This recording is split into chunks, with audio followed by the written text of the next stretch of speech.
pasta in your hood. It tastes like heaven.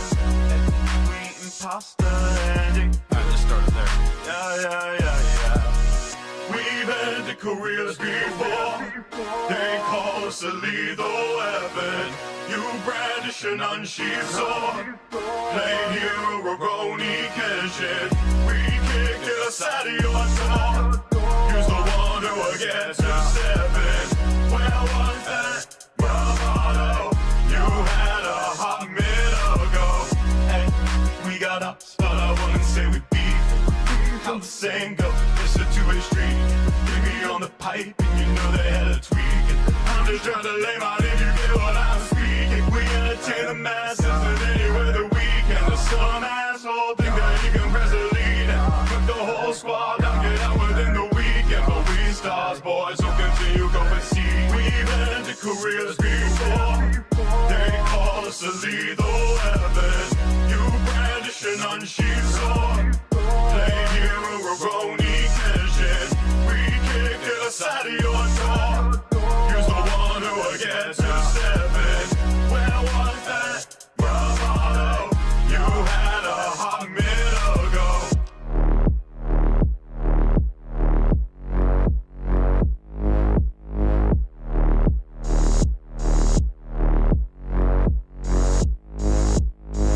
Talking big game till you learn it ain't one. Got your nails on this track's another freight ton. Not a single dub, so you gotta make one. Yeah, domino, trying to cook some great stuff. You can keep ducking, this be the season. But how can we down and you in our treasures while casually pressing your buttons? You keep pretending and nothing, but we can tell you be frontin'. Try threatening us with a poker, but your face looking all tough. And we calling out all your bluffs and we telling you what is left. And we saying enough's enough, but you trying to keep acting tough. If you really think that you run, let me tell you, you ain't the one. Cause the song will be nothing speakers and the whole team finna pump it, y'all. We've had the careers before. They call us a lethal weapon. You brandish an unsheathed sword. Played hero, Roroni, Kenshin. We kick it aside of your door. Use the one who will get to 7. Where was that bravado you had a hot minute ago? We eating pasta in your hood. It tastes like heaven. We eating pasta and it good. Yeah.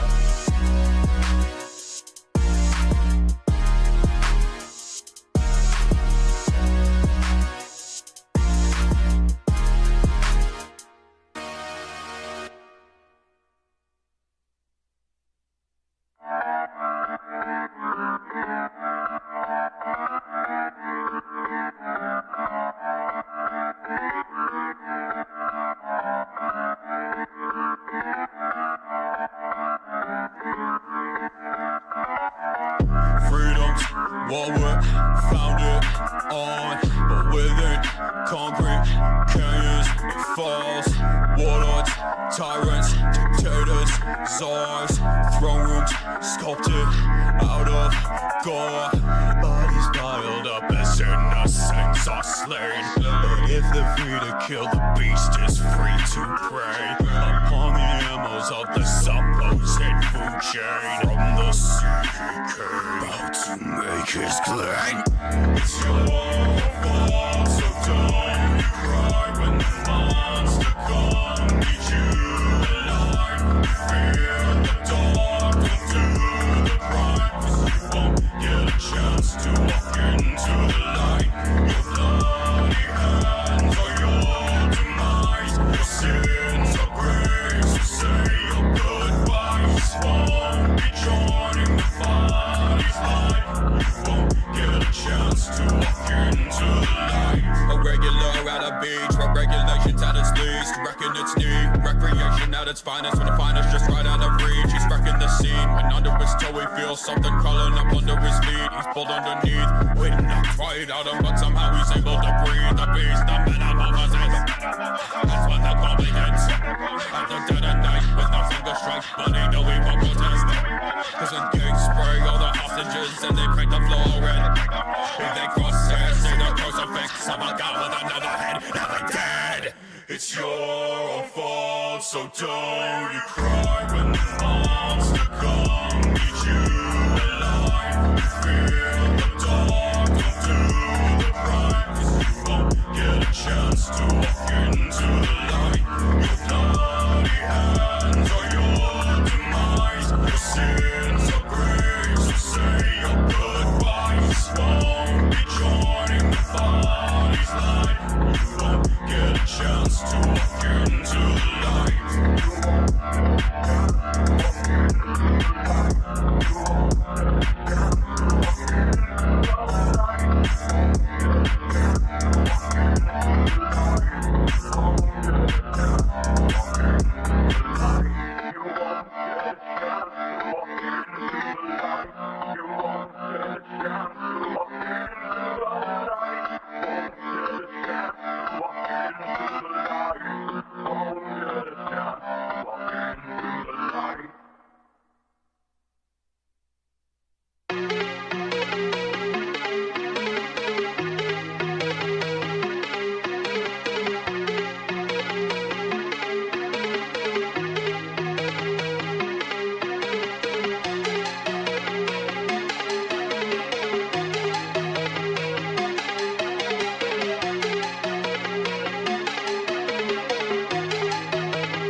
I'm not your religion, but I am your God. It takes more than scripture to get you to stop this facade. I don't think you get it, I have already won. My name has been branded right onto the flesh of your tongue. Trying to tell you that I'm not the one. But whatever's whatever, and when it is all said and done, you wish you could be me. The sentence was to end my life. Chance for repentance be denied. They want to see me crucified. A mass hysterical delight. I cry out, God forgive them, for they not know what they are doing. They see their barbarism simply as amusement. I'm not your religion, but I am your God. It takes more than scripture to get you to stop this facade. I don't think you get it, I have already won. My name has been branded right onto the flesh of your tongue. Trying to tell you that I'm not the one. But whatever's whatever, and when it is all said and done,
insiders. This will be over Oh and over. boy. To lead by an any big fat love, find common ground. To Oh boy, chat.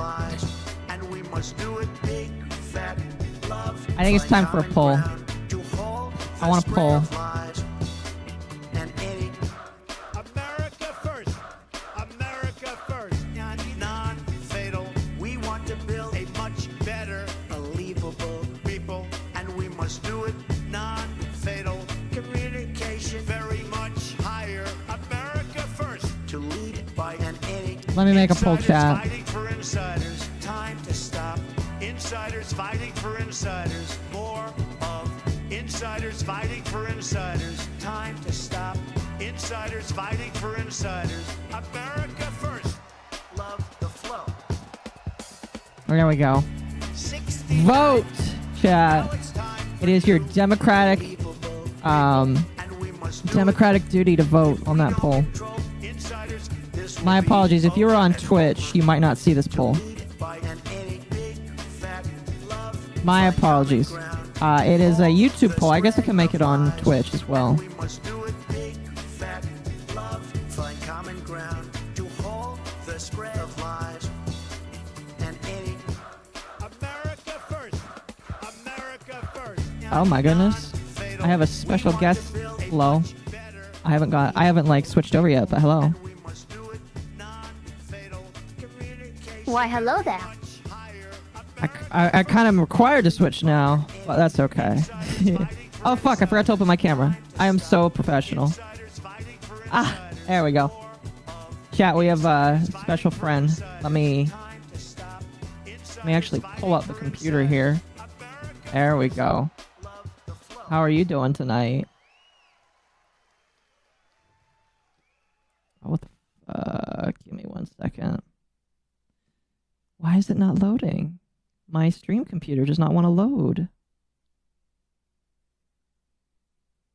I'm trying, chat. I'm really trying here. How many electoral votes does this count as? It doesn't.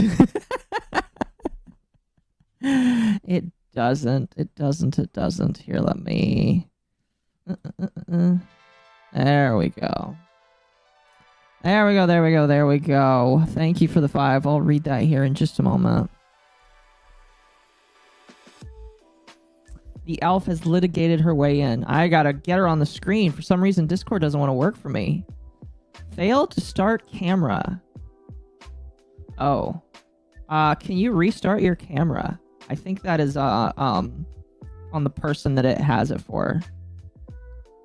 Pretty please.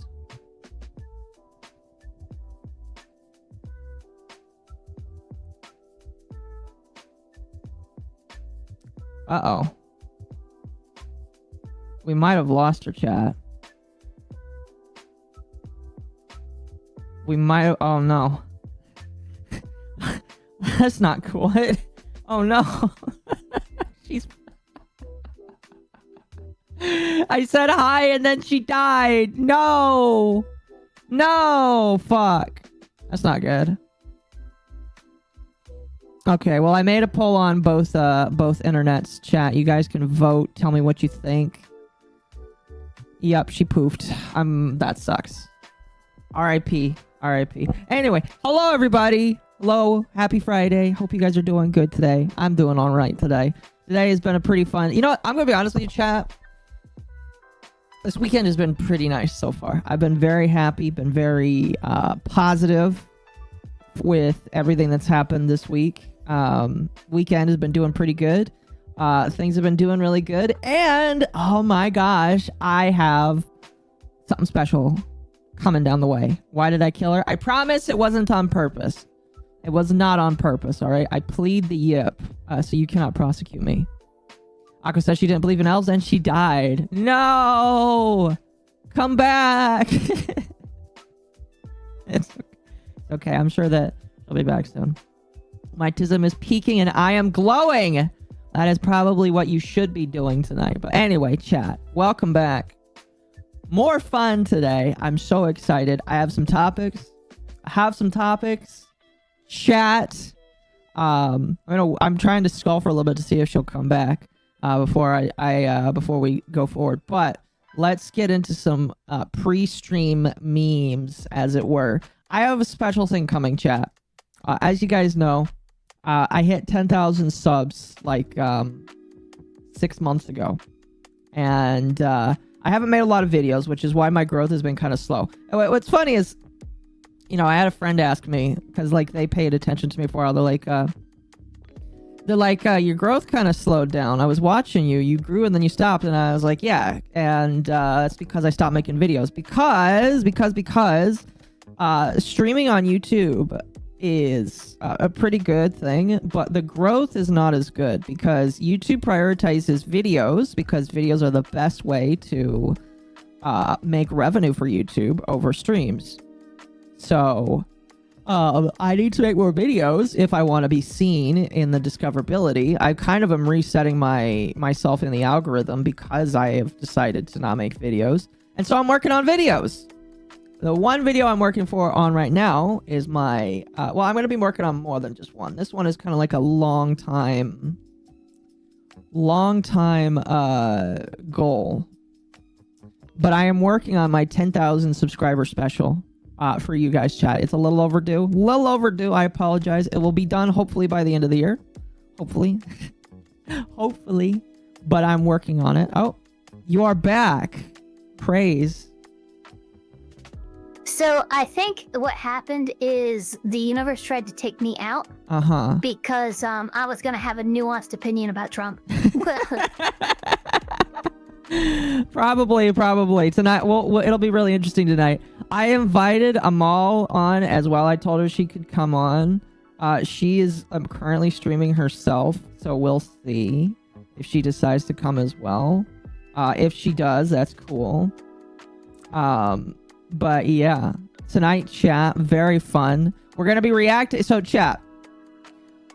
Anyway, really quickly, chat. Making my 10,000 subscriber special video. That'll come out sometime in the future. But Trump has almost passed his 90 days. I actually looked it up on the calendar before I made the thumbnail because I wanted to see if I was close. I'm off by like a week or like 4 to 7 days, but Trump has almost been in office for 90 days. Which doesn't sound as cool as 100 days, but 90 days is still 3 months, which is a lot.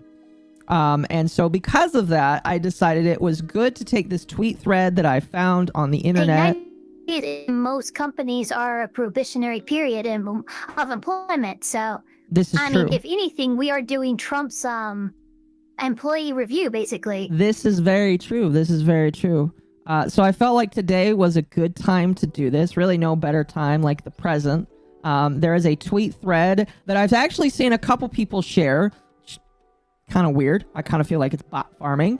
But like, a bunch of people have shared this thread talking about the first 90 days. Oh, this one actually has a community note on it. Although it's got a community note because they stole another person's thread. You know what? I'm not going to give this person airtime. I'm going to give the original poster airtime here. Let's see. Is this actually exactly the same? I think it is exactly the same. It is exactly the same. Well, almost exactly the same. But we're going to use I will cliff her notes, thread. like, in terms of, like, broad strokes. Pretty much 90% of what Trump has been doing, I've been happy of and supportive of. Yeah. There is that 10% still, but majority of he's been doing more good than that so far. Hey, that's pretty good. I mean, like, if you're a 90, that's still an A technically. So technically Trump has got an A. Or is that a B? I don't know how grades are calculated because I never went to school. So is that like an A? Is like an A minus, I think. So if I were to grade him, it would be lower. It would be lower. Oh, okay. But it would still be passing. It would still be passing. Make Trump's review, yeah, but it it's would definitely be lower, and that's only because it would still be passing, but like Andrew Jackson technically gets a pass, you know. Yeah. So it's not a high bar to get passing, but like the 10% that he has done that I don't like is I would say alarming, but something that's got me a raised eyebrow, you know. Fair enough. In the US, 80s is like a B. Okay. That's just, again, I did not take normal schooling testing. Anyway, So that's something we are going to look at tonight. That is the big thing that we're going to be looking on tonight. I have some smaller stuff here that I wanted to briefly look at before this because I thought it was really funny. It's only going to take about 5 or so minutes to go through this. And that is some main style drama here. So what I'm going to do is I'm going to mute the music here. There we go. So chat, we have some main style drama here to take a look at. And this is really more just like for the people that are interested. And really quickly, I will read super chats here at a certain segment, so that we can stay on a roll here. Like I said, this will be a little bit of a shorter one, but I wanted to talk about it because it is really interesting. And I will say right now, chat, I have been given confirmation by a gentleman that I trust quite a lot behind the scenes, who's told me that he's kind of known this or guessed this for years. So hearing this is not necessarily like a surprising thing. I'm still willing to be proven wrong. There's like no concrete proof for this, and because there's no concrete proof, you can't say for surety that this is actually real. But I'm sure everybody is familiar with Poblax and the situation that's going on with Poblax. Poblax decided to transition to non-binary. Their whole life fell apart because they also had spurgouts on the internet, and they are being foreclosed upon by their parents. Allegedly. According to some court documents, they're being foreclosed upon. But wait, foreclosed upon by their parents? Yes, what? Their parents bought a house for them, and they were paying for it. And now that they're not making any money on their YouTube channel, allegedly his parents are foreclosing the house so that they can get him out of it, basically. Oh my god. Yeah. By the way, I do have a random side question. Okay. Am I allowed to tease the model before debut on other streams I guest on? You may. I mean, like, if you want to show it off. I kept my other model a secret the entire time, but it's up to you if you want to show it off. Why are you wanting to show it on the... my model mama already like posted, and it's already I think I can load it up right now. I mean, if you want to, I'd be 100% down. You'd probably have to do it via Discord. Let me see if it'll work. But I am totally fine with this. I'm totally fine with this. Commentary. Oh shit, it worked. Okay, hold on. Let me do a thing. It did work. It's a little slow because it's Discord, but that's okay. That's totally okay. Chat, look. It's Ava. You are like appropriately sized. It's perfect. Oh, it's beautiful. Look at that, chat. What does that mean? I'm gonna have to check what that means. Appropriately sized? I mean, like, Akko's like 6.5 feet tall, and Ava's like 4 feet tall. So it's like perfect. From elf to gremlin. Okay, yes. I have to actually load up the strand to see.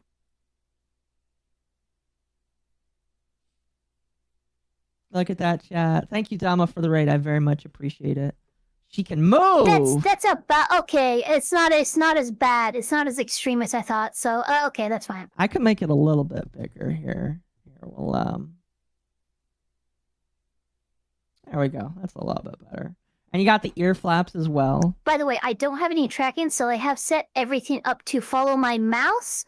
And no, I actually have to commission a specific ear wiggle toggle and a couple other things before the 20th. But it's set up to follow mouse, and it's set up to open the mouth on voice input. So of course. Eva is accurate sized VTuber. Yes, is perfect. 6.5. Yes, chat. Akko is 6.5 feet tall. That's canonically her height. She's like people call her an Amazon for a reason. Excuse me. The ears flicker. They will eventually. But yes, that is perfect. You have 9 days. I mean, they did, like, if I move my head a bunch, you can see a little bounce to them. Yeah. It's perfect, though. Oh, it's beautiful. I love it. And it's finally good. It's finally done. I'm so happy. You can finally move along with the rest of us. Until you're playing video games, of course. Oh my gosh, after 4 attempts. Seriously, well, actually, news on that. the GPU has been ordered, and everything on the computer has been ordered, excluding the RAM, which is actually 31% funded, and the solid state drive. Yeah. Chat saying I can put you on my lap now. That's perfect. So like everything's gonna be coming in within the yes, you can. Yay!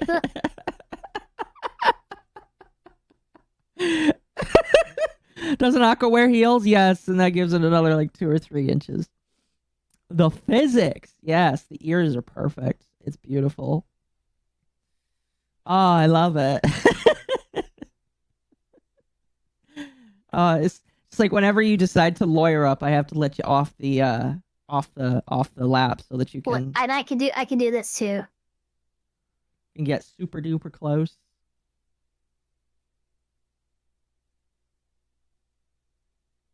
How dare you, chat? How dare you question my cuteness? It's perfect. Between the badonkas, I think she's a little too big to go in between there. Now move her up and down in your lap. What do you mean? She's not in VTube Studio, so I can't do that much. I mean, she's just kind of like that. That's about as far up as I could kind of take her. So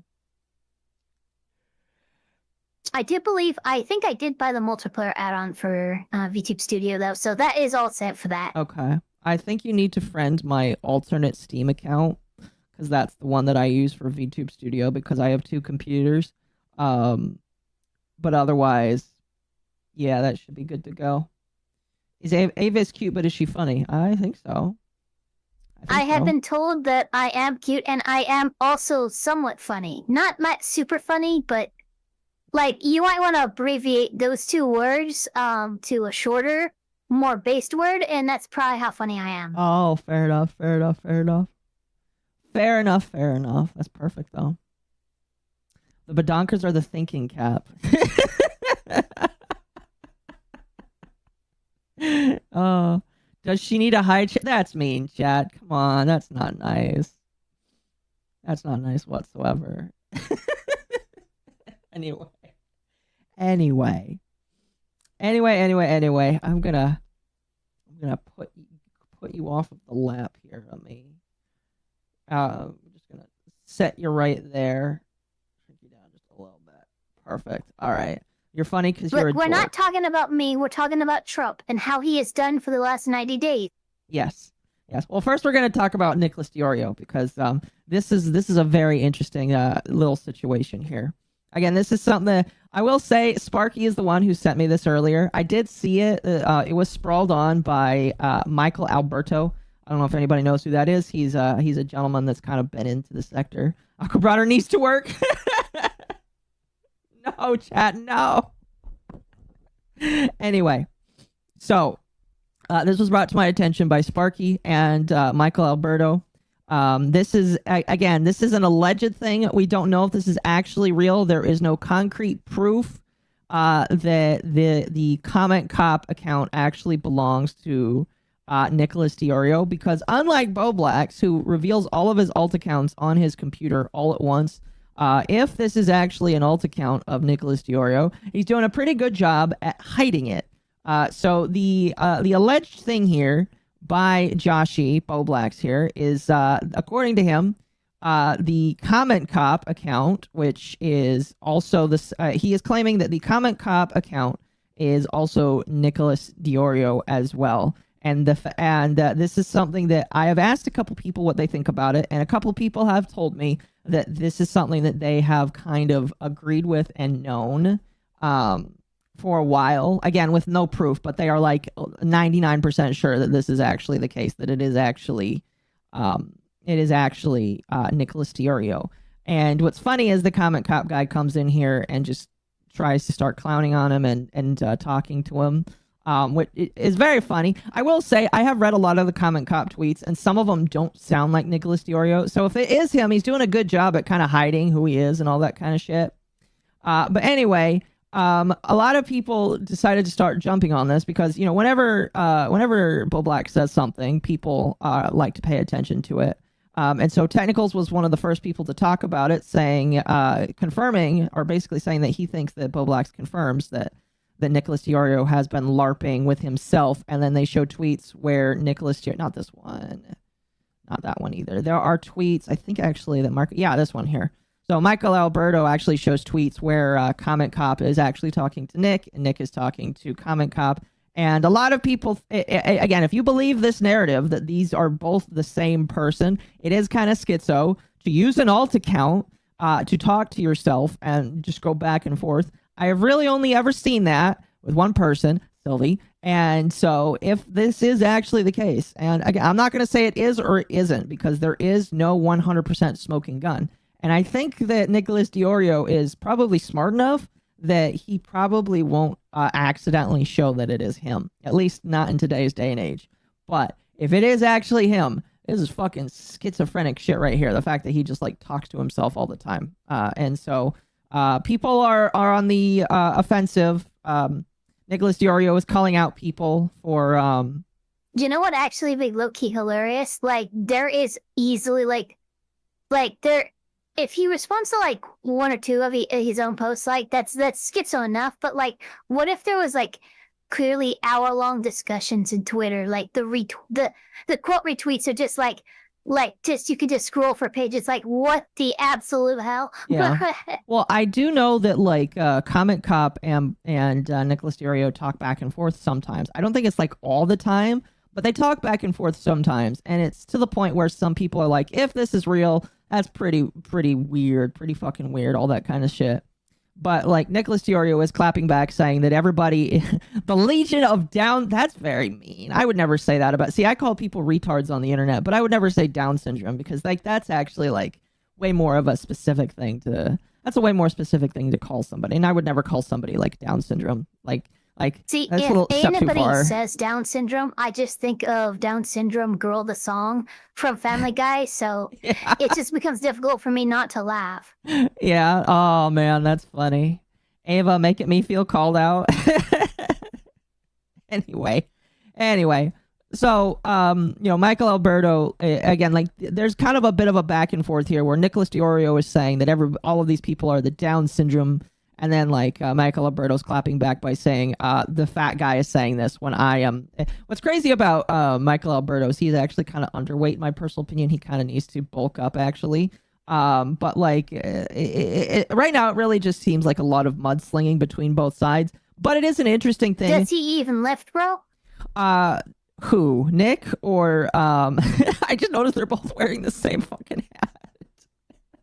They're wearing the same. You know what? hat. Either of them. Honestly, either of them. Like, that's what I think. Like, this honestly looks like one. Like, this looks like the same person, but like before cancer and after cancer. Oh, that's so mean. That's so mean. But what's I gotta see what you mean. I'm so sorry. Oh my gosh. Oh my gosh, that's so mean. But by the same token, they are both wearing the same hat. So I do kind of see what you mean there. Retard nowadays is just calling people stupid with extra steps. This is true. Although I just call like, everybody the retard. only difference between these two pictures is about 3 or 4 months of chemotherapy. Before Breaking Bad, after Breaking Bad. Oh my god. That's actually way better. Exactly. But yeah, like right now, all this really is just like a mudflinging debate between a couple of different people. Am I willing to personally believe that Nicholas DiOrio could be the Comment Cop person? Obviously, the Comment Cop person could be just about anybody. And unless I get a smoking gun, I'm not quite sure if I would believe it. Bo Black's word, unfortunately, really isn't worth much of anything. I think the reason why a lot of people are taking stock in it is because Bo Black's is saying something that is actually minorly interesting to people. And so that's why people are paying attention to it. But I'm not really willing to give it a lot of stock until I see actual proof. I do think it is kind of funny. I'm trying to see if I can find the original Bo Black's tweet here. Here it is. It is kind of funny because Bo Black's is being community noted right now here. But the community notes are kind of lame. Well, the first one here is there's no evidence to prove that it is him, and then the second one is Bo Black is also known to have alt accounts. And in my personal opinion, it doesn't matter if you are known to have alt accounts. That doesn't mean that he can't say that they don't also have alt accounts. It just means that, like, I don't know, maybe he's able to sniff it out because he is. I don't know. But I don't know. I think the whole situation is kind of dumb, kind of retarded. But I think it's a funny mudslinging war, and the commentary community, like, this is the next big thing. I guarantee, like, chat, I guarantee to you, and I don't know if Nick DiOrio is streaming tonight or if there's ever going to be a period where he talks about this. Well, actually, no, I guarantee to you that Nick DiOrio is going to talk about this either tonight or tomorrow or another day during the week. And because of that he's going to make like an hour's worth of content talking about how stupid people on Twitter are for thinking that he is the comment cop dude. But it is just like, it's just like, it doesn't really matter in the in the grand scheme of things. If it is actually the case, it is kind of crazy, kind of cringe that Nick DiOrio role plays with himself. But it's whatever. It's whatever. Anyway, that's just kind of a little random thing. Is it any more cringe than the owner of the site? You talking about Elon? Probably not. Probably not. Yeah, wasn't Elon caught like role playing as his own son? I don't actually know. That's a good question. I am not sure. I I might be wrong on that. I might be wrong, but I remember hearing rumors about that. But seriously, if that is incorrect, I am so sorry. But that is something that I had heard. I know that it is alleged that he was role playing as another woman. And that woman, because it sounded kind of like him, and so because of that it was just kind of weird. But like, I don't know. Kind of weird, kind of funky, you know. Anyway, that's about it for this whole little thing here. So I'm gonna stop recording that one there. That did happen. That was funny. Yes, it was kind of funny. Chat, how's the stream working, by the way? How does it look? I'm seeing like I saw like a mild dip there for a moment, but it didn't die off completely. Who's the adorable Stay So Rory elf? That's Ava right there. No, it was porn. Was it really? Oh my gosh. That's crazy. Let's see. We can talk about that one real quick here. He got caught up LARPing on an alt after he broke up with Grimes. That's fucking weird, broski. That's really weird. I don't know how I feel about that. Anyway, let's move on to some... We're going to chat. We are moving to the political section for tonight. You don't want to be here for the politics. Understandable. As with all Fourth Estate people, I'm going to try and be as objective as possible when talking about this kind of stuff so that it comes off as me being genuine and not biased, basically. So if you don't want to listen to me talking about these politics, you are welcome to jump out now, basically. So first thing that we're going to talk about this evening, and I'm going to be honest with you, I don't know very much about the SAVE Act. I just know that the basic one-line premise is that the SAVE Act is going to make it to where you have to have proof of citizenship in order to vote.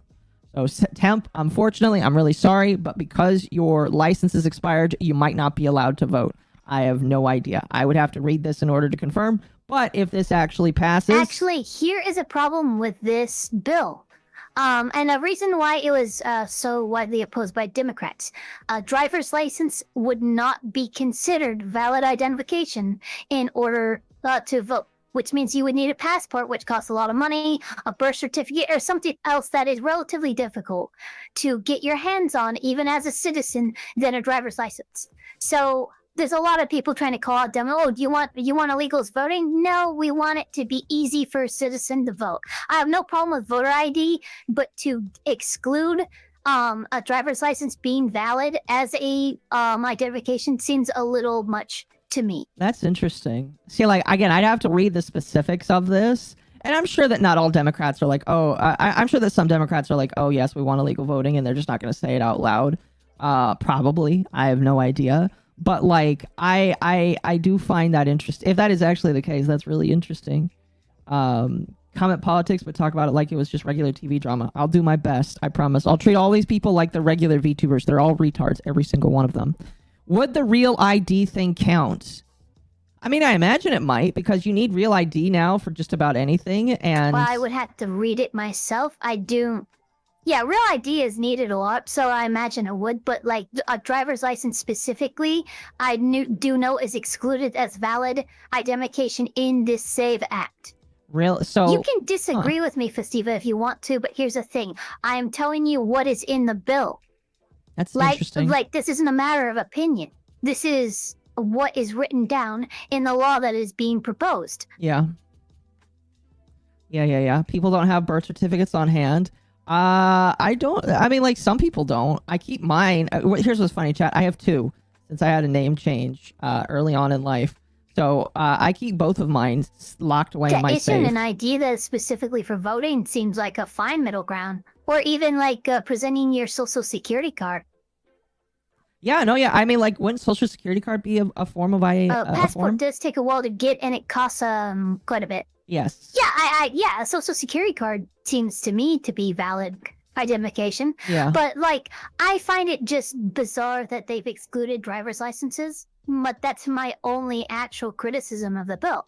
You know, if that's my only criticism of the bill, it's still a good bill. I do think we need to be able to verify if you are a citizen if you're going to be voting. Yeah. Chat says that California issues driver's licenses to non-citizens. This is true. I do recall seeing something like that when I was in a California DMV. Yes, it does. This is actually, I think, part of why this bill is even existent. So you can blame California. California's fault.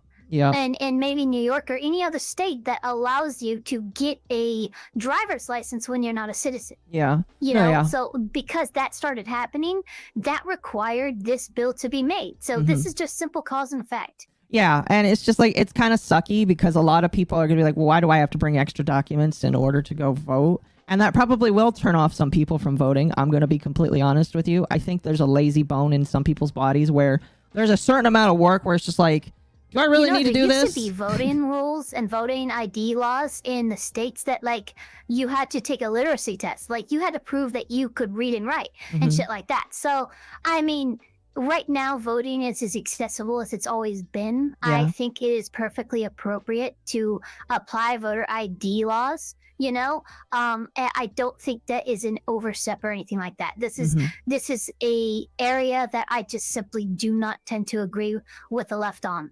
Yeah, no, I agree.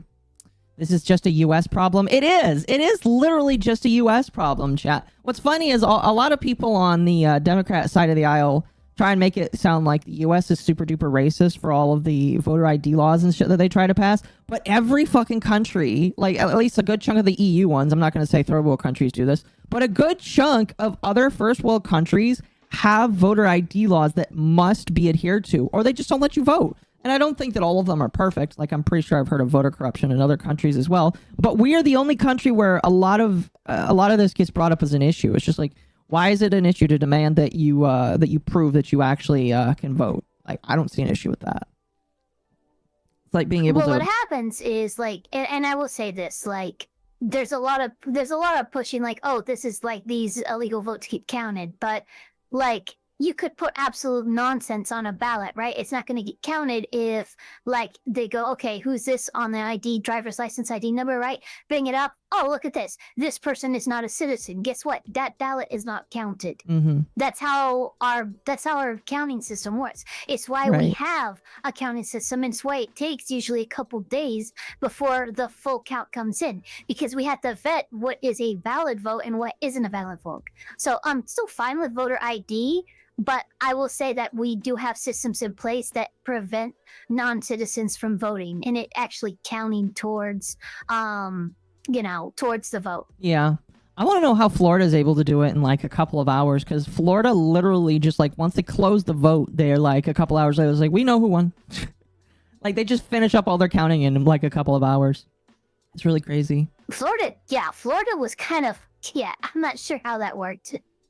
Like, maybe they must have simplified something. I don't know. Should work. Exactly. Should work.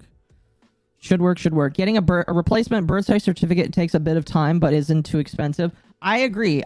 Here's the thing, chat. I had to get a replacement birth certificate again when I had to change my name. And what you have to do is you cannot just go to the closest Social Security office to get this. You have to call the records place of the hospital that you were born in, and the state that you were born in, and then you have to pay for them to reprint it and send it to you, because you can't really get it any other way. They're the only people that keep those documents on hand, basically. So it is kind of like a, oh shit, where do I go for this? Well, you got to go to the government of the state that you were born in, basically. Most states take less than 1 day. Yes.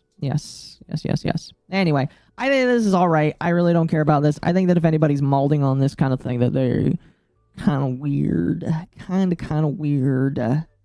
Now this next one here, I kind of am happy to have you here for, because like you I don't know if you read about this. I believe this is so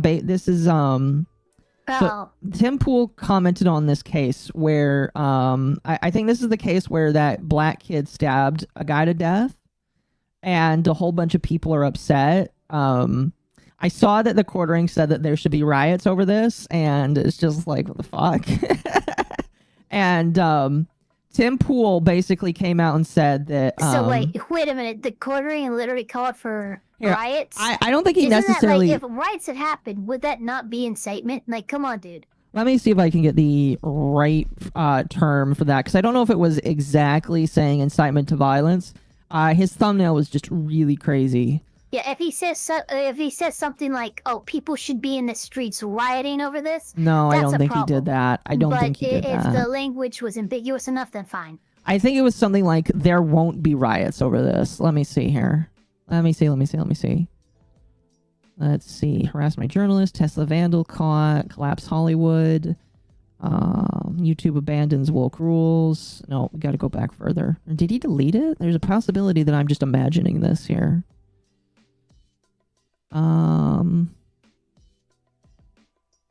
I will have to pull back what I said if I can't find it, because I swear I saw him say like something about no, that's him saying that his company's under fire. Yeah, it was definitely after that. Okay.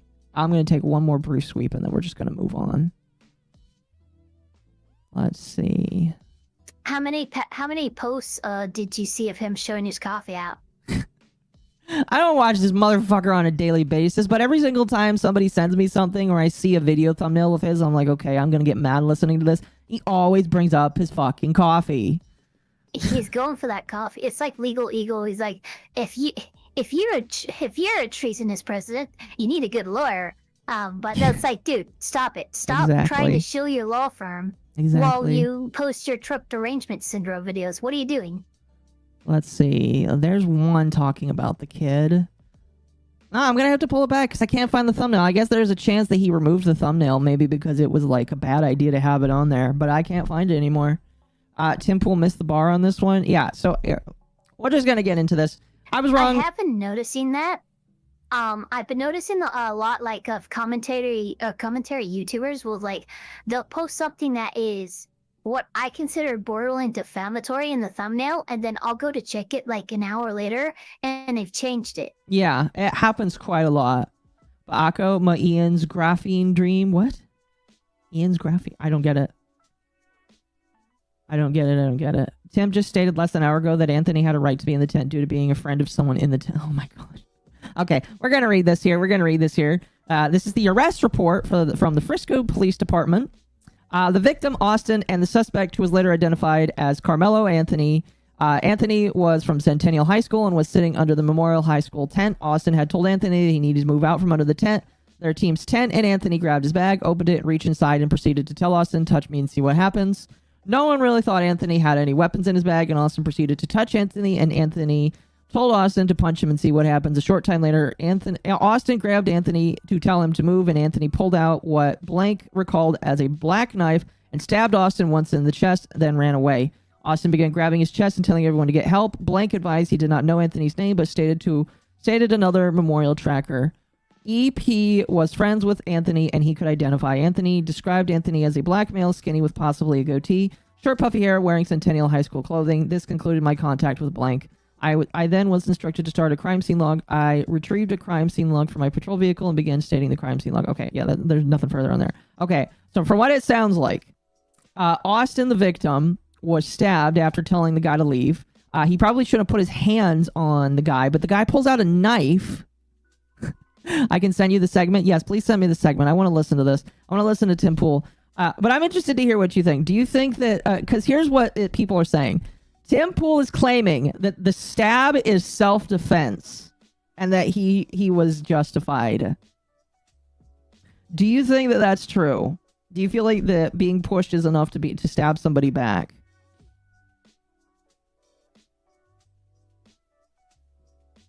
Okay, well, this is definitely going to be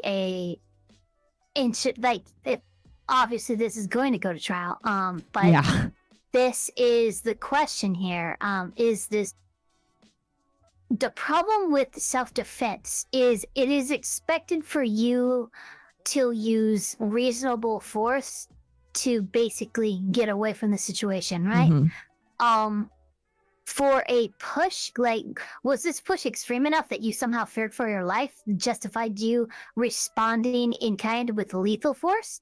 You know, these are questions that the courts would answer. I would say that this is a weak case for self-defense just because the reaction was so much more of an escalation to what had happened that it gets past self-defense now. You know, it's almost like if somebody punched me, you know, in the shoulder or something, and I responded by tasing somebody in the heart. I don't know. It just seems to be quite a bit of a joke. Yeah, no, yeah. I'm going to be honest with you. I do not think that stabbing counts as self-defense. Like, if you are in a place that they are telling you to leave and the dude pushes you out of the way or whatever, okay, here we go. This is a Timcast segment covering the case. Perfect. And, yeah, it's 10 minutes long. So wait a minute. So he was in private property and he was being asked to leave. Yeah, because he was on school grounds, it sounds. Here, I want to pull this back up again. I don't want to misreserve. Nope, don't look at that just yet. We are... Okay, let's see. He was from this... Let's see. Anthony was from the Centennial High School and was sitting under the Memorial High School tent. So he was in a tent at Memorial High School. Could a reasonable person say that the type of push experienced by the individual was one that would cause a genuine fear for their life? Again, yeah, that is something I had mentioned before, but this is way too messy. I would have a difficult time defending this as in court as self-defense. You think so? Like, I would really need to talk with the person being charged, obviously, and I'd be like, look, you gotta tell me everything that happens, because based on these facts, based on what they're presenting here in just this reporting, I'm sorry, this is not self-defense. Now, it could be that there's more to this that hasn't been released to the public, and I'm hoping there is. But at least as far as the facts have been told to us, that's just, I can't get to self-defense there. Mm-hmm. No, yeah, I would like to, because like right now, what we just looked at was one police report. It was one police report. Somebody sent me the segment from an hour ago. Thank you, chat. Thank you. Okay, so this is from an hour ago where Tim Pool actually talks about this here. Oh boy, all of the individuals that he's got on with him look very, very fun. All right, we're gonna... By the way, we share a shitload of chat, by the way, I'm noticing. Yeah, it is. Was there a video of the incident? I don't think so. It was under a tent, so I doubt it. I highly doubt it. The other segment is sent. I see it. I have it pulled up. We're going to listen to it. We're going to see what he says. This is from the Tim Pool live stream here. We're not talking about Trump just yet here, chat, but I feel like this is just as interesting to me. Is that a new model? It is. It is. Ava's brand new model. It's very cute. Very, very cute here. All right, let us get started.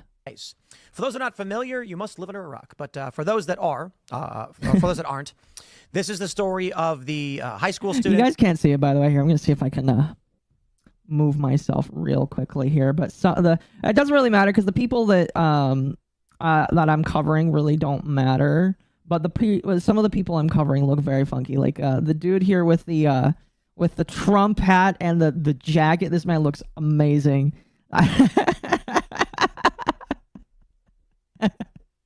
Oh, that's amazing. Sorry, I just felt like I had to point that out. All right, let's watch this here. And Carmelo Anthony stabbed Austin Metcalf, killing him. And this has been pretty contentious in the media. So without going into what the story is and the finer details of actually what happened there, I asked X, what penalty should Carmelo Anthony face? I hate it. I hate it already. He calls it X still. I hate it. Can't call it X anymore. I'm sorry. 42% said the death penalty. 32.2 said life in prison. 18.7 said 25 years. 6.9 said less than 25 years. I'm sorry. I'm never gonna call it X. No, neither am I. I mean, like I kind of do sometimes to get past, because I know some people say that the X will suppress you if you call it Twitter. So I try not to when I'm on it. So, but I refuse. I absolutely refuse. I love the Brick Wall Man. He's from San Diego. Honestly, if that's true, I'm going to only call it Twitter even more out of fucking protest. Mr. Free Speech. Yeah, that is pretty funny. It's like, why would the free speech platform censor you for calling it something else? It is kind of weird. There was a total of 38,943 votes since the posting of this. I find it fascinating that nearly half is calling for the death penalty. Need a for Carmelo moment, Anthony. chew it Now over it's off the Twix. table. I've been liking V calling it zitter. People have been calling it zitter. I've been tempted to call it that too. That is kind of like another way to call it. Although if I call it zitter, is it a zay zem? I hate it. I'm sorry, that was bad. What's the point of going X, formerly Twitter? Because that's just people in defiance, basically. I don't know. He's a minor, so he cannot receive life or the death penalty. But I did think not unless they charge him as an adult, considering the factors of the case. However, I do bring this up because I was thinking about it. I changed my mind on the death penalty. I proposed this early on. Here's what we could do: have the death penalty. Someone is charged with a capital offense and they're duly convicted. Let's say Kamala Harris is the prosecutor. We then have, after the conviction, a secondary independent investigation of the prosecutor from a different jurisdiction under a different budget umbrella and whatever to investigate that office with full access to documents, all communications, all donations, and determine if there was any impropriety. He's 17. He's going to be tried as an adult. It is very, very common for 15, 16, and 17-year-olds to be tried as adults. Oh, yeah. Especially if they do a crime as horrible as murder.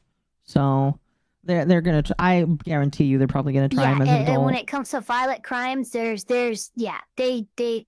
like, nah, sorry, you can't say, I'm just a kid, sorry. Yeah, it's an aggravating factor. That's the word I learned. Aggravating factor when it comes to when you murder somebody. That is kind of like a big slider on that. Look at you learning all the new terms.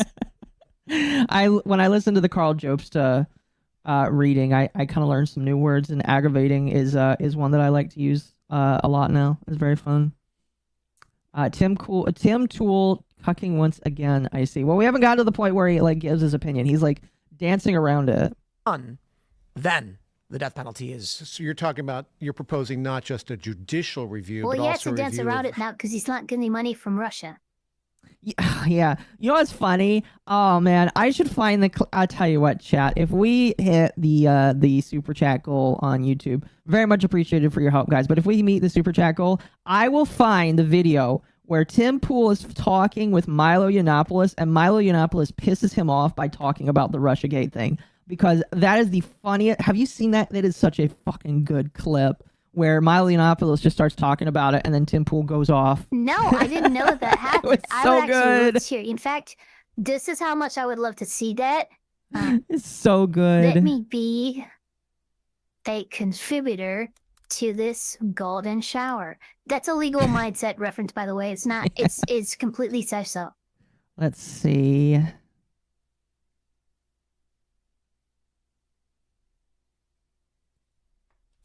Free out.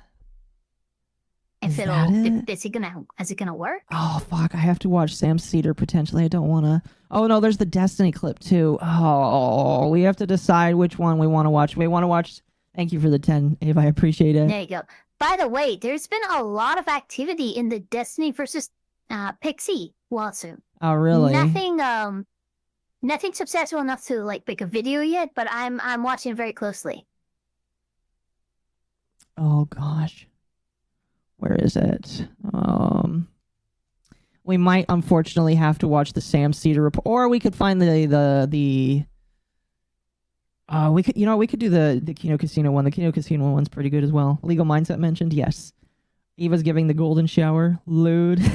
Here, we'll continue watching this while I look for this. How they were elected and things like that? No. So let's say John Smith is accused of killing a child. Okay. Capital offense. Kamala Harris is the Oh, prosecutor. by the way, I have no audio. Oh, is it not giving you audio? What the fuck? Hold on a moment. My apologies. I am so sorry about that. It isn't. When I try to watch the stream too, you might want to restart the Discord stream because it keeps infinite loading and they going, I can't do it. Okay. There you go. There you go. It should work now. It should work now. For Milo, thank you, Chad. I appreciate it. It works. Yay, thank you. Yay. All right. I want the death penalty for this man for killing a child. Got it. She gets a conviction. A secondary independent investigatory body will then launch an investigation of the prosecution and the police work.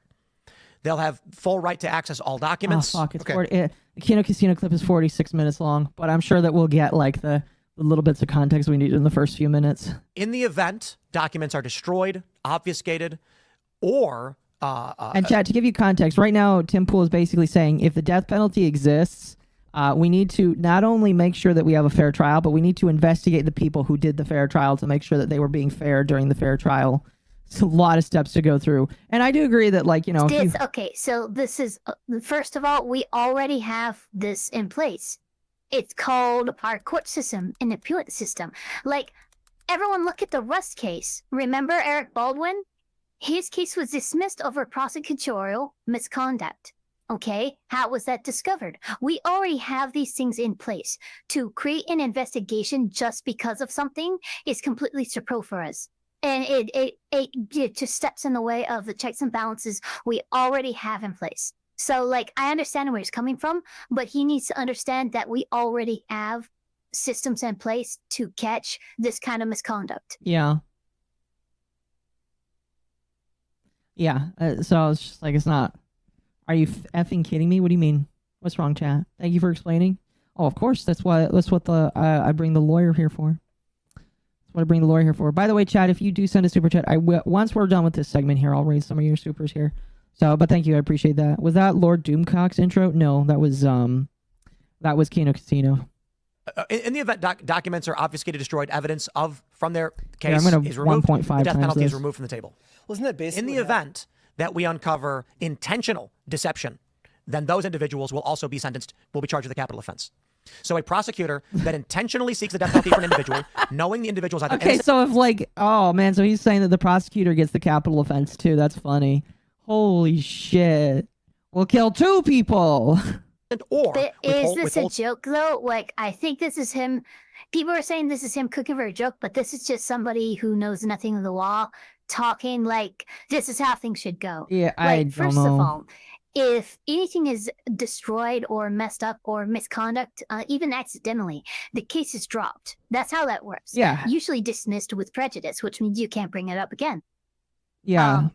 So, like, it just, like, I'm sorry, like, okay, he's cooking for a joke. I don't joke when it comes to the law. No, you shouldn't joke when it comes. The law is very serious and sacred. Lawyer pool, thought crimes. Oh goodness. holds exculpatory evidence is now subject to a capital offense charge themselves, and they could too face the death penalty. Okay, withholding evidence is one thing, but how can they know that the individual is innocent? Because that would be withholding evidence. So either one of those, it's like. I see where, like, his brain is like, what do you mean? In the event a prosecutor is like, I know this guy didn't do it. But how would they know that? They'd have to have evidence that they would have to have exculpatory evidence to know that. So right. So it's two versions of a similar thing. Okay. Okay. Tim is being destroyed. No, yeah, he's like, He's like literally saying, but you're like, kind of know what the argument Tim is making. He's like, oh, they're lying and all that kind of stuff. I was like, Tim, that's like I understand that like people are corrupt and shit, but I don't think that this happens as much as you think it is. Like legitimately, like he's going on like an autistic rant here. I'm sorry, I don't think he's autistic, but he's going on an autistic rant. Why do people take this man seriously? That's a good question. I don't know. Oh, Feral Gaming. Okay, so Feral Gaming says that he is making a domino effect joke that every investigation will find something wrong and cause a cascade effect. Well, again, that's like, lol. Okay, is he a comedian or is he a like political news tuber? He's neither. He's a skater, he seems bro. to be somebody who very much brings us the news. Like he makes jokes, but yeah, I don't know what's going on with him now. Yeah, he's a skater, bro. He's not either. So like the fact that he's making this, I just don't understand the argument. He's like going on a tangent. I'm like, what, broski? Wait, Event. are you telling me that he was a skater boy and he said see you later boy? Yeah. He also almost was a coffee boy too. He almost opened a coffee shop. Legitimately, he almost did what the quartering did. Actually, I think he already has coffee. Let me see here. Like this is his profile. Does he sell coffee on it? No, but I'm pretty sure this man sold or was selling coffee. Oh my god, somebody said he's a rage tuber. Yeah. Is that accurate? He's a milk toast in the middle guy that's not really in the middle, in my personal opinion. Stop Asian hate. I think he's also half Asian as well. I think he's half Asian. Here, how much more of this do we really have to watch? I really want to get on to him getting upset at well, we have to hold off on the Kino Casino one because we still need 2 more supers, but we'll just continue watching for a few more minutes, then we'll jump over to the next topic here. Because I am not seeing the top point he's going for. They are withholding evidence, exculpatory evidence, or then He still I guess sells the coffee. point was if they're wrongfully prosecuting the individual. Okay. And secondary Because investigation. prosecutors, even if the prosecutor feels someone's innocent but doesn't know it for sure, they still their duty is to go forward with the prosecution. All I'm trying to do is they need the leeway to be able to do that. But if they have concrete evidence that they're charging someone, or if they're withholding evidence that is exculpatory, yeah, I would agree. That can't be allowed. And then would you agree that that individual should face a capital offense felony and face the death penalty themselves? I can see the basis for that. Meaning that somebody then would have to try them? Yep. Okay. And then they get reviewed on their review? Indeed they do. Yeah. So just In much the same way that I feel that someone who files a false rape charge should be subject to, a legal repercussions that are similar to the charges they've alleged against Amen. somebody. I agree. One of the unique things about the United States is you can take a Yes, case to I court, absolutely agree with and that. Yeah, I do. both parties have to pay their own bills. In other countries, if you want to sue someone and you lose, you have to pay their court fees, which is it's bad for poor people. Right, it's really bad for poor people to do that because Well, actually, in the States, you can sue somebody and demand attorney's fees. Mhm. So it works in the States as well Yes. that way. It's just some ways in the States can have extra steps, basically. But yeah, he is. You are correct. Ava. companies and stuff like that really beating the crap out of poor people. But you have a less litigious society, and one of the big problems that people across different lifestyles and stuff here in the U.S. they say that we're a too litigious society, and that's a part of the reason why costs are what they are. Why it's a big deal. I do want to stress this as we're in the Carmelo Anthony story. Next week we're going to be doing a full debate on self-defense. And Did it's not he just about just Carmelo say Anthony. the reason why costs are where they are is because we have a court system? He said it's That's because what he just said. That was fucking retarded. if I understand correctly, he said it's because we have too litigious of people, basically. Which I disagree. I don't think that's the entire reason, broski. Oh man. Oh no. I don't know. We're let's move on. Because I understand a lot of people are like, we get it. But I really want to discuss the Ahmaud Arbery case. Are you familiar with Ahmaud Arbery and the McMichaels? So I tweeted just recently, free Travis and Gregory McMichael and William Bryan. They were wrongly convicted and are facing life in prison over the death of Ahmaud Arbery, for which the court actually exonerated them. They perhaps might face a lesser charge of some sort, but not life in prison. And so I'd like to see conservatives focus on something we can actually, positively affect. I will say, guys, I say this with as much passion as I can. David Toronto, you are wrong. He says Carmelo was not invited. He was in a place he shouldn't have been. Bad analogy last night. I say this with utmost sincerity to all of you. Please, for the love of all that is holy, read the police report. I did. Carmelo Anthony was friends with a member of the Memorial High School track team, whose initials are EP, who identified him to the police. Carmelo Anthony did not flee the scene. He remained at the track, and when he was approached by police, had his hands in the air saying, I was protecting myself. This is not a justification of anything he did. But I am flabbergasted, my friends, by how many people on X and on YouTube do not know the facts of the case and are calling for the death penalty for this kid. Why was he under the tent? He was friends with EP, a Memorial High School track member, who identified him to the police. They asked him to. He was there. I don't know where he was. It wasn't an enclosed tent. It was a gazebo. It was thunderstorming. It had begun to rain, and it was and the police said by the time they arrived, it was torrential downpour. That's why he was under the tent. They shouldn't have fought. He shouldn't have stabbed the guy. Probably going to get manslaughter or potentially that. Shouldn't have brought a knife to a school. All of these things matter. The point is, I'm seeing a lot of people who did not read the police report advocating for the death penalty, which does not apply in this regard, nor does first-degree murder. Call for the guy to go to prison. Call him a scumbag. Call him everything you want. But I'm imploring you. Rely on the police report, like, oh, police never lie or misstate something in a police report. MommaOcco, you have specific fucking experience with that. That I'm not going to talk about, but yeah. People can overstate, hyperbolize and stuff in reports. No, you don't have to. But the fact of the matter is the police report is not the facts of the case. It could be considered the initial facts of the case, but the fact finder is the jury. The fact finders are the courts. And until that stuff gets admitted into evidence and the judge and the jury and all that determines that that is indeed what happened, these are not facts. These are allegations. Even the police report is technically just an allegation. So him going, well, you should read the police report. Oh, okay. Because, you know, no one lies ever, you know? I mean, like, the people that track me could be lying as well about him being friends. There is a good question. Why in the world did this person have a knife at a school? No, yeah, that's a good question. I mean, like, somebody could potentially claim for self-defense outside of this. Maybe he wasn't expecting he would have to use it here. But, like, I don't know. I really don't know. I don't know. He's a kid. He's a teenager. I don't know. I don't think he should be facing a death penalty at all. I think this would probably be charged as like probably manslaughter, maybe second degree if you had some really juicy evidence that like he like some Sarah Boone level evidence. Yeah. But like I don't know. I think this could end up being considered an accidental death or just manslaughter.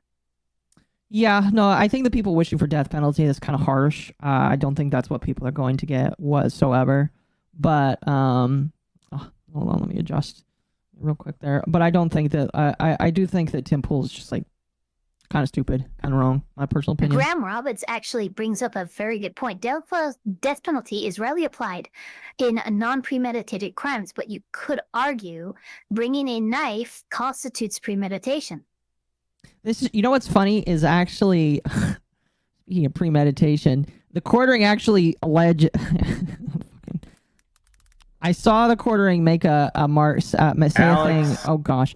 The quartering actually said that it was premeditated. Yeah, he like 1 day ago says Carmelo Anthony planned his terrible act. He is claiming that. That is what the quartering is claiming here. I know that we were planning to talk about politics, but that's kind of fucking wild to say. I don't know if you like want to like oh man, I don't know. I'm going to be streaming for a while, but do you want to listen to him? I think that the quartering, as somebody who has been very, like, in the dark, like, he has said shit that has gotten him in legal trouble before, right? So why the fuck would you continue to say shit that could get you in legal trouble? This is a speculative fucking weirdness that you could not quantify or prove in any manner. Yeah. Why are you fucking saying these things? Like it's completely inappropriate for him to be speculating in that matter. Yeah, like here, we won't watch the video because like again, I want to move on to the politics here. But where is it? Shoot, I just had it pulled up. There it is. Like yesterday, he literally. New York, that is normally the case, but the problem is there are like it's a K through 12 school, right? So like the fact that they brought a knife on a public school, K through 12, is a big deal. It's that you should not have that. You should not, under no reasons. And if you go, well, I brought this in case I needed to defend myself.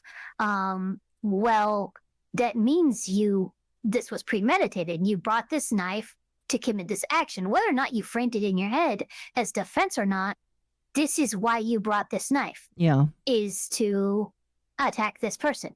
Yeah. So it's really messy. It's not appropriate.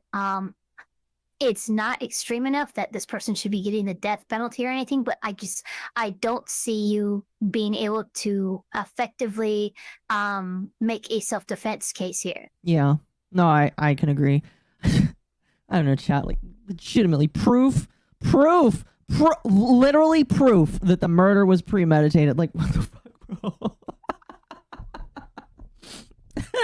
I am late to the party. Not too much. We haven't gotten to the Trump stuff yet. This is insane. Like, again, when I get this man in my recommended feed, I'm like, every single time I'm just like, this motherfucker, how the fuck does he still make money? Because a lot of this shit is like, I don't want to say Republican slop, but it is just like political slop here. It's just kind of dumb.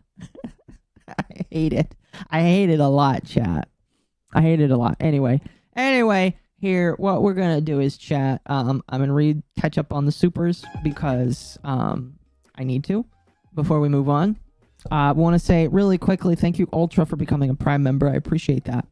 Let me turn on the whore button there. Gabriel, thank you for the 5. Say what you will about the Don, but I support his stated mandated yippee policy. I'm not familiar with that policy, but if he does have a yippee policy, I'm gonna have to give him an A+ right there. McSkittles, thank you for being a member for 2 months. Very much appreciate that. And continue to enjoy your emotes. And then the cool 2T for 2 says, is anything short of the wall in L? I don't know what you mean by that. Woke Snow White stole my kids. I swear that, that might actually be a thumbnail of his. I would not be surprised. And your favorite vampire succubus donate for 5 says, welcome to Watch Mojo. Today we count Donald Trump's top 10 promises made in the 90 days of office. Oh, that's fantastic. That's very beautiful. Anna for 5 says, I trust your analysis more than any mainstream media outlet on this matter. Well, I'm going to try my best. I do try and be as fourth estate as possible. I try to be as critical as somebody who could look at both sides and say that both of them suck. Again, Dama, thank you for the raid. I appreciate it. Sly for 5 says, I'm currently catching up and all of a sudden I see the elf has a new model. Didn't know Leaflet had a younger redheaded sibling. Do you know who Leaflet is? Leaflet is somewhat popular, so I imagine you probably would. Yeah, that's one of Natsuki Saika's other model. Saika's made like a crap load of models. Like my family got a lot bigger with its model. That's funny. That's cool though. That's very, very cool. The wall that Trump promised to build. Okay. Is anything short of the wall? I don't think the wall's coming, Chad. I'm sorry. I don't think you're gonna get your wall you want. If that's what you want, I'm sorry. You probably just won't get it. Ava for the 10. Let me be a contributor to this golden shower. Thank you. Appreciate it. And then the cool 2T for 2 says, for Milo, very much appreciated. How far away? I think we're still 2 more. 2 more super chats, chat, and we will watch the Milo video after we talk about the Donald Trump stuff. It will also extend the stream to a total of 4 hours this evening. And then Slide for 2. Tilted Tim sounds funny. Tilted Tim is always funny. Always funny. Always. Again, it'll be interesting to see what goes on. Yeah, I think Tim just needs to take an L on this one.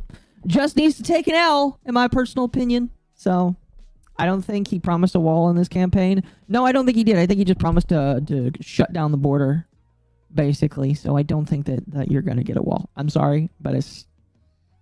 Does anybody really care about a wall this time? Like, does anybody really want one? I know some people probably do, but like, do people really want a wall now? I think people just want their... I think he learned. I think he learned when, like, the simple statistics, like 80% of like illegal immigrants just overstay their visas and stuff like that, or they come over plane and stuff like the the number of people like physically crossing the border is so substantially small compared to other methods of getting in, right? Yeah. Like boat, plane, things that a wall's not gonna stop. Yeah. No, yeah, for sure, for sure. It's one of those things where it's just like, I don't think people care that much anymore. No wall, sad face. No. Instead, we're gonna close the border the right way by hiring a whole bunch of agents. We need more Agent Schraders out there keeping the border safe. I will build it myself, brick by brick. Marines and guns Oh work my gosh, better. I cannot wait for our Breaking Bad finale, by the way. Oh, I'm so excited. Chat, we almost had our Breaking Bad, but Ava was on vacation and you were delayed, which is okay, but we didn't get to finish it. So I was this whisked away to Tuesday- Disneyland. It was fucking wild. Yeah. Did you want to talk about that? I don't know if you talked about it during stream, but did you have fun? I talked a little about, yeah, I had a lot of fun. I did Star Wars Land, and I have my cousin has iPhone, took a lot of pictures, and they've also done security work for VTubers who like went to conventions and stuff. Oh, really? So they are making sure that my identity is protected Oh, that's before nice. they send the pictures and the videos and stuff like that. Oh, that's So, really nice. I'll probably post some kind of thing, but I did like Savvy's workshop. I have a lightsaber with a purple kyber crystal and Yeah. stuff.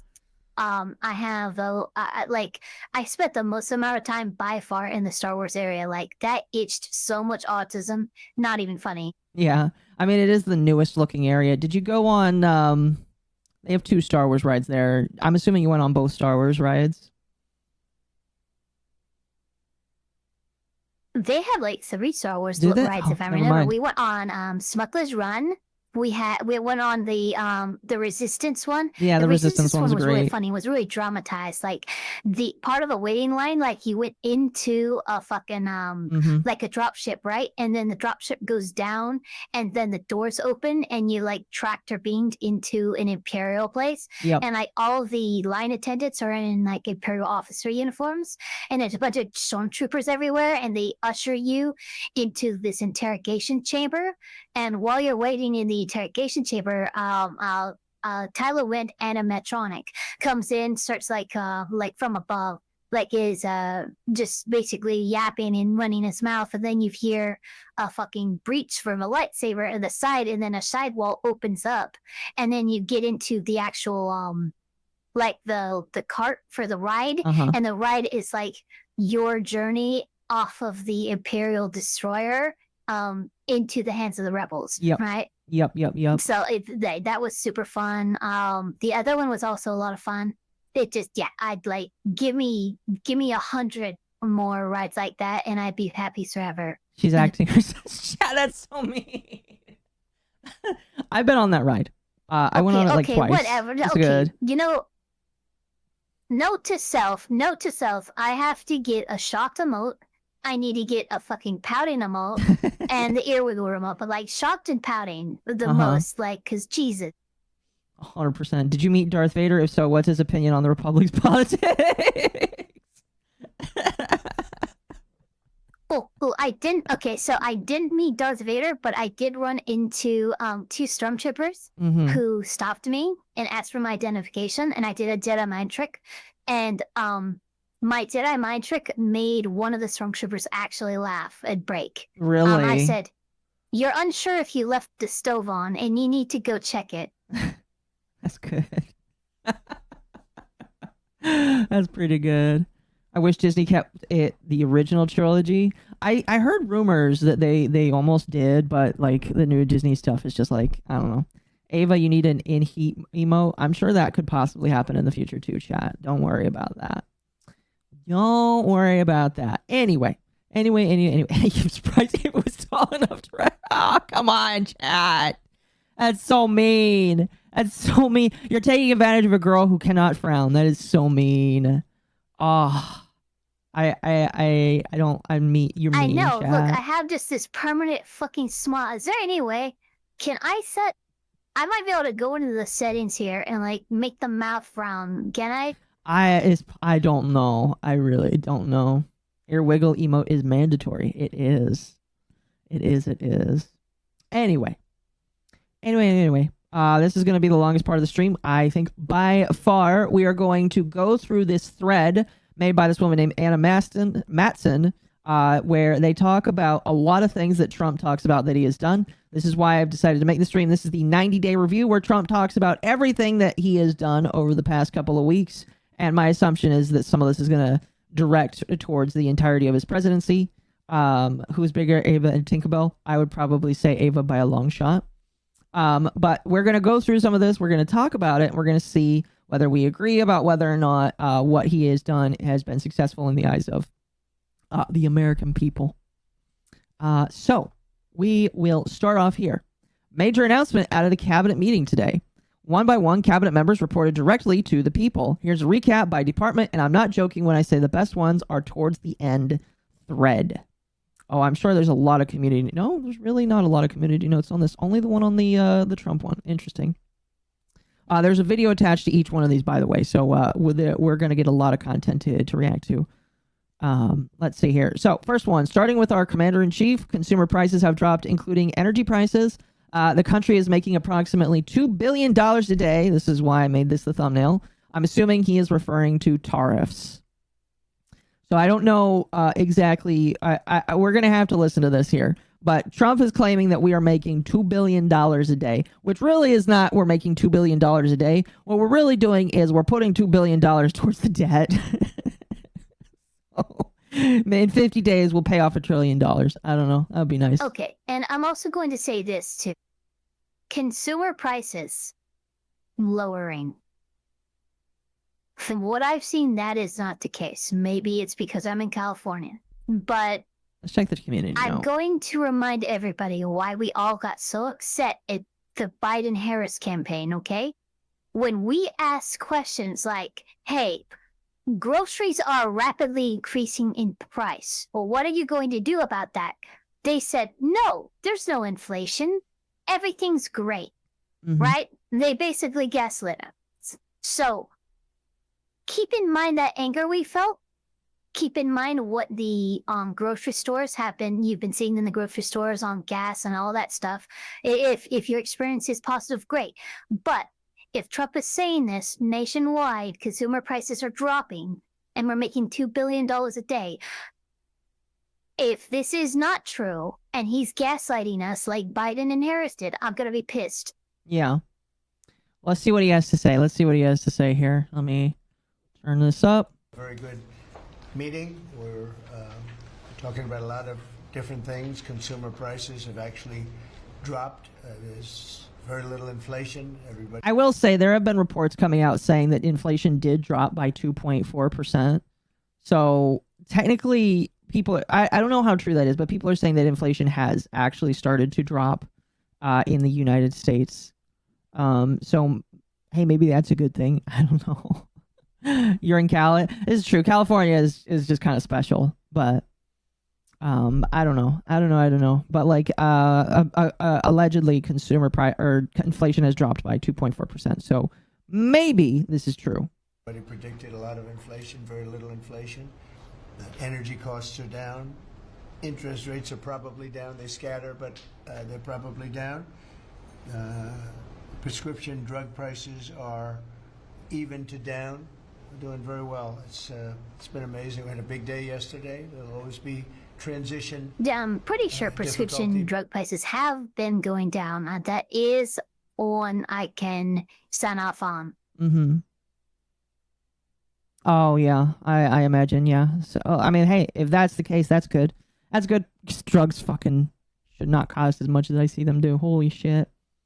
Inflation drop only means it's still increasing, just not as fast. I want to see a negative inflation rate. This is true. What is the inflation rate right now? I'm curious. Okay, the U.S. Consumer Price Index showed a 2.4 annual inflation rate for 12 months ending in March 2025, a slight decrease from the 2.8 rate in February. So I don't see no 2.4 lowering. I do see a 0.4 lowering, which is good because you want inflation to be between, I think it's 1.8 and 2.4 for a healthy economy. So that's good. And I will say, based on these numbers, that yes, he has in fact decreased inflation. I see. So, like, I'm reading here. What are the inflation rate? So the inflation rate right now is 2.4%. That's what the rate is. So when they're saying they lowered it by 2.4%, what they really mean is we got it to down 2.4% from 2.8 in only a month. That's pretty good. Yeah, that is pretty good. Let's actually look January 2025 inflation rate. Was it 3%? He has done amazing. Let's be fucking real. Yeah. 2.4 is the 12-month inflation. Yeah, if he drops it down to 2.4, he got it down. Keep it that low. 0.6%. That's pretty good. That is. Oh, holy cow. Deflation has its own problems. This is a 12-month percentage change going month to month. But in these 3 months, he has changed the 12-month percentage change by 0.6%, which is very good. Yeah. I hope that means that some of my stuff is less expensive. And different categories have different inflation rates. Yes, this is the overall number. So, like, the numbers for things are going to be true. different. There are some things that have gotten really bad. Mm-hmm. Like eggs. But eggs are just a different argument all on their own. Anyway. But we had Eggs is bird flu, and all the birds that have died in the little tens of millions. So. Yeah. Pretty much. Negative inflation is deflation. Use the proper terminology. Yes. The markets. So we're very happy yes, with the way deflation would act as an economy cure. You do not want deflation. Yeah, you kind of just want it to be like in the middle. Period. Right? It's gotta be between like 1.8 and 2.4%. So the fact that he's gone it down to 2.4% is good. Mm-hmm. Like, I'm not Trump's biggest fan, but I have to give him wins where I see him making wins. And if he got it down from January to March from 3.0% to 2.4%, that is a W to. Yes, it is a pretty big W. In my personal opinion, I would agree with you there. He's running. We're trying to get the world to treat us fairly. This is something that should have been done 25 years ago, and it wasn't. Should have been done 40 years ago, and it wasn't. But no president was willing to take it on, but you had to. It's not sustainable. It wasn't sustainable.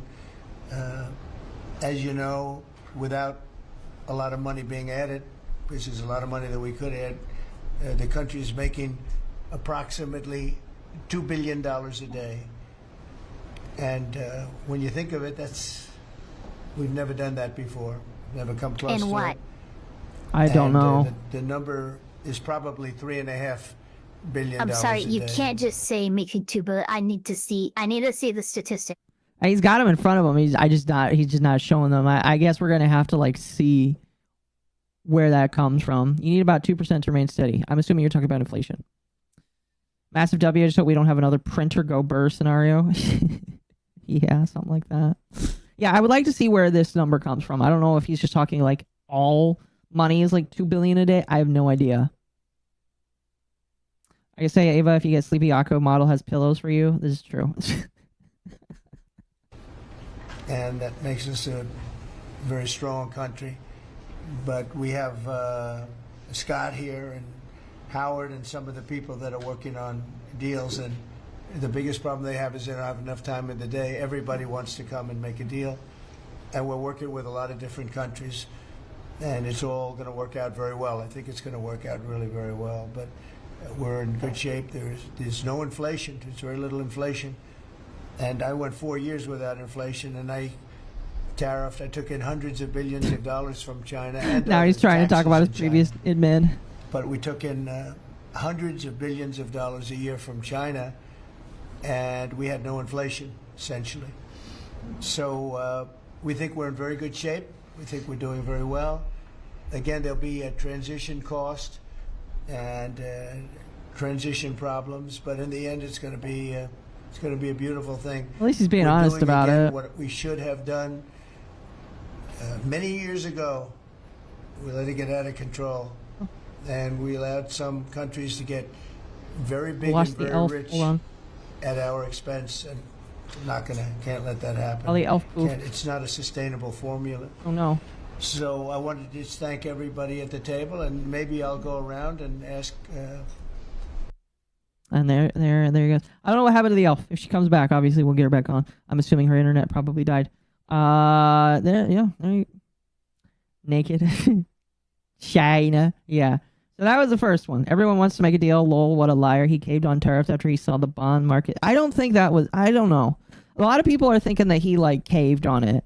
I don't know like what the truth that is. I would have to see like him admitting that. There you are. There you are. I'm so sorry. You're good. So sorry. I panicked. Turns out Saika has a toggle on this. Because of outfit options. Did you get naked so there I'm for a so moment? Sorry to everybody. Did you get now? Shit. I did. Apparently, yeah, Oh, I did. no. I did for just a moment. It's literally it's numpad 1. It's set to numpad 1. That's so messed up. I have to edit that out, chat. That's okay. That's okay. He was trying to get Aquabans. No! Yeah, no, I'm so sorry. It's Jesus okay. Christ. That's okay. I didn't even notice it. Oh my gosh. It was just a toggle. I know we're good, but my God. Talk about heart goodness. stomping. Yeah, I bet. Oh, goodness. Are you going to pull up your PNG model or do you want me to just use your Fuki Tech model? Oh, no. I'm bringing up the PNG tuber. Okay. Model. Jesus. So, somebody messaged me, well, if you have my Discord, and tell me how to remove that because that's horrifying. It's a nip slip. I didn't see it. It was not on. Oh, was it not on stream? Oh man, hold on. I kind of like want to. It was. Oh, it was. I know it was. I saw it for a second. Oh gosh. Let's see. There. Oh, it was.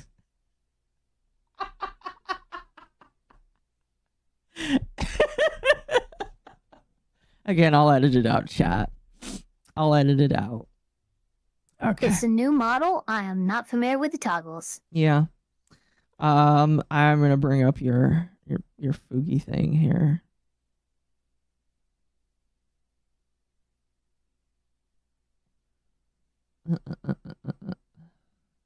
How did it not? Because I reset a lot of my shit. Let me copy.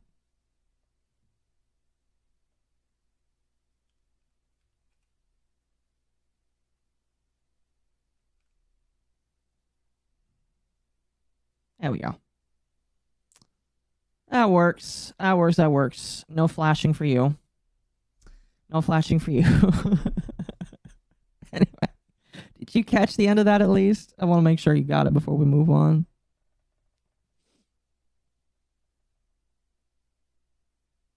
What did you say? Oh, the end. Because, no, my brain's freaking fried right now. No, you're good. I'm sure.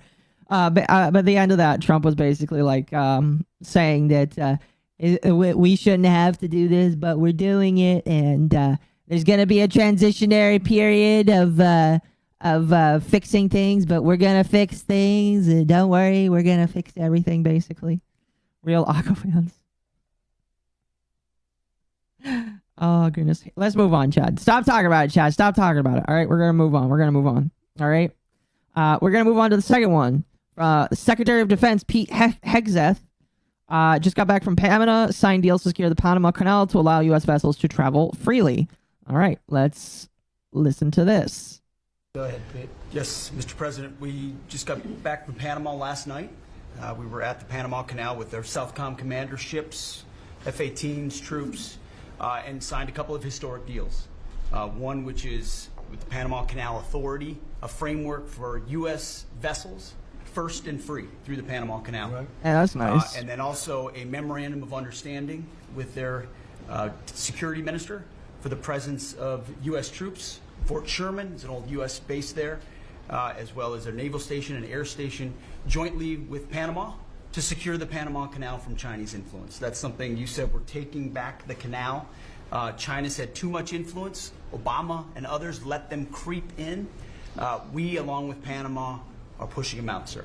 So we had a very successful trip. Their president, President Molino, sends his regards, very complimentary of the U.S. as he's a great ally, and I think they want the communist Chinese out, and with our troops there partnering with their forces, we've got a chance to push them all the way out, sir. We've moved a lot of troops to Panama and filled up some areas that we used to have, and we didn't have any longer, but we have them now, and I think it's in very good control. Right? Yeah, there you go. Why do Americans pronounce it like Panama? I don't know. Was it Panama? I don't. How do you pronounce it? That's a good question. Eva, no, chat. Eva's just fine. Don't worry about it. Don't make it worse. Don't make it worse, chat. All right, it's just fine. Just fine. Get blocked, bot. Okay. Let's move on here. Secretary of Commerce Howard Lutnick negotiating tariffs. Gold card coming soon. Yes, that is the other thing there. Chad, have you seen Donald Trump's gold card? I want to show this to you guys.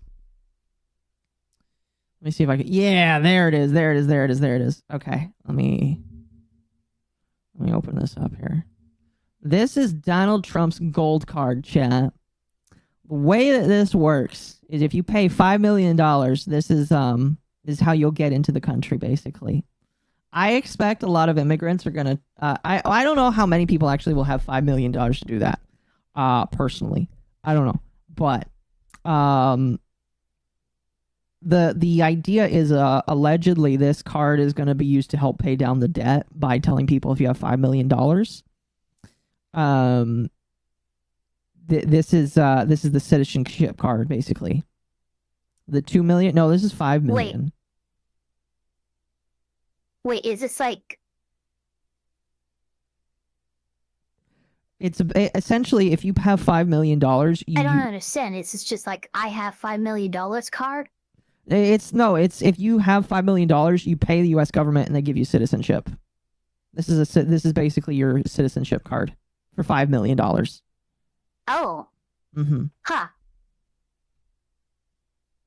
Yeah.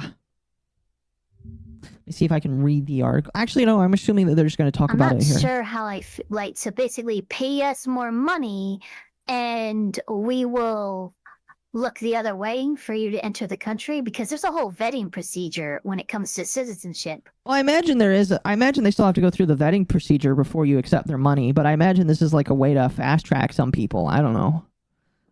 This is like this is definitely a rich person's way to get citizenship in February. But yeah, it's very interesting.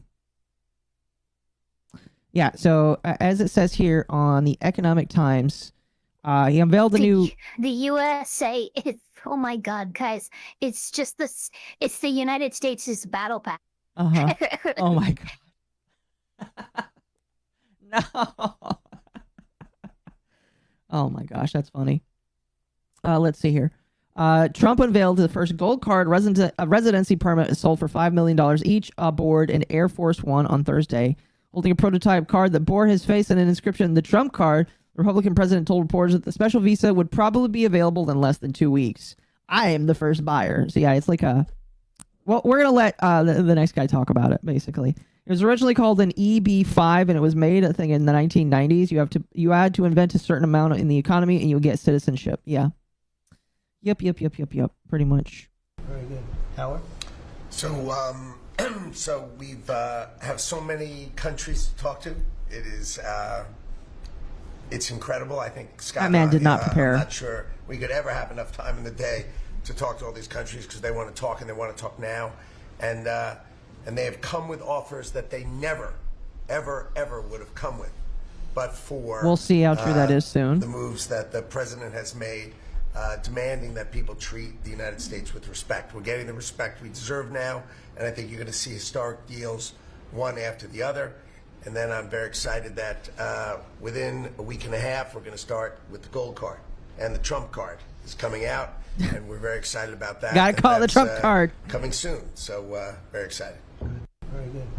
It's a battle. I don't like it, Chad. You can't call it that at all. I don't like it. But yeah. So apparently, according to that guy, the tariff agreement that is going to be talked about has never been. Some of the stuff that people are going to offer have never been done before. We're going to have to wait and see how true that is. Whether or not the tariffs that they are going to discuss with people haven't ever been done before. If that is the case, hey, if other countries come down and say, yeah, we won't do tariffs on you the way that has been done in the past, that's great. That's fantastic. I'll be very happy about that. But we'll have to see about whether or not that's true. You know, this is irrelevant anyway because Trump paused all the tariffs that he announced. Mm-hmm. In a little market manipulation. Like it was a weird, it was almost like a rug pull that he did, but with tariffs. Doesn't matter, but the only person who has tariffs applied is China right now. Yes. So all these things about all these countries having deals offered, we're never going to see these deals because Trump paused the tariffs. Again, this is the third time this is. I guess the question, you say he pauses it, but they're saying it's like a 90-day pause, basically. My assumption is if they don't come to the table, he's just going to unpause it. Yes, and the first time he did it in his first week in office, he did a 30-day pause, and then after that, he's like, okay, I'm really going to give tariffs this time. Okay, here we go. I'm going to pause it for another 30 days, and here we go again. 30 days later, coming out to 90 days, tariffs on everybody. I really fucking mean it this time. I have a whole list. I have a whole chart. Cool. Pause again for 90 days, except for China. At this point, boy who cried wolf, right? He keeps doing this. Right. Well, I think that the reason why he did it is so many countries were like, we'll come to the table, and that's why he's doing it, is to give them time. Because I imagine it takes a while. I imagine it would take a while to start them up, and I imagine it would take a while to stop them. So I imagine that's why it's being paused. I don't know. It was kind of weird. You know what? I will say. Haven't we had a blanket 10% tariffs on all countries for a hot minute? Longer than Trump's been in office. Let's see. Okay, this is an 8-minute video, but CoffeeZilla, I have no idea. I'll be honest with you. Let's see. CoffeeZilla has a video where he talks about this because, before the tariffs were paused here, CoffeeZilla has been having a downward spiral, and he's been saying how black-pilled he's feeling. But he made this video 2 days ago talking about this, where basically the tariffs were on, and everything was going. What do you mean why? The FBI has disbanded their cryptocurrency enforcement squad. Yes, they did, and that's another thing to talk about in the Basically, future. the government says we don't care about scams and rug pulls and all that bullshit. We're not going to pursue them. We're not going to enforce them. Yeah, that was an interesting thing. It was a very interesting to listen to. Again, that might be another thing to react to another day, but the thing that kind of caught me off guard is Trump, on Truth Social, which you would if you only use Truth Social, you would see this, but the tariffs were happening, and then Trump says this is a great time to buy, and this was before he paused it. So a lot of people are speculating that he said that because he knew he was already planning to pause them, basically. I don't know. We didn't tariff, they tariffed us. Chad is saying a lot of countries tariffed us, but we didn't tariff them. I don't know the entirety of it, chat here, but I will say that if people don't come to the table, he better put them back on them, is what I'm saying. Guys, okay, they tariffed us. All that means is the Chinese company importing United States stuff is paying a tax that they pass on to the Chinese consumer. Just like tariffs against other countries, for us, is paid by the importer and passed on to the consumer. So we can get all mixed up in this tariffs discussion, but understand what tariffs actually are, what they do. They are a tax that are placed on the importer. Yes. And boy, did I win. I wish I invested. When I saw the stock go down, I was like, oh, maybe I should put something in it. And then the next day it jumps right back up. I was like, fuck, I should have put some money in. Guaranteed insider trading is very possible. Very, very, very possible. I don't know. I just know there were a lot of grifters saying you don't need the newest thing. But And there's no way there wasn't. it really bothers me because like there were a lot of grifters, including the quartering, saying like you don't need the newest thing, and I'm just like, I don't need your coffee, motherfucker. So, oh, I don't know. It was very funny. Anyway, let's watch this next one. This one is Secretary of Education fighting anti-Semitism. Okay. Meeting governors and education commissioners as education moves back to the states and holding $400 million from Columbia and $8 billion from Harvard. All right, this will be interesting. Linda? Well, on a couple of fronts, we have been addressing the issue of anti-Semitism on campuses. There's been some grant funding and contract funding that we've reviewed, and some we've canceled and some we've put on hold, waiting for that while we do an investigation. On the other side of what my responsibilities are and having education go back to the states, we're meeting and talking with governors. I was with, this week, all 50 commissioners of education around the country, and because we also want to provide them with tools and best practices as education does move back to the states. Making great progress, great response from the states, and very positive. And what about colleges? You're holding back $400 million from Columbia, $8 billion from Harvard. Can you imagine the money we pay Harvard? They have a $60 billion fund, and we're giving them $8 billion. Linda? So he's okay.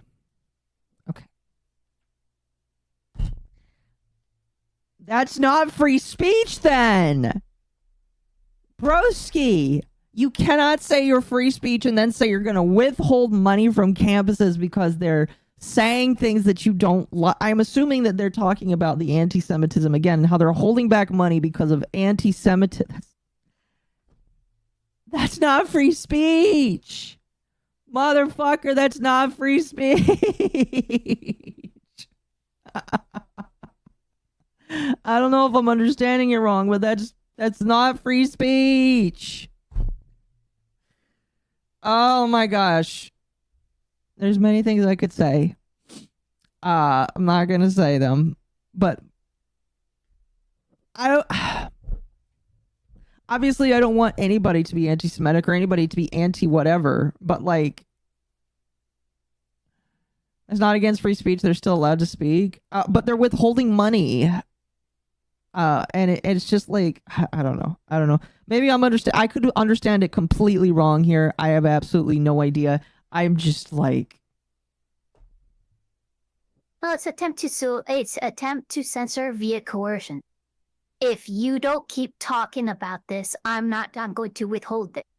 So yes, it is censorship. It is not a direct First Amendment violation because no one's being penalized, no one's being punished. Yeah.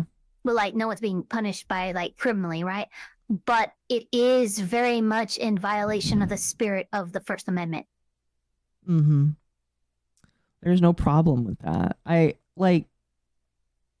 do agree that there should be no actual like damaging of property, chat, and people shouldn't be attacking other people. Why are we giving them money? That's a good question. That's another question that I really don't know the answer to. But I just feel like the spirit of withholding money because people is like, here's the thing. I have an issue. It's called quid pro quo. If you say you do this, or I do this, or I withdraw this, it is quite literally coercion. This is, again, I'm not arguing subjective ideas or opinions here. I'm just literally giving you the definition of what that is. That is, by definition, coercion. Mm-hmm. It's technically economic coercion. Yeah, I'm not saying that if there is actual violence that universities are not stopping, that's an issue. Yeah, and then you can talk about it then. But if it's just like people giving their opinions, like withholding money because of an opinion, I still find that's just as bad as like YouTube taking away my money because I say I don't know. I don't know. If I stop giving you money because I don't like your take, am I performing No, coercion? actually, No. Festive, that's a good point. Akko, if I stop giving you money because I don't like your talk, am I performing coercion? No, but if you decide to charge back on PayPal the Ko-Fi donation you gave to them because of something they didn't like, that is coercion. That's also fraud. And that's what's happening here, factually speaking. This is money that was already approved by Congress, put in place, put in motion, and they are threatening, I will take this money away from you if you allow this to happen. That is quid pro quo, that is coercion. This money is already supposed to be in transit, you know? Like, here's an issue that I have. Trump seems to have the power of the purse right now, and that's a power that should be in the legislative branch in Congress. Congress is ran by Republicans. I don't know why we seem to have a one-branch government right now, but I'm not comfortable. Are chargebacks in the picture you weren't talking about? I'm getting a little lost here. All I'm saying, chat, is if people are protesting... This is already a chargeback. The money that Harvard is being taken away from, the money that the government is saying, we will take this money away from you if you decide to allow this to happen, that money's already been set. It's already been given. It's already been budgeted. So this is basically the government threatening to charge back what they have already given and approved by Congress to give to Harvard if Harvard doesn't behave a certain way. That is very much in line with, that's just, no, it's censorship via coercion. Yeah, I don't know. I like, again, my issue, chat, is just like, if there are people performing acts of violence, yeah, that's not right. And if they're not doing something about it, we can potentially come to the table about that. But if somebody is just saying that they don't like Jewish people and then you want to take away their money for that, that's an issue. That's my issue, basically. Because you could turn that right around and just say anti-Islam. It's also a problem here of like, it's kind of weird because it's kind of like, oh, if the government like gave funding to YouTube, right? And somebody posted on YouTube that they don't like Jews, and we're going to take away your funding, YouTube, for doing that. Well, Section 230, right?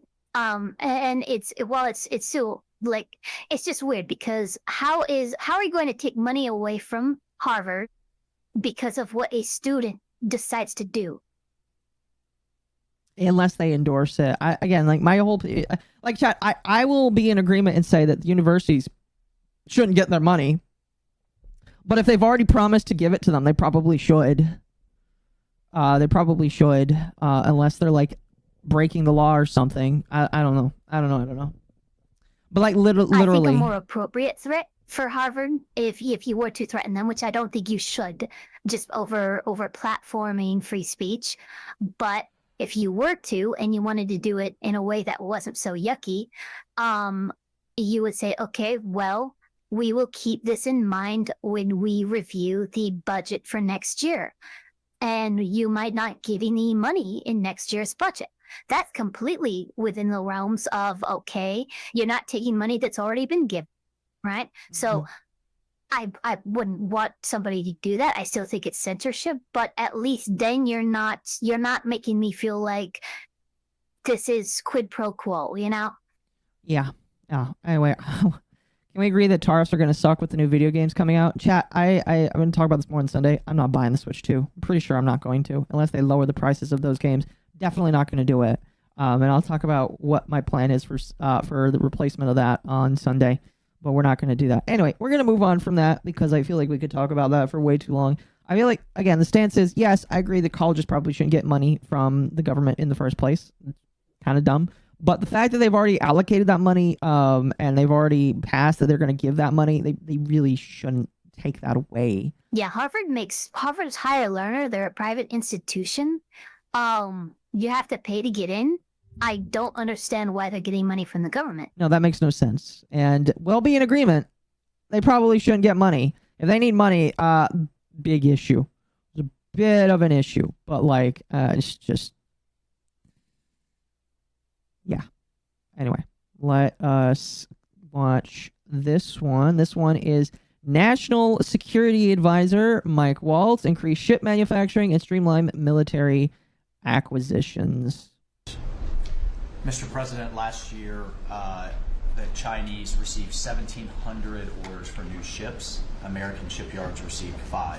Under your leadership, like so many other industries, we are going to revitalize and make shipbuilding and maritime great again with these blue-collar jobs. These are the cranes, the ports, opportunity zones, and drive that investment. Okay, what is your plan for that? Under that executive order, and also one to streamline foreign military sales for people that want to buy our equipment, and of course acquisition reform, all just this. What is your plan for that? So we're going to be rebuilding our shipbuilding business. We may order, would have to go to Congress for this, but we may buy some ships from other countries that we're close to and that do great jobs with ships, but we're going to start the process of rebuilding. We don't really essentially build ships anymore, which is ridiculous. It's going to be a very big business for us in the not too distant future, but in the meantime, we have... I lived on a sailboat in Chesapeake Bay where every other marina in town had a boat building port that was operating. So I'm not sure what he's talking about. Boats are built every year here. Well, slight devil's advocate that it is just one city, but I am interested to see just like I don't know. How is Trump going to reduce Chesapeake dependency Bay, on mainland? borders 3 or 4 states. Oh, fair enough. Fair enough. We have countries that do very well at building ships, and we'll be dealing with those countries, and we may be ordering top-of-the-line ships from those countries. And within a fairly short period of time, we'll be building our own ships. So we'll probably have to go to Congress for that. Permaban asks... Oh, is he talking about naval warships? If he's talking about naval warships, that's... might be right. That's entirely different. But you was just saying ships in general, and that could mean cargo ships. There's. So okay, if he's talking about warships, yeah, I think we have basically not made a warship in a hot minute. Yeah, I think that's what he's talking about. Commercial ships are almost all made in China, Korea, and Japan. That's weird to think about. Ben brings up a good point. How is Trump going to... so if we're making commercial ships too, that's okay, cool too. Again, too broad. His language is just too broad. And so more confused ships. you. We don't make ships anymore. I could think of many ships that could be made. But if he had just narrowed it and said commercial ships or warships or even both, fine. But at least then we would know what he's talking about. Yeah.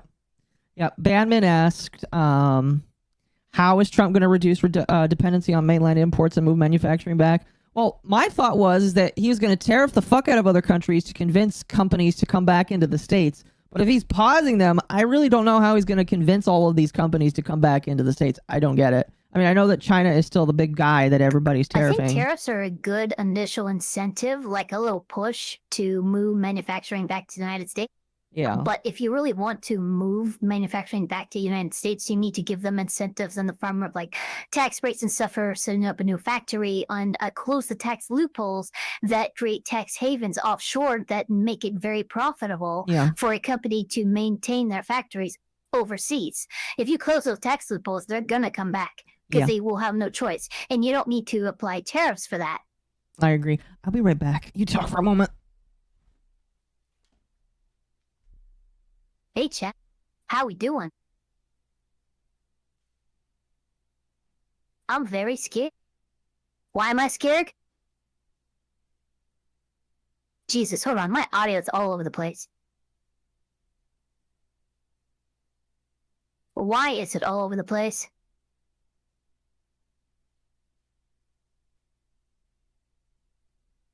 There we go. Let's try that. Oh, it looks like you're back.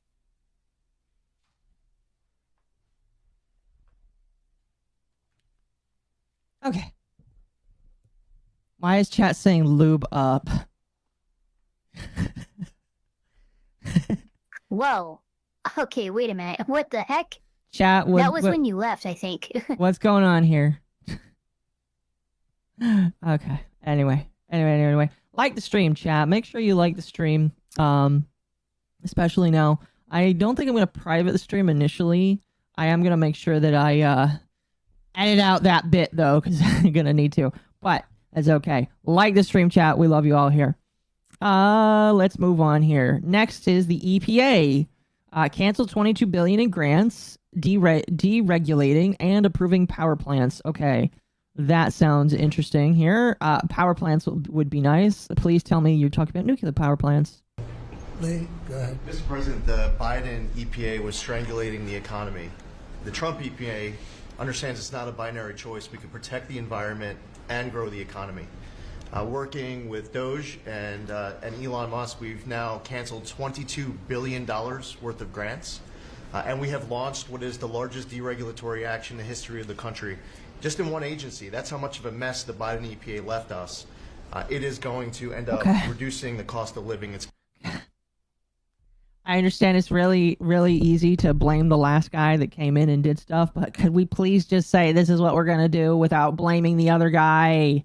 It's so annoying. It's going to create jobs. It's going to make it easier to purchase a car. It'll How? be easier to heat your home. How? What are you doing? Effort.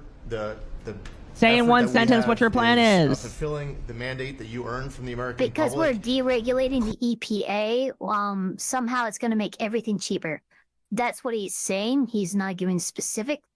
I can see how, like, for heating, you know, like, for instance, in the California, it is illegal to heat warehouses or other industrial areas with what's known as an oil heater. Oil heaters are extremely efficient.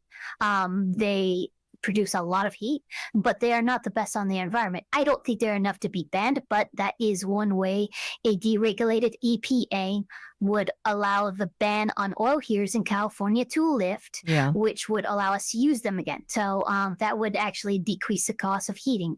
That would be one way, right? Yeah. And I imagine there are other inroads that he's thinking in that, but I don't think it's just going to all in all, a deregulated EPA is just going to boom, instant lower cost of living. Yeah. I think that's kind of magical thinking, but I do understand how trickle down a like kind of butterfly effect, a deregulated EPA could help, but I can also see how it could harm quite a bit too. So we're gonna have to see. I agree. And chat, what I mean is just like there reaches a certain point where it's just like you got to stop saying the last guy did bad and just come out and say this is what my plan is. Because just saying I'm going to do this is not enough. You have to outline to the American people who is your boss how you're going to do it. I understand it's like, oh yeah, hold on. I'm sorry. I don't mean to do this, but we're gonna have clean coal, everybody. Clean coal. Yeah, I did see that. Did anybody remember that Trump? Dude, that is one of the most, like, I love that Trump clip because it's just so funny. I know what he means and I know the spirit of what he means, but just for someone to say clean coal is just such a paradox. Like, what are you doing?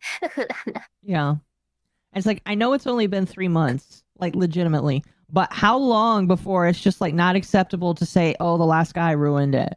Like, yeah, we all know the last guy ruined it. That was your campaign trail. And you can say that for probably the first 100 days. We were very upset with Kamala and we were very upset with Biden when they would say, oh, well, you know, we're still dealing with the decisions the Trump administration made during COVID. That's the reason for inflation, you know? That's what they were blaming shit on. We were pissed about it for all 4 years, right? All 4. Yeah. I'm going to be pissed at Trump for constantly bringing up what Biden's been doing for all 4 years that he does it. Because he's going to do it for all 4 years. Yes, it's only been 3 months, but I guarantee you, just like nobody ever can resist blaming the previous guy, this administration, like the last one and the one before that and the one before that, is going to constantly blame any shortcomings on the last administration. Biden did it, Trump did it, Obama did it, Bush did it, Clinton did it, Jimmy Carter did it. Like, come on. Drop it out. Well, yeah, I don't think he's going to drop it after a year. But if a year is what you're going to put forth, then... No, he's going to keep saying, look, I'll give him a year. Fine. We will give him that year. But in a year, when I hear the Trump administration blame the Biden administration for something again, I'm going to laugh in everybody's faces. George Washington. because we all know George Washington did. You know how much shit he talked on fucking King George? I mean, he was kind of fair to do that. I'm gonna be honest. George Washington had a good excuse.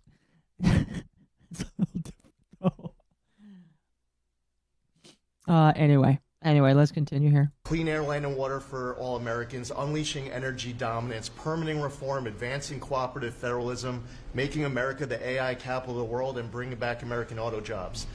When you called me that day asking for me to take this position, I was honored. Yeah, that is kind of a pretty tall order. I blame Obama for whatever happened in 2000. You know what? Even Obama blames himself for what happened in 2000. Yeah. And you were very specific and clear in what you wanted us to accomplish. We understand our mission, and at the Trump EPA, we're going to make you proud. The Trump EPA. Then let's watch this one. Which are going to really power the. That's funny. He's like, we're going to make you proud. It's like, you're not going to have a job, dude. Like, let's be real. If the Trump had their way, they would deregulate the EPA and they would not be a thing. So he's like, the Trump EPA is grateful to work with you. Dude, you are literally smiling and thanking this man for gunning for your job. Mm-hmm. You're not going to have a job next year. Maybe. I don't know. Thank you for the super chats, guys. Once we're done with all these, we will take a break to read the supers here. I'm actually gonna set another silly little goal here. We set one serious goal, and then everything after that is silly for everybody that wants to meet the silly goal. Which are going to really power the regular plants, and they're going to be right next to each other, because we can't rely on our grid. It's old and it's tired, and it's very subject to being attacked, whether by rain or by bombs or by anything else, and we're letting people build. Well, bombs. What the fuck? Wait, we're letting people build. Hold on, I need to rewind this just a little bit. Hold on. Did he just say our power plants are vulnerable to attack from bombs? Here, well, I'm gonna rewind it because I wasn't really paying attention. He's probably right, but that's kind of an insane thing to say.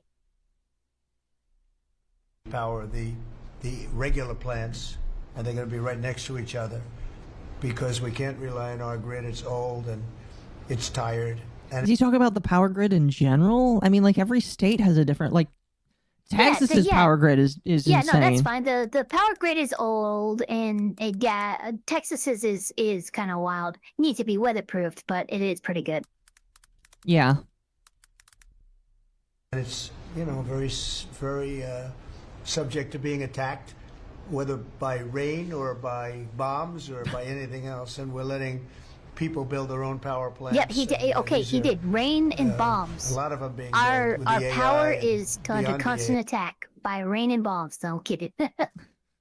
Number one cause of power outages is rain or bombs. Yeah, I'm sorry. Big worshiper is absolutely right. I'm pretty sure most things are vulnerable to bombs. It's very true. Like, Find me something that's not vulnerable to a bomb, chat. You won't be able to.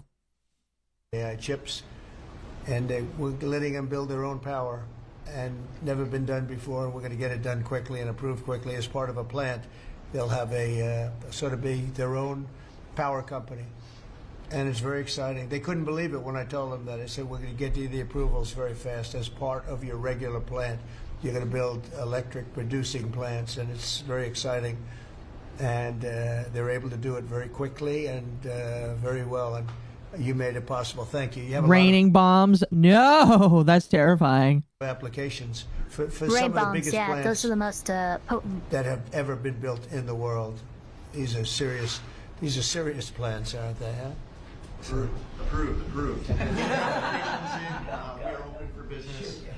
Working with Secretary Burgum, Secretary Wright, we are going to make you proud. We're going to make you proud, President. We're going to make you proud. What the fuck? Oh, I see. Okay. Yeah. Cool. Great. Build nuclear power plants. We need them. We definitely need them. Way more clean, visible energy. Yeah, all right. Nuclear is the clean energy solution. Like, it's not wind, it's not solar, it's not like oil and old energy and new energy. If they could just fucking cut the crap, hold hands, and build nuclear together, fucking, we're good. We're golden. Yep. But that's neither here nor there. Okay, this Secretary of Transportation stressed the importance of building ships, finishing grant agreements from previous administration, and taking out social initiative requirements. I want to thank you as well for the shipbuilding at EO. Again, to build ships, we also need mariners to sail those ships. I was just up at Kings Point for the Merchant Marine Academy a couple days ago, and we have some of the greatest young men and women who are learning how to be mechanical engineers, to rebuild and fix the engines on those ships, but also how to sail ships. I would tell you that over the past decades, this academy has become, it needs some love. It's been a little bit dilapidated.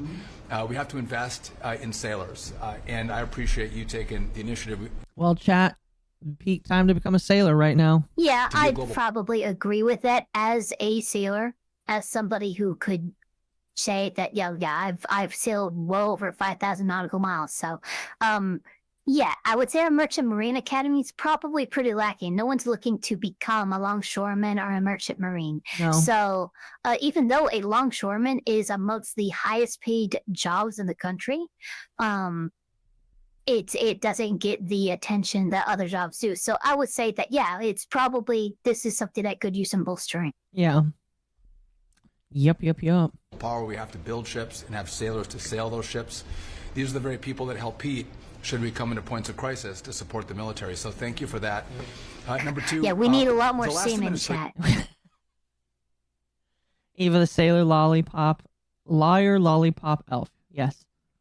Trump's going to look for the One Piece? Yes, chat. And he will probably be the one to find it. Announced he only looks that way because he ate a fucking gum fruit. Yes. Turned him orange. 200 projects, big, beautiful roads and bridges. Most of them are good. But they announced them. They didn't sign a grant agreement. 3,200. So the money doesn't go out the door to build the infrastructure in the country. And it's fun to do an announcement. It's actually the harder work to put together these grant agreements. So we're doing the work right now at DOT to get these grant agreements done and build the projects. Most of them are good. And they also put in all of this green and social He's justice talking just like requirements on Trump. I roads. don't know if you noticed. Not only is he talking like Trump, but he's got the Trump mannerisms with his hands.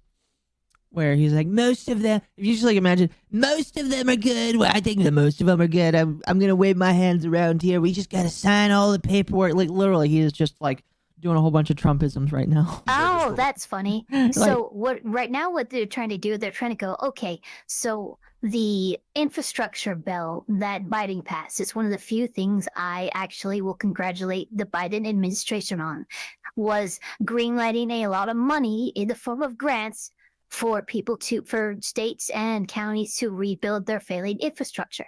Mm-hmm. This guy's coming in and basically going, yeah, we came in, we looked at, it wasn't quite right, so we came in, we're gonna do the grants, and he's basically going to take credit and say, it wasn't looking right, so we're like, it's just a weird like grift credit grab for what was the Biden administration saying. Mm-hmm. And look, you have to filter it through talking pieces, right? Because it's like, oh, there was a lot of Green New Deal and all the stuff in the way of all these grants. It's like, look, many of these grants have been approved for a long time. It was just waiting for the bill to go through. And a lot of them had nothing to do with green power replacement. It had to do with like getting let out of water sources like Flint, Michigan and shit like that, or other basically like maintenance infrastructure stuff, like redoing roads and shit like nothing like new. So I will say this is a kind of cheeky way of going, oh, we're going to take what the Biden administration did and made it better, but let's all be real here. A lot of this was already in motion. A lot of these grants were already approved, and this is just kind of a needless, pat on our back for something that we didn't. Mm-hmm. That's how you know who the bad politician is? Yeah, something like that. We're pulling all that out and putting the money toward the infrastructure, not the social movement from the last administration. Good steel, right? As opposed to green paper mache. Oh my gosh. Okay, thanks. Great job. Good job. Good job. Good job. Tell us, good job. Did you notice Trump didn't laugh there? Somebody told me something, and I've been very carefully watching. But he says if you notice, Trump never laughs. Like never. Like he might smile. There might be a little chuckle, like a little kind of thing. But like he never actually laughs. And I've been paying attention to Trump for about 2 years now, and I can't say I've seen him laugh once. That's interesting. Why do you think that is? Every pat on the back is very necessary. I'm not sure. I think that I know that like a comedian will find power in making people laugh. And not laughing themselves, right? And it might be some kind of a exhibit of like, this is the level of stoicism and strength that Trump has. He is a stoic person, maybe, but it's just something somebody mentioned, and I don't think it's a bad thing or anything, right? I don't think it's alarming or it's a deeper look into his psychological fuck off with all that. It's just interesting that I haven't seen him like genuinely laugh. Yeah, it's weird. It's not like, oh my God, end of the world. It's just something that is interesting, and I would love to know if chat has ever seen him laugh. Yeah. That's interesting. That's really interesting. Okay, well, continue. Sir, first, I would say... Hold on, let's read this first. Secretary of Agriculture talked about how tariffs will help farmers and ranchers. Well, they're paused right now. Biggest problem at USDA is food stamps, and she's working with Secretary Kennedy to revitalize the program, and egg prices are down. I will say I think egg prices are down a little bit where I live. More than friends. We've all become family. That's nice. I think. Yeah. I don't know if they're down for you, but they're down at least a little bit for me. Maybe like 50 cents, but still, I think right now they're about $8 or $9 for a carton, which is a dozen. Oh. Yeah, it's really bad. You know, it's real bad up here, guys. I used 4 eggs in the last 2 days to make French toast, so... Oh my God, you're fucking... Like, anyone who uses that many eggs is like, dude, who the fuck do you think you are? No. You know what you need to do? You need to buy a chicken when you get on a boat and you start your boat life, and just raise a chicken in your boat. Put it in a coop, raise a chicken. So I probably wouldn't do that on a boat unless it was a big boat. And if it was a big enough boat to have a chicken on, it'd be so big I couldn't handle like up that boat by myself. Right. Like I'd have to have a crew. Like we're fucking like full on yar har fiddle dee dee. Being a pirate is all right with me. But there is somebody who has a flock of chickens down the road, and we're going to talk to them and see about buying eggs at cost to see if we can mitigate what, just because eggs are just so fucking expensive here. That's good. That's good. That's I'm just imagining the Lucky Entertainment crew where we have a big ship and we all just share one chicken. It'll be more than one chicken, but it'd be really funny. And that chicken is Hey Hey from Moana. Oh gosh, that would be amazing. That would be cool. I don't think Bull would do it. I don't think Lumi would do it. On the top deck, looks around, and then immediately just starts screaming. Yeah. Yeah, something like that. I think that what you have assembled in your vision is a turning point and an inflection point in American history. And so just being a part of that is the greatest honor. So thank you for that. And again, just the relationships here and the honor and respect we have for each other is a reflection of you and your leadership. So I just wanted to say that first. The second thing I want to say is that on behalf of the farmers and ranchers, food security is national security. We have to be able to feed ourselves. And your idea of using tariffs along with deregulation and tax cuts, but your idea of using tariffs to ensure that we are putting forward and putting America first, no one understands that better than our farmers and our ranchers. But having said that, emerging from 4 years of Biden with a 30% increase in inputs for our farmers and ranchers. Oh God, here we go. Almost $50 billion trade deficit. Sorry, get 4 years of Biden. time it was zero, meaning that they are hurting. So the period of uncertainty we're in, they know that you're Chicken has to be chat. Chickens are inherently kosher. They're not pigs. I don't know what you mean by that. your vision will move us into an age of prosperity for all Americans, but for my people, for the farmers and ranchers, unlike any they have seen before. And I think they are really, really excited and so grateful for your leadership. But also, you have never failed to say that you have the backs of our farmers and our ranchers. It was the first. Good goddess on a cracker, woman. You don't have to make it look like you're sucking them off that hard. What the fuck? Phone call that I had after I was voted with the Senate, and that message just resonates with an almost 85% support of you in the last election. They're with you. Interestingly, the biggest budget driver at the United States I wanted Department to of say, sir. Agriculture No, I'm kidding. Like, fucking hell, woman. The dude next to you that was sucking him off said less than you did. Dude, look. He's like, he has his list first. He's like, man, if my wife treated me like that, Yeah. is not farming and ranching or agriculture, it's food stamps. And so as we emerge and embark, Secretary Kennedy and I, on your vision of making America healthy again, a massive part of that is realigning and reworking our food stamp program so that it better serves those who need it.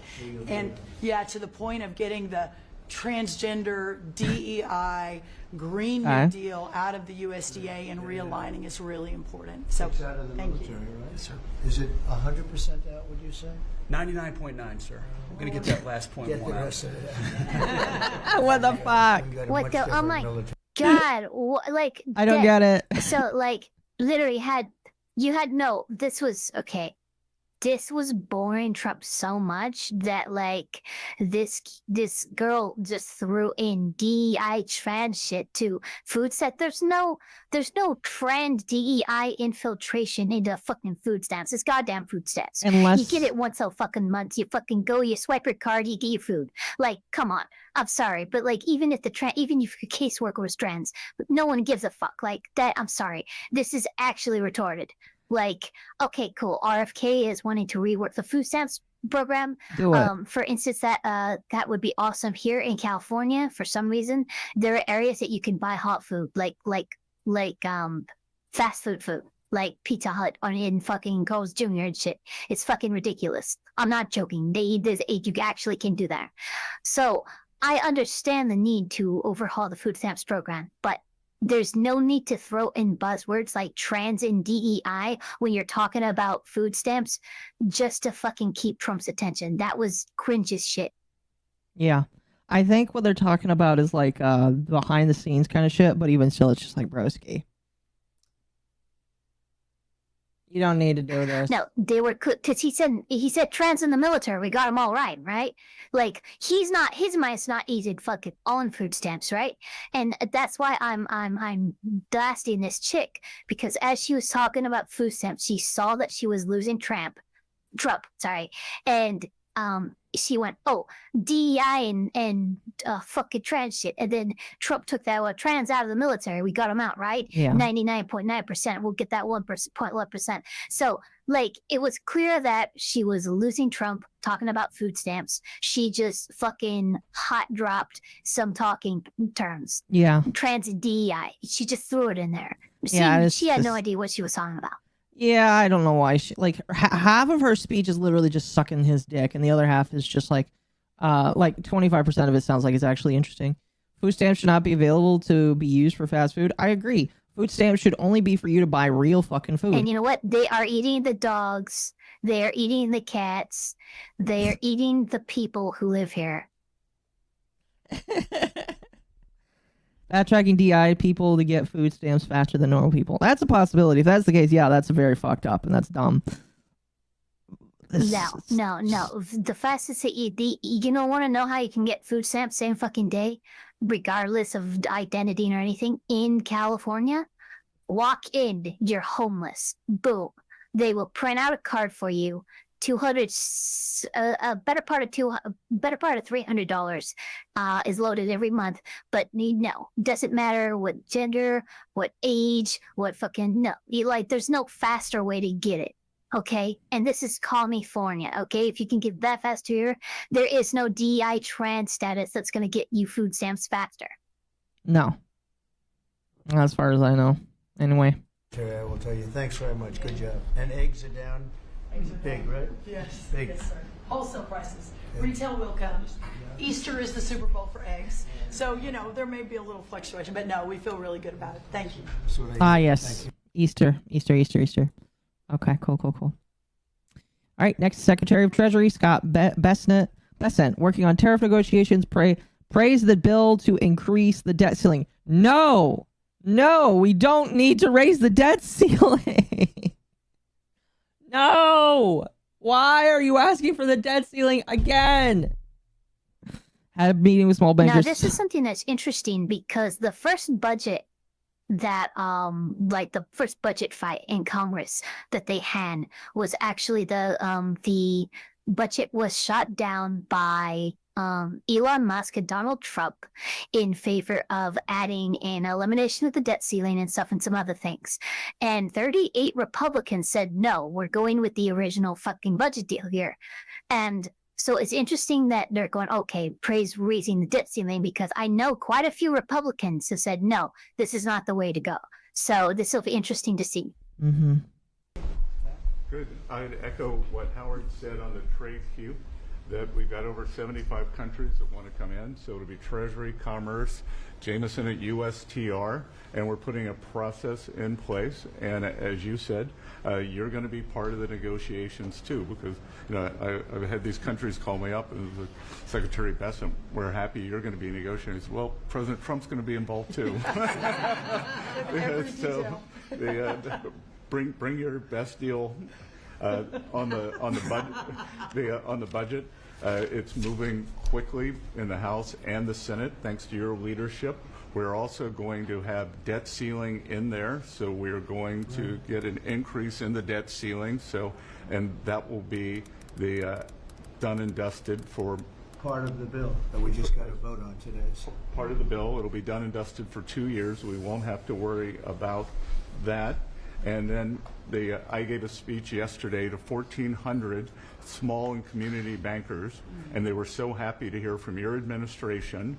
And I told them Wall Street's done great for the past 4 years, 10 years, 20 years. It can continue doing great, but it's Main Street's turn now, and it's those small bankers through deregulation, through emphasis on Main Street, your Main Street agenda, bringing back jobs, that is going to power the smaller communities. And then finally, the bond auction went very well yesterday. We had a lot of foreigners show up as the support, showing that the U.S. is still the best place to invest. The inflation report, as you said, was quite good. And energy prices are down more than 20% since January 20th. Amazing. Oh. Good numbers. Good to know. Maybe my energy will go down then. That's nice. Cool. All right. Next, Attorney General Pam Bondi reported that courts are siding with Trump admin on spending direction. 11 defendants have been charged with possessing $11 billion in cocaine. Okay, and prosecuting Tesla terrorists. Whoa. Yeah, that's a lot of cocaine there. Somebody's doing their own Breaking Bad. That's a lot of fucking cocaine. 11 billion? Jesus. So somebody's doing their own Breaking Bad right now. President, we've had some great wins in the last few days. That you were overwhelmingly elected by the biggest majority, the U.S. Okay, this is the second woman to fucking glaze this man's ass. Why is it the women that do it the most?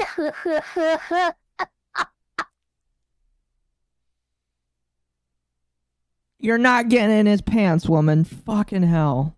Americans want you to be president because of your agenda, and the courts are ruling that you have the authority to determine how the money of this country will be spent. That's what the American citizens wanted, and that's what they're getting. An example of that Friday was... Pause it. This is no. Okay, no. Oh my God. Oh my God. Oh my God. Oh my God. Oh my God. Oh my fucking God. This is so inappropriate for her to say. The power of the purse is in Congress. The courts are not ruling that Trump has the ability to say how the U.S. United States government's money is spent.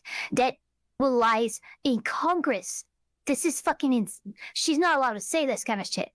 Like, it's not even factual. So, continue, but like, holy shit, the Attorney General of the United States is this stupid? Possibly. The Department of Education, that you can determine how the money will be spent. No more DEI. And that impacts every agency across the board. On the civil side, again, NLRB, we had a big win in the Supreme Court there. OPM, a big win there. But also 16,000 workers there. But also on the criminal side, the Alien Enemies Act. We are winning there. And, you know, your directive to me was to keep America safe, and that's what we're doing. Whether it's the alien enemies, all of these gangs, and they are enemies of our country. They are terrorists, they are organized crime, they have come here, they are extremely organized, they are spread throughout our country, and they are creating terror. And no more under your directive. And that has stopped. Yesterday in South Florida, we charged 11 defendants with $500 million of pure cocaine coming into our country I thought to they said kill 11. our kids. They were caught. They will be prosecuted to the fullest extent of the law. To kill our These gang kids? members Why did are you have to going bring back kids in to where that? they came, or they're going to El Salvador. I'm sorry. That was such an inappropriate talking point. Yeah, yeah. Like, are you kidding me? Like, the fact that they're bringing the drugs into the country is bad enough by itself. They're not specifically targeting our children, you fucking maniac. No, yeah. Whenever somebody brings in kids, I'm just like, you lost me. You lost me, woman. Sorry. Pam sucks. Drops the ball. It sounds like it. Salvador prison at your directive. And, you know, you also gave us a directive to prosecute the people who are going after Tesla to the fullest extent of the law. Some of the greatest police work I've seen. We've made 4 arrests. Can I get the whole amount and recreate the office scene from Scarface? Maybe. Will be no negotiations at your directive. They're all looking at 20 years in prison, and within the next 24 hours, you're going to be seeing another huge arrest on a Tesla dealership, President, and that person will be looking at least 20 years in prison with no negotiations. Jeez. I mean, like, if he's a terrorist and he blew up stuff, yeah, he deserves it. Cause Well, that I mean, shit's- yeah. If you're fucking, no, absolutely, that's fine. If you want to go hard on these fucking Tesla terrorists, absolutely, fucking throw the book at them. Yeah, no, 100%. They should have the book thrown at them. All right, Secretary of Labor. 4.4 billion in COVID funds were not used, so they returned to the Treasury. Since 2020, over 400 million in payments have gone out in fraudulent payments, including 25,000 to people over 115, 28,000 people between 1 and 5, and 10,000 people who have not been born, and 228,000 new jobs reported. All right. And accountability matters. That's what we're recognizing. With All right, third woman. Let's see if she sucks this man's dick. our partners at the Department of Labor for Government Efficiency, just a few weeks ago, we realized there's about $4.4 billion in COVID funds that were not used, that the state coffers were just holding on to. Out of that, we've returned $1.4 billion back to the state treasury, so essentially to the American people. Oh And yeah, we'll go actually, back this and is claw. relevant. One of the counties that is over here in California was they had to do a council meeting deciding how to spend some leftover COVID monies that they did not end up spending, so it had to be returned. Yep. So yeah, this is regarding the COVID monies. Yeah, this is accurate. It's a good thing. It's a nice thing when they do that. The rest of those billions of dollars back. And on the heels of that, late last night, we're understanding unemployment insurance fraud. That trust needs to be whole for the American people. When we need it for who deserves it. That's not what we're seeing in the numbers that we saw last night, again, exposed by our partners at DOJ, at the Department of Labor. Since 2020, over $400 million of payments have gone out already. And when you hear these numbers, Apparently, in the United States, we have over almost 25,000 people who are over 115 years old who are collecting $59 million that we have sent out to people. Talk about fraudulent behavior. Mr. President, 28,000 people between 1 and 5 years old have collected. Why isn't Tom Bondi talking about this and charging these as fraud then? That's a good question. I don't know. This might just be what she decided to bring to the table. You know what's funny is this woman is not glazing. I'm like, okay, if this is what's discovered, absolutely fucking get it. And yeah, I'm glad she's not glazing. She's sticking to the facts that she has. So I like that. Mm-hmm. I do. I like that as well. I like it a lot. Fraudulent payments at the tune of $254 million has gone out. And lastly, 10,000 people who have not been born yet, 15 years into the future, $69 million, and they haven't even been born yet. In one case, they will be born 129 years from now. The United States government sent them $41,000, and they're not born yet. So, under the Department of Labor, those are the things that This we're is on uncovering. federal I couldn't be more unemployment. honored to tell the American State people unemployment that we're is what bringing back their handles dollars. most people unemployment. So I'm wondering what this is like. I'm very interested to see the actual statistics here and the figures that they are able to see and know, identify this is fraud. Mm-hmm. Because this can be just identified as glancing at a spreadsheet, right? This is something that you had to do some serious investigatory work, and if they did it, great. But you're just listing numbers with no real substantive evidence. And maybe that's why Pam Bondi hasn't announced charges against these fraudulent individuals, because maybe they don't have that evidence quite yet. I'm just trying to figure out why, like fraud is illegal. Yes. Defrauding the government in this matter Very in illegal. that amount is completely illegal. So that should be charged. I want to know why it's not being charged yet. Yeah, I would like to know too, because I feel like we've known this for a while, and maybe just the investigation takes a lot of time. I don't know. And we're saving them and returning them to the United States Treasury. Also, jobs numbers. Last Friday, 228,000 new jobs were reported. That is good for the American people. That is my primary job, is to grow that workforce under your leadership. That's so nice. We've kicked off the America at Work tour, and we'll be visiting cool all 50 beans. states, and I'll be Quarter working of with a my million. colleagues here to do just that. So thank you, Mr. President. We're going to grow this economy. We're going to. She still has another minute. Holy cow. American worker. So you're finding tremendous fraud, though. Those numbers are really bad when you're Unheard of. over 115 years old. And I think you had mentioned the oldest person in our country is 114 years old. That's pretty good. A woman living in Pennsylvania, but apparently there's 24,000 more of them that are 115 or older. That will I hope you hear that. So we have 24,000 older than the oldest person. Definitely did. That's terrible. And what are we doing about that? I think I heard Elon. Yo, you're right. I think I did hear him. Hold on. Those numbers, 14 years old. That's pretty good. A woman living in Pennsylvania, but apparently there's Yeah, 24,000 more. I just imagined he's in the corner, I hope just you hear like that. Nazi So saluting for no reason. 24,000 older than the Sorry. oldest person. Yeah, that is him. That is him. 100%. And what are we doing Yeah, about that? yeah, Elon's How do in we there. get that money back? Yeah, so we're working with our IGs to do the further investigation. The House and Senate, we had a 5-year statute of limitations. We've got an extension on that, another 5 years. And so the goal, in my opinion, we should never have a statute of limitations to return the American dollars back to the Treasury when there's fraud. But at this point, we will continue to work hard and double down and return those dollars to the Treasury. Great. Thank you. Thank you. Interesting. Well, maybe they're trying to give people time to return the money. Maybe they're sending out letters. Maybe they're sending out letters. I don't know. Woman was good. She didn't suck the man's dick. So, good on. What's her name?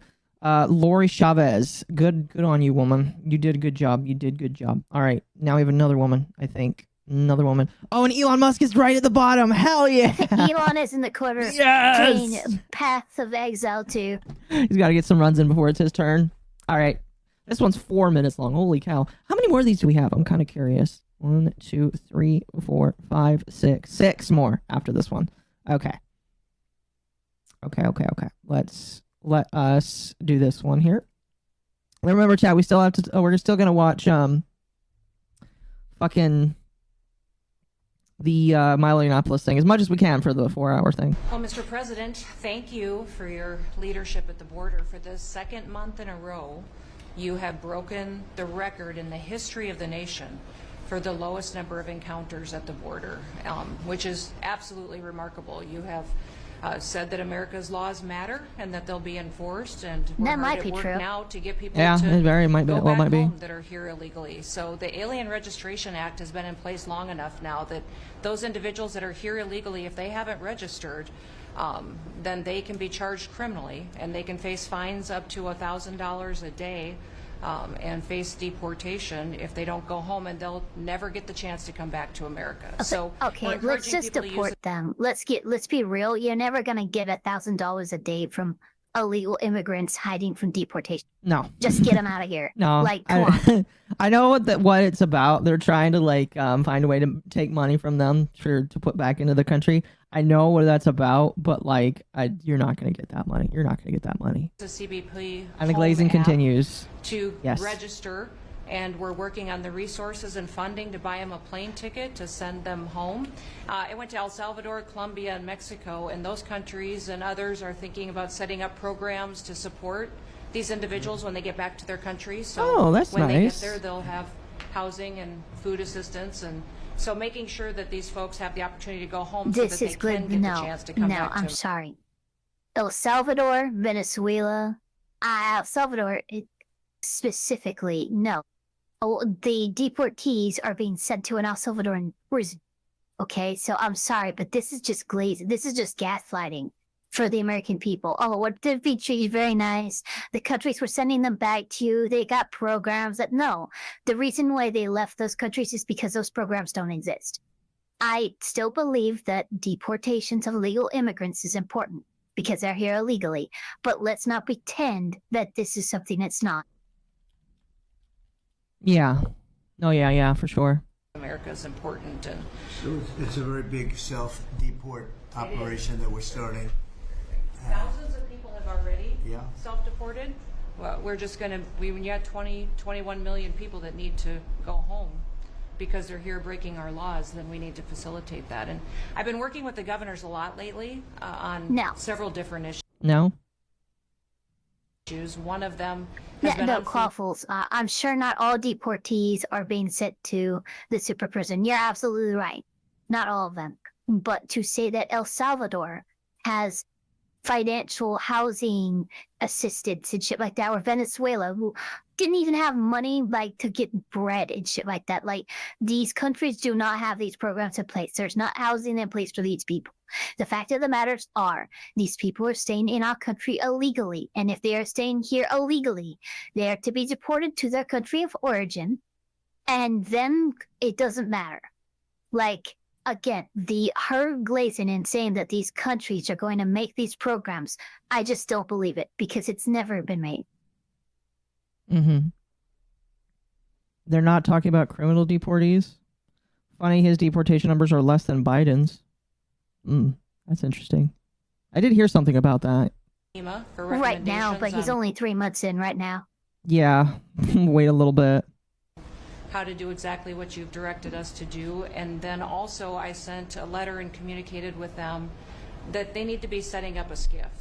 Some of our governors don't have secure facilities to have national security issues. I think one of the jobs Homeland Security has is to give communication down to states, to local cities and communities. And so recommending they get a SCIF, they have secure comms with them at all times or nearby so that they can have national security conversations, and then to have somebody in their office designated that is their communications person. A lot of them have emergency management officers, but they don't necessarily have somebody designated when it comes to a national security issue that we may need to communicate with them on. And That's I probably think a good American people idea. Communication is good. Mm-hmm. No, I agree. need to know that Real ID will be required to travel on May 7th. So those governors have been notified to communicate that at home. We don't want anybody to get delayed and also, not be yeah, able to I'm not travel going to when they- judge Trump's deportation numbers until a year has passed, and then we'll look at it, because then we have a proper data pool. Mm-hmm.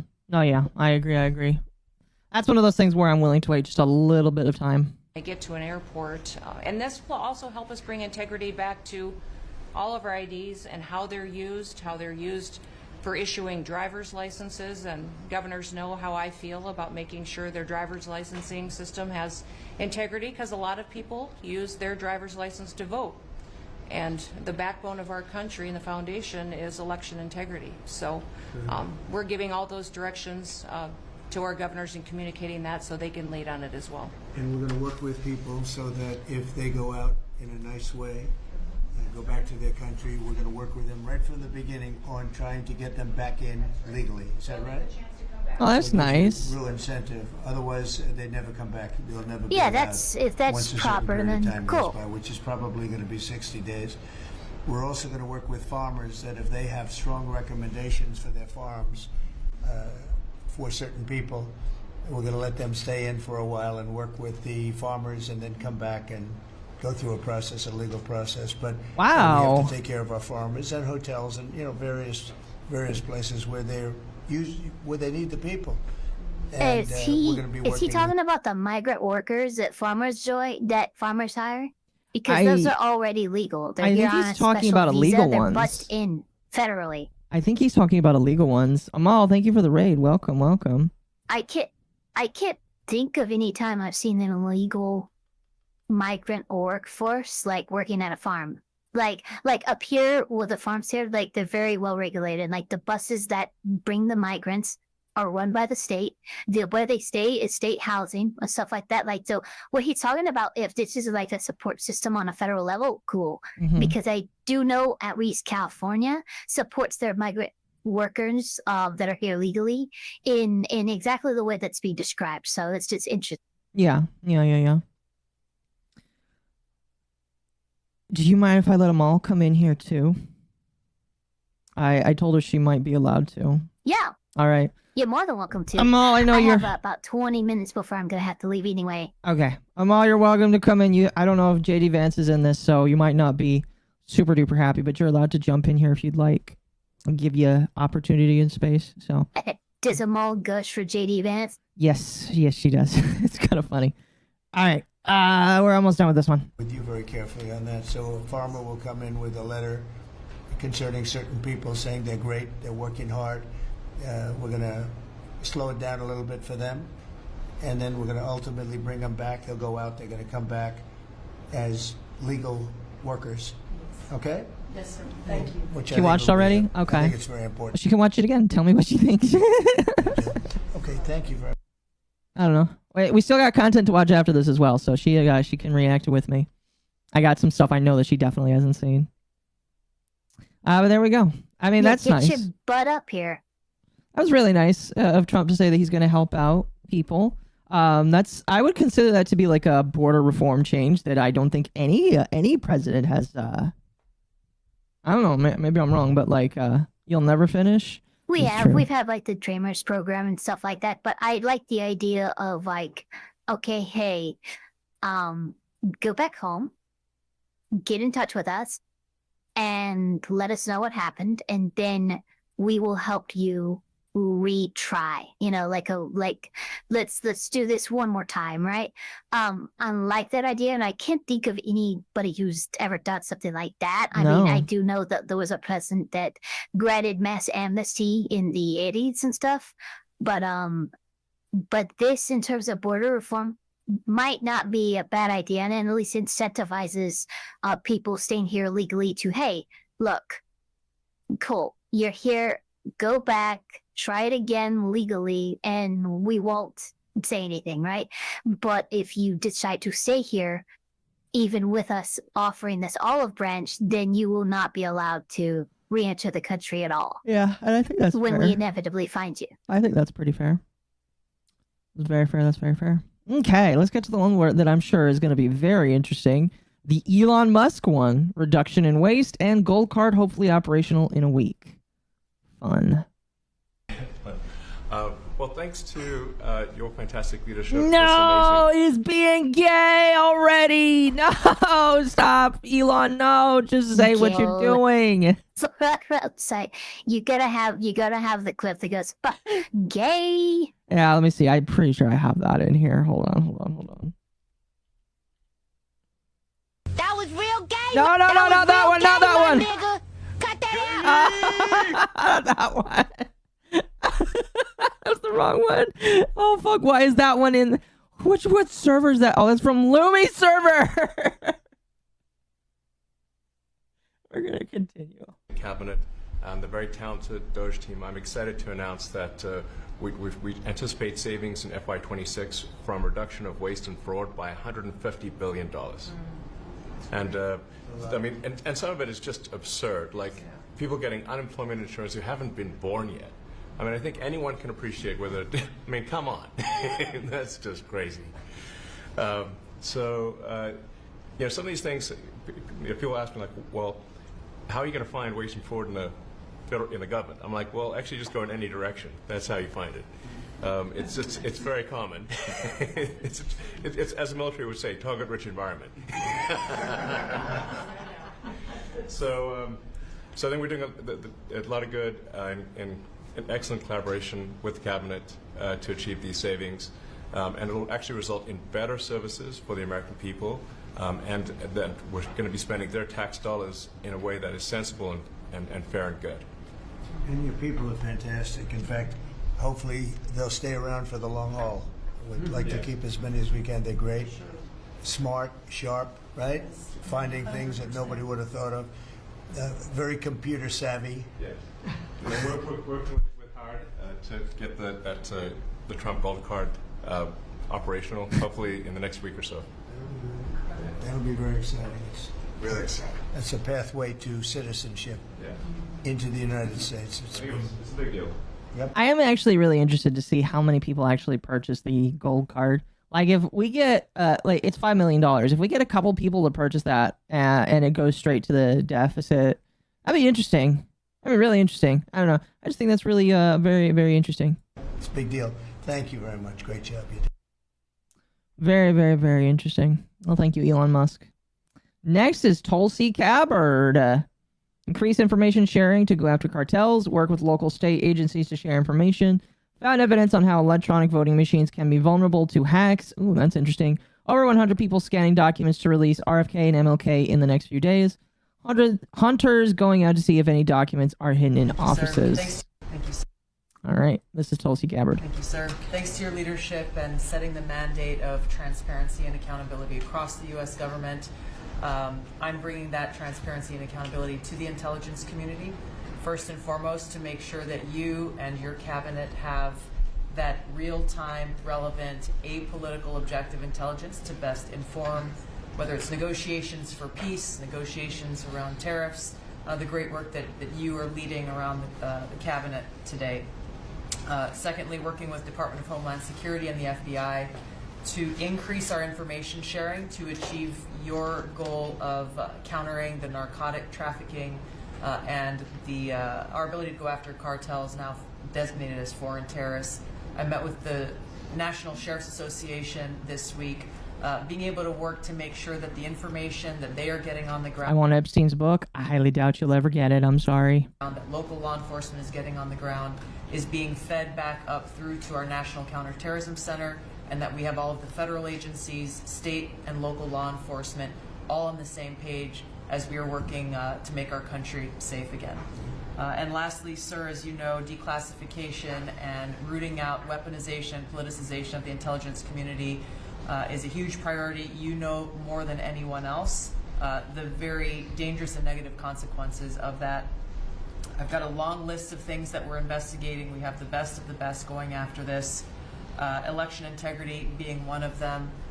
We have evidence of how these electronic voting systems have been vulnerable to hackers for a very long time and vulnerable to exploitation to manipulate the results of the votes being cast, which further drives forward your mandate to bring about paper ballots across the country so that voters can have faith in the integrity of our elections. And lastly, we've been scanning. I've had over 100 people working around the clock to scan the paper around RFK, Senator Robert F. Kennedy's assassination, as well as Martin Luther King Jr.'s assassination.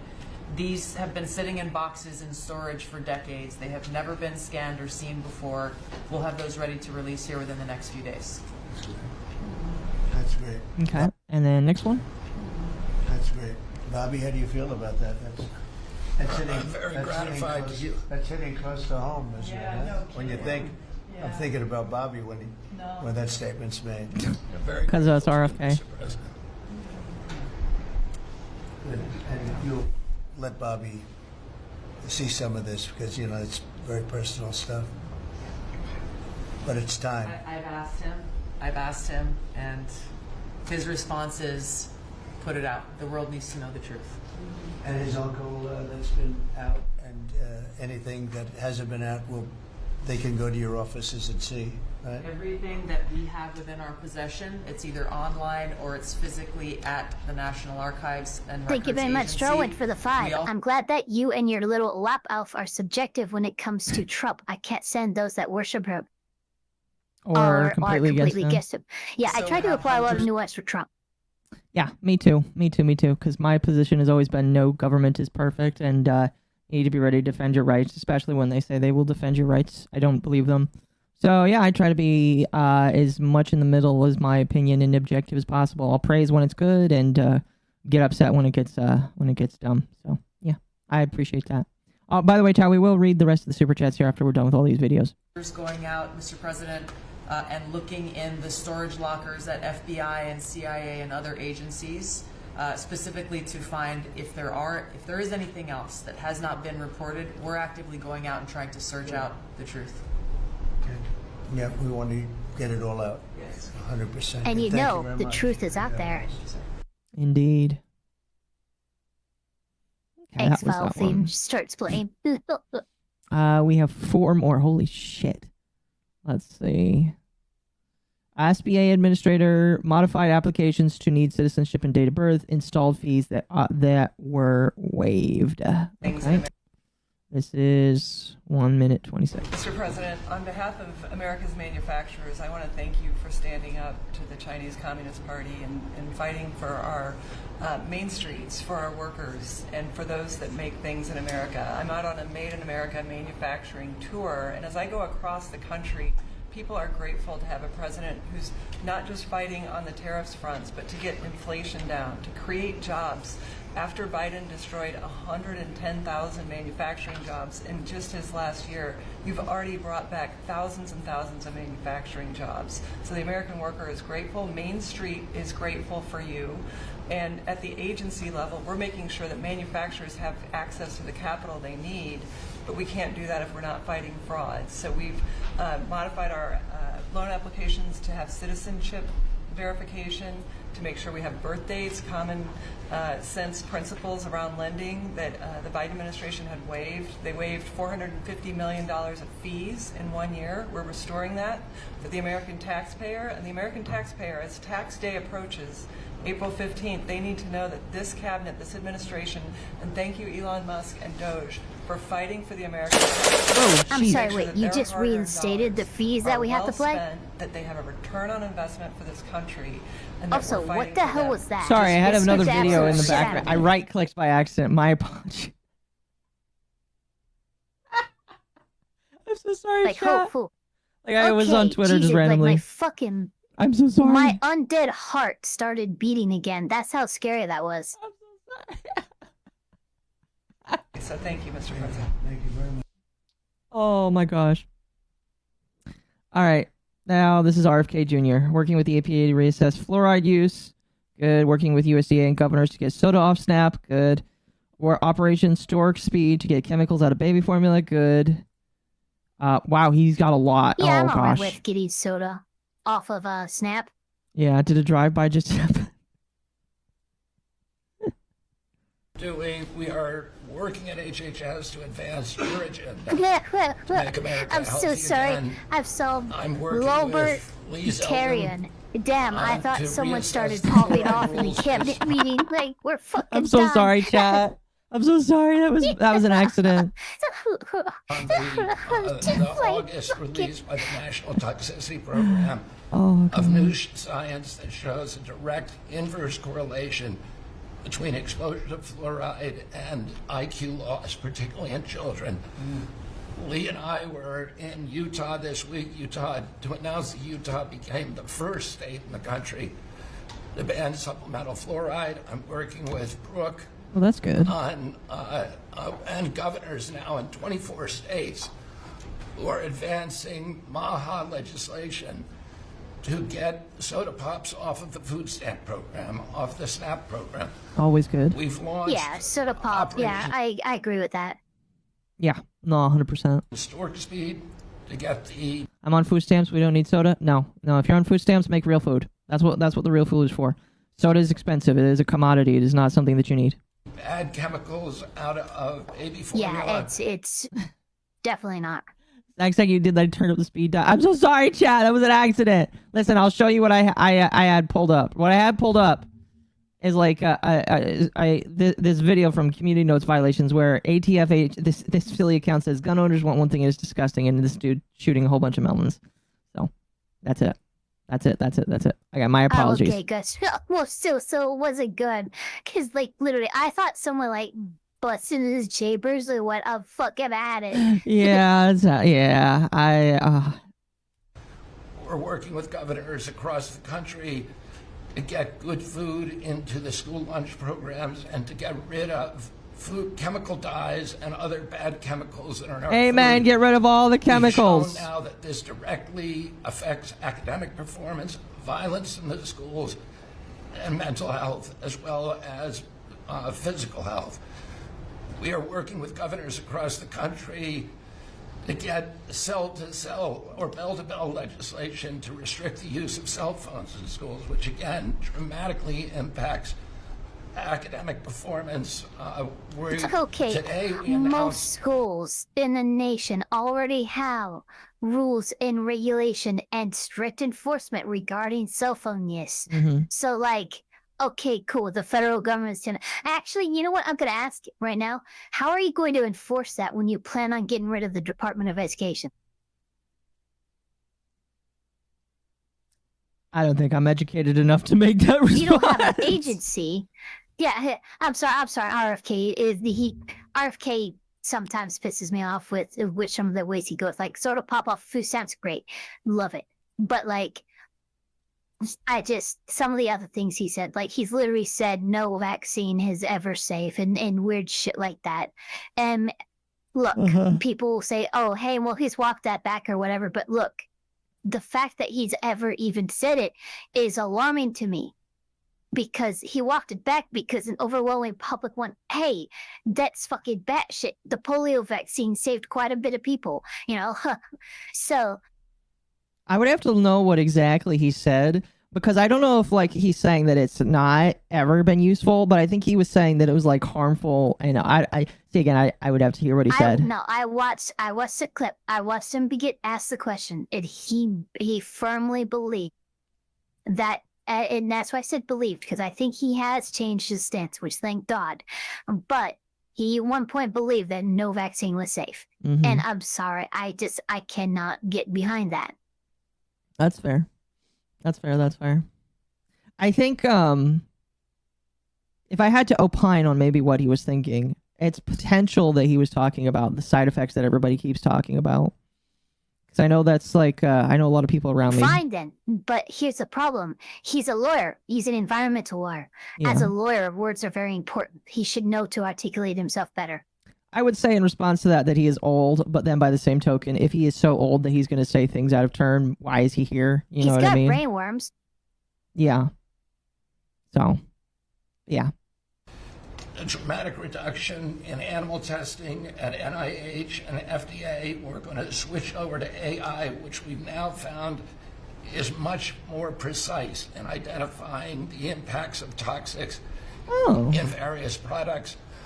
We're working with Elon, who's done an incredible job to eliminate the I'm redundancies. sorry, pause this. Are you telling me the generative learned AI that learns on the work of humans is somehow more accurate than what it trained on? Because as far as I'm aware, there's not a goddamn AI on the planet that's more accurate than what it fucking trained on. Uh-huh. That's interesting.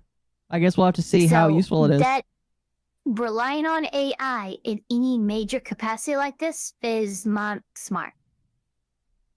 Yeah, we'll have to see just how accurate it is, in my personal opinion. We will have to see. Streamline operations at all the health agencies and to recalibrate our trajectory to your agenda of making America healthy again. And finally, on the CDC has done an amazing job at getting the measles outbreak under control. We have about 680 cases now in 22 states, compared to the same outbreak in Europe, which is 127,000 cases and 37 Jeez, I didn't know we had a measles outbreak. Our numbers in this country have now plateaued. And I want to thank CDC for that.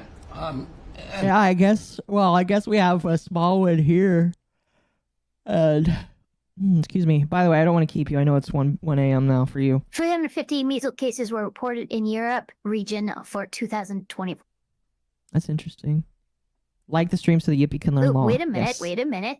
UCCF measles cases across Europe continued to surge. Not sure when this was posted, but this is just saying 56,634. So, yeah, maybe Europe is having a problem with measles. Anyway, thank you for reminding me. Yes, I do need to get going. All right. Sounds good. Very much appreciate you coming by tonight. Thanks for showing off the new model. It's very much appreciated. Oh, my God. Work on that toggle. Yeah, in but more otherwise ways you're than I good. meant to. In fact, Mediocre or anybody, can you DM me the timestamp so I can give that to MommaOcco? Yes, I would very much appreciate that. Yeah, thank you so much for coming by here. I deeply appreciate you. You have a fantastic one, all right? Thank you very much. You have a wonderful night. Okay, peace. Amal said she'll be here in a few minutes, chat. She said she had to do some stuff. So we're going to continue on, and then when she comes in, we'll continue. We're trying to we'll continue now, and then, I feel bad because I wanted to show Ava the clip of Tim Pool, but we'll make sure that we watch it. Focus the press. We've had 3 measles deaths in this country over 20 years. And we're trying to refocus the press to get them to pay attention to the chronic disease epidemic as you've asked us to. We have now 38% of American youth are pre-diabetic. This was unknown 30 years Jeez. ago. Yeah, we need to fix that. Every child that becomes diabetic, there should be a headline about them. We have 100 million adults who are pre-diabetic or diabetic. And we have, we have now the autism rates have gone from now most recent numbers we think are going to be about 1 in 31. 1 in 12, so they're going up again. From 1 in 10,000 when I was a kid.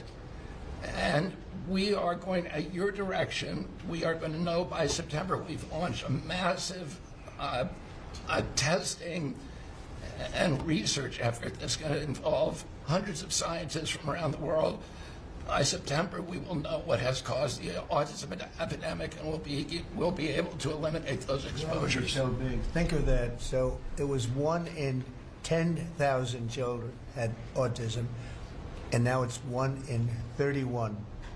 Chat, imagine if I wrote Trump and said, I am a child with autism. And he responded, that would be funny. I don't know. I wouldn't do that. Well, maybe I should. I don't know. That'd be funny, though. Not 31,000, 31.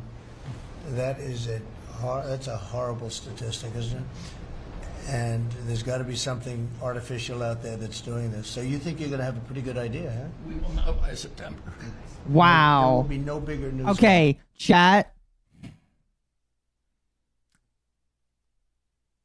Just saying.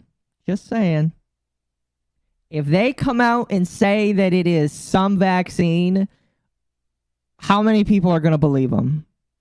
If this man comes out and says that it's some vaccine that does it, chat, or something, will you believe him? Will you believe him? We should have them all on. She said she's coming, so she's been on before, so. Difference in that. So that's it. If you can come up with that answer where you stop taking something, you stop eating something, or maybe it's a shot, but something's causing it. Even holy shit! I can't believe Trump said that. I didn't expect that. I didn't expect him to say that. Wow. I know some not family members. Excuse me. I know some family and friends that that'll be very. Speaking of the devil. Speak of the yes, and she shall appear. Hello. How's it going? Going pretty good. Wow. There we go. Sorry, we are just getting to where RFK is talking about figuring out what causes autism. And Trump literally just said, we don't know if it's a food or it's a shot. And I'm just surprised because that is the first time I've ever heard a president like acknowledge that autism could potentially come from a shot. I think ever. So that's crazy. Is autism an epidemic? I mean, I'm glad he is. Yeah. I had you guys in the background as I was doing my things. And I'm glad he is because there are so many factors at play that have been occurring for decades now and have gotten increasingly worse. But that my personal belief is the fact that like there's no one thing. That's the case. I think it's going to be a multitude of issues with it, and I would not be surprised if there's a vaccine. I don't want to get you don't want to get too spicy for you. But like I know, I forget what the actual what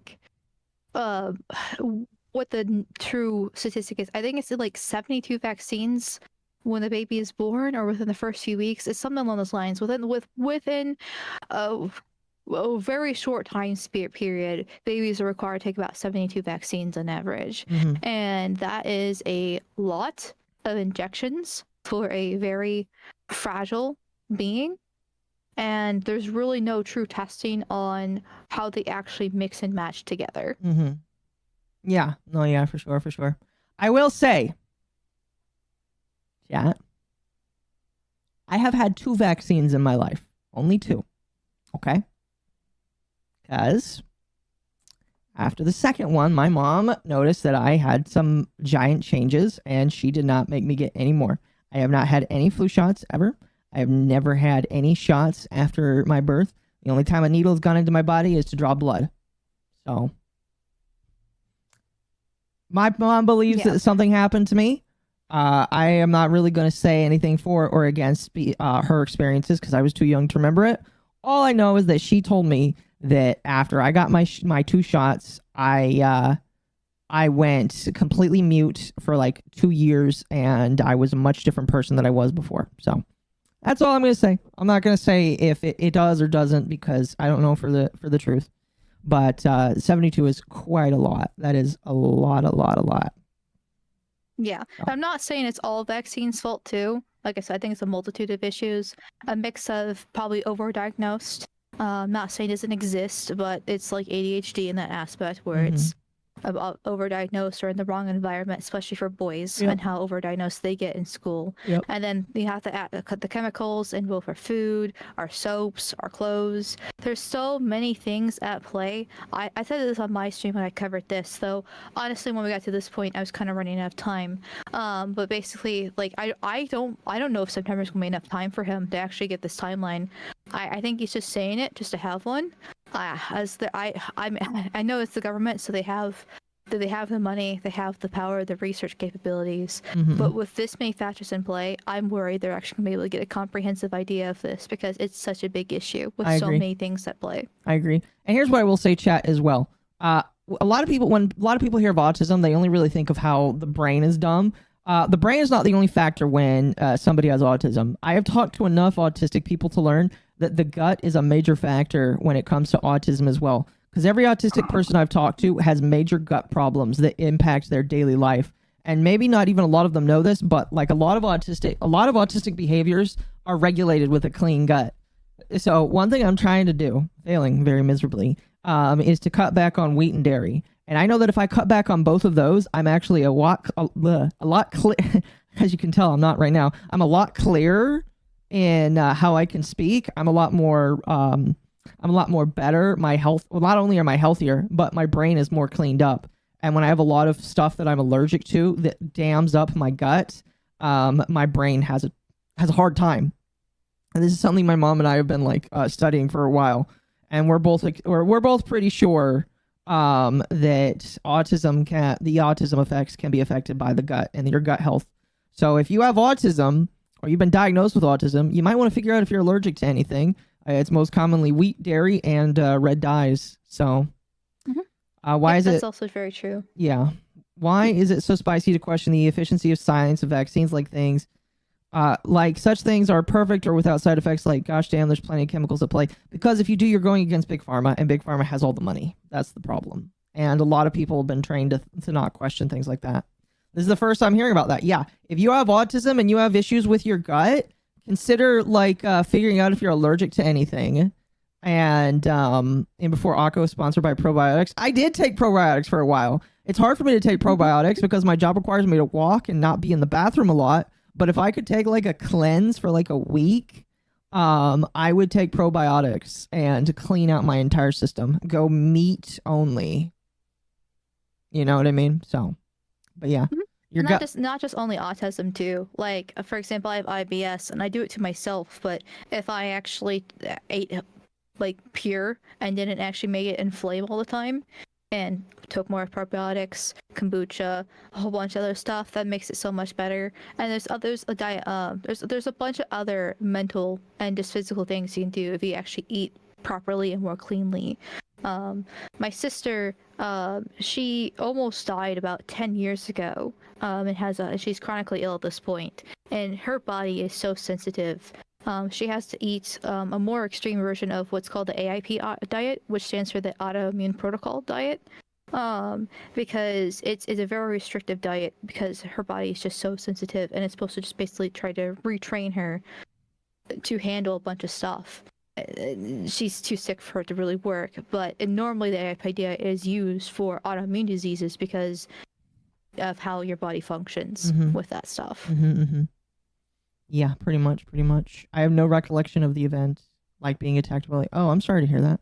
Didn't Jacksepticeye say he had autism? Yes, he eventually came out and said it. I don't know if he got tested recently or what, but yes, Jacksepticeye has the tism. It can't be from 10,000 to, can you imagine that, Marco?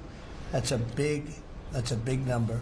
Thank you. It's a very big number. Very big number. There we go. We're going to move on here. Next is Secretary of the Interior. Almost read that as inferior. Opening up land and offshore leases to unleash American energy, and the first lease was sold in the Gulf of America. Because we're keeping it with the name, Gulf of America, chat. Administration goals is to make sure that we unleash American energy, and of course the strategy behind that is when we do that, it helps make it more affordable for all Americans. Energy isn't just industry, it is the foundation of every other industry, whether it's food, manufacturing, clothing, transportation.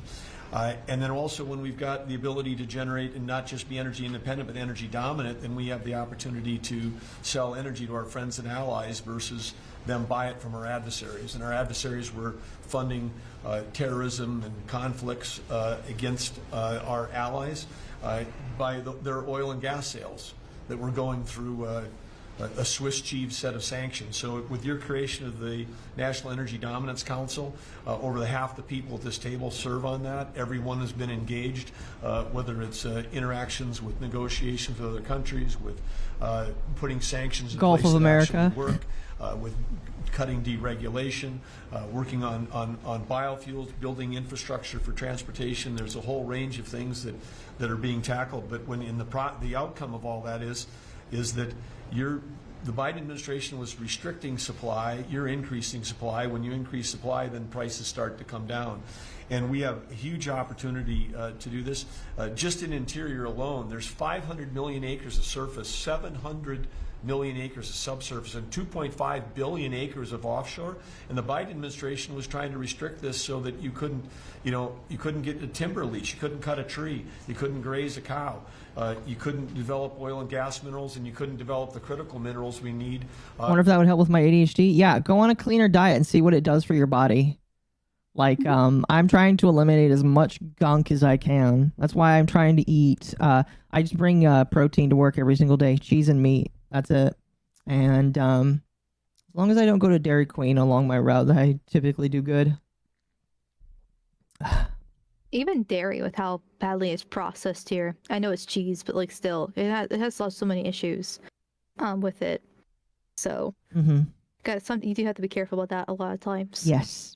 Yes, pretty much. We're almost done, and then we'll get to the super chats. I promise. For our technology, for our defense industries. I think we have like one or two more and left. To be able to we have one more after this win one. the AI arms race against China. So we're opening up this, and with your executive orders and your work, we've on Tuesday, historic day, you ended the war on beautiful clean coal, which has been going on since Obama took office. China gets 60% of their electricity from coal. They're opening up they've opened up 94 gigawatts of coal in the last year as part of this AI arms race. 94 gigawatts. This is what annoys me when it comes to this whole green energy bullshit that keeps on happening. Like, it's a lot of the stuff it's mostly common, you see a lot of times in the EU, especially, and like Germany is a good example, is where they get rid of their nuclear, they get rid of their coal, they get rid of their own energy systems because they're retarded, essentially. Yes. And then they have to rely on Russia. Like, Germany's heavily reliant on Russia for a majority of their energy, and some of France too, and all you're doing is just feeding the enemy at that point. Pretty much. So now much. they're stuck because they're so supportive of like Ukraine, for example, but they can't not rely on Russia because, well, they've already made their deals and they've already shut down everything and getting rid of it. And so even if you try to overregulate your energy industry, all you have to do is just turn to a different foreigner for support. Most of the time it is Russia or China because they don't care. Yes. They don't have these regulations at all. And the vast majority of the pollution in the whole world comes from India and China alone. Like, I think like 80%, well, don't quote me on statistics and stuff like that, but it's a ridiculously high number of how much pollution comes from those two countries because they don't care. Yeah, pretty much. And if we just shut ourselves down, all we're doing is just giving them more power and more money. And there's no reason to. I do believe we need some regulation, right? I don't want toxins going to the river. I don't want trees dying and animals going to extinct. I don't want any of that shit. But we also can't overregulate ourselves to not even functioning anymore and getting rid of coal. We should honestly be focusing more on nuclear. But like, and there's ways to go about this to make ourselves stronger, but not kill ourselves and become like another Germany where we're relying on our worst enemy because we're so afraid of either nuclear or whatever the case. Like, it's insane. Well, and we kind of are right now because we're still importing a lot of oil from other countries. So yeah, we need to get off of that pretty much. Well, part of it's because Biden administration on the first day shut down the Keystone Pipeline. I believe Trump put it back up. Once again, don't quote me on that because I don't know everything. So I'm not all-knowing. But like, Biden tried to kill the Keystone Pipeline on day one of his administration, and that made me livid because that's one of the reasons why gas had so many issues back in the day. So yeah, pretty much. Gigawatts, that's enough for 94 Denvers. To be able to 1 gigawatt per metro area like that, it's unheard of. So what we have an opportunity under your leadership to come back. The Gulf of America had its first offshore lease sale, which is scheduled for later this year. But that was the industry loved that because we're now the Gulf of America is now open for business again, and there's as much as 7 billion barrels of oil accessible now. They've increased the upside of what they think that is. On the coal front, the estimate is the financial value of the coal in America is $8 trillion. That was an asset on the balance sheet that we've now being put back on again.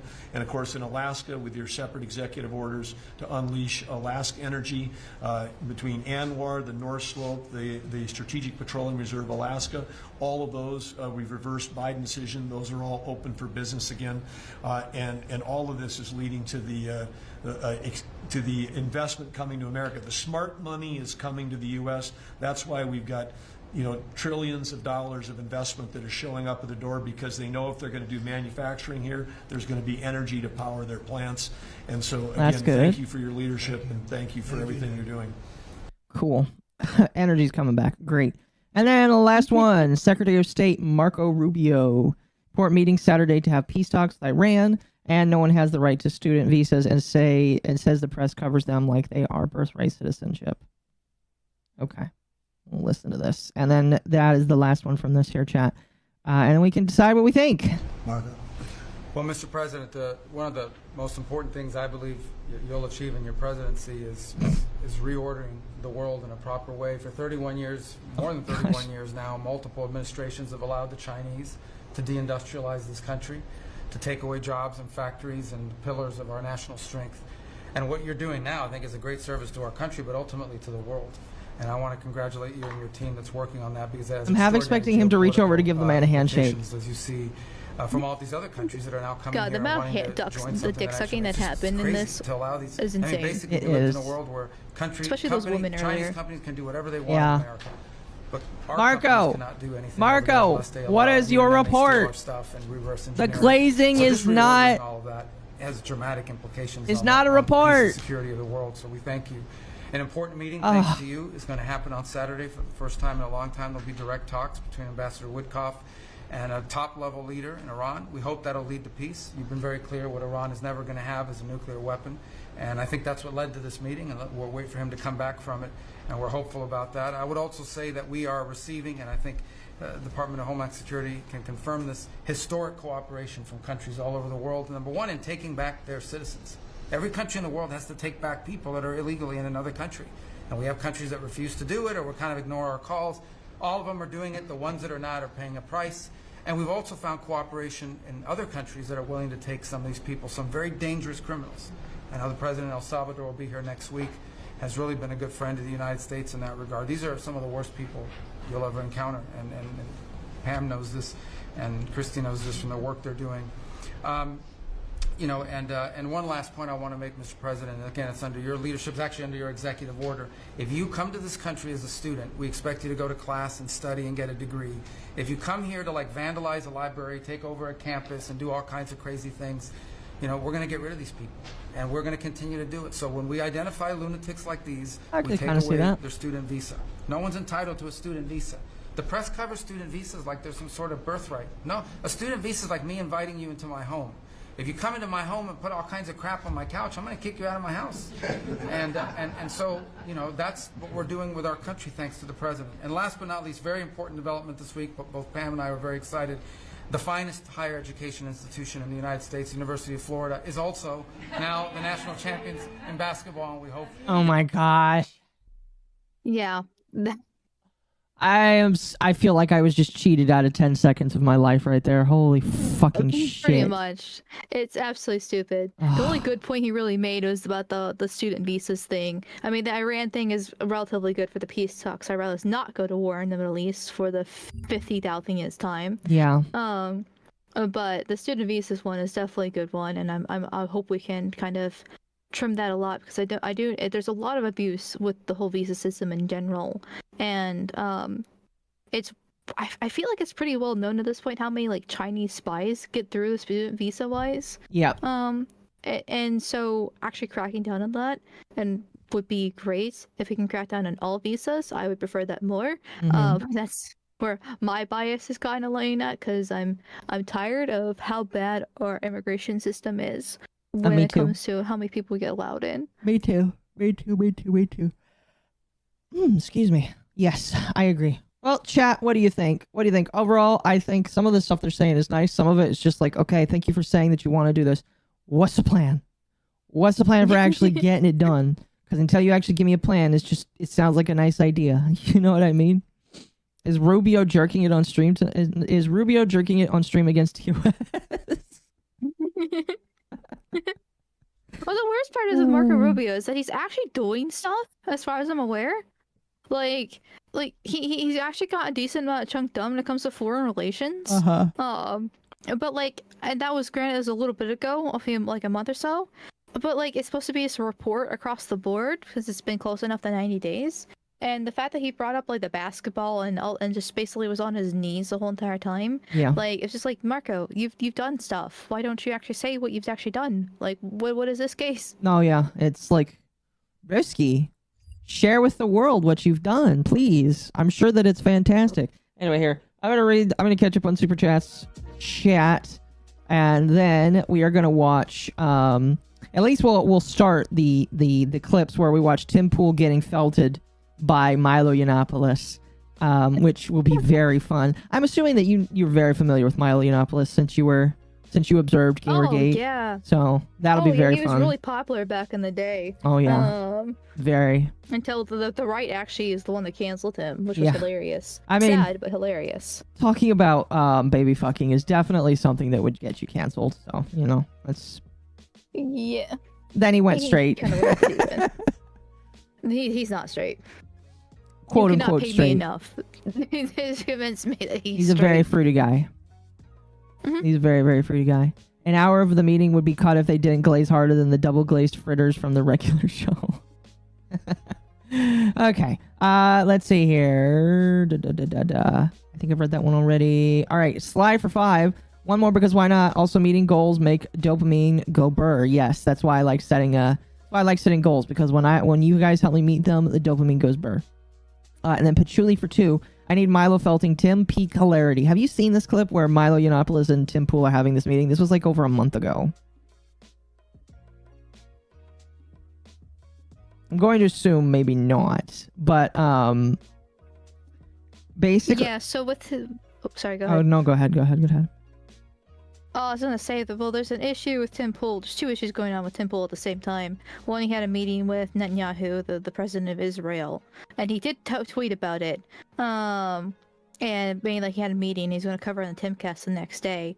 But I don't know what he actually said in Timcast, but it's the reaction from the right has been pretty sussy-wussy. And the worst part, and the one I covered tonight on my stream, was his take on the whole Carmelo Anthony versus who stabbed Austin McCaff. We talked about That's been that. pretty egregious. It was pretty bad. He's like, "Oh, this is self-defense," and I'm like, "Is it though?" You're gonna No, it's like not. Ava's take was just like, "You're gonna have a hard time convincing a court that was self-defense." So we'll see. We'll see when they get to court. Let's see here. Sly. No, not Sly. Let's see. Ike 13 for 5. I can't believe immigration took a page out of the game industry's book. Pay to win is garbage. Yeah, if you want to fast track your pay to win, you got pay to win to fast track your immigration status. It'll work. It'll work. You get some people for sure. Oh, goodness. Patchouli for 10. There could potentially be a lot of redundant or obsolete regulations that we would need to audit the EPA to find. They'll probably just redline the entire department instead, though. I don't know. That's a good question. Hopefully they don't get rid of it, because we kind of do need the EPA, but we don't need all of the other random shit in it. I remember my first time being exposed to the EPA, and it was from the Simpsons movie, and I was just like, man, this agency sounds stupid. Thank you for the 10. Lowbird, thank you for the 100 bits. Obligatory Akko biddies. I'm finally home from work with the weekend off. Hype indeed. Also, again, Lowbird, thank you for the devices. I made food again in both of them today, so it was very much appreciated. Let's see here. Thank you for all the new followers. Motorbomb for the $10 tip over there on Streamlabs. Howdy, Octomum. Bless ya. Plus, have a good night. Well, thank you. I deeply appreciate that. Very, very much appreciate that.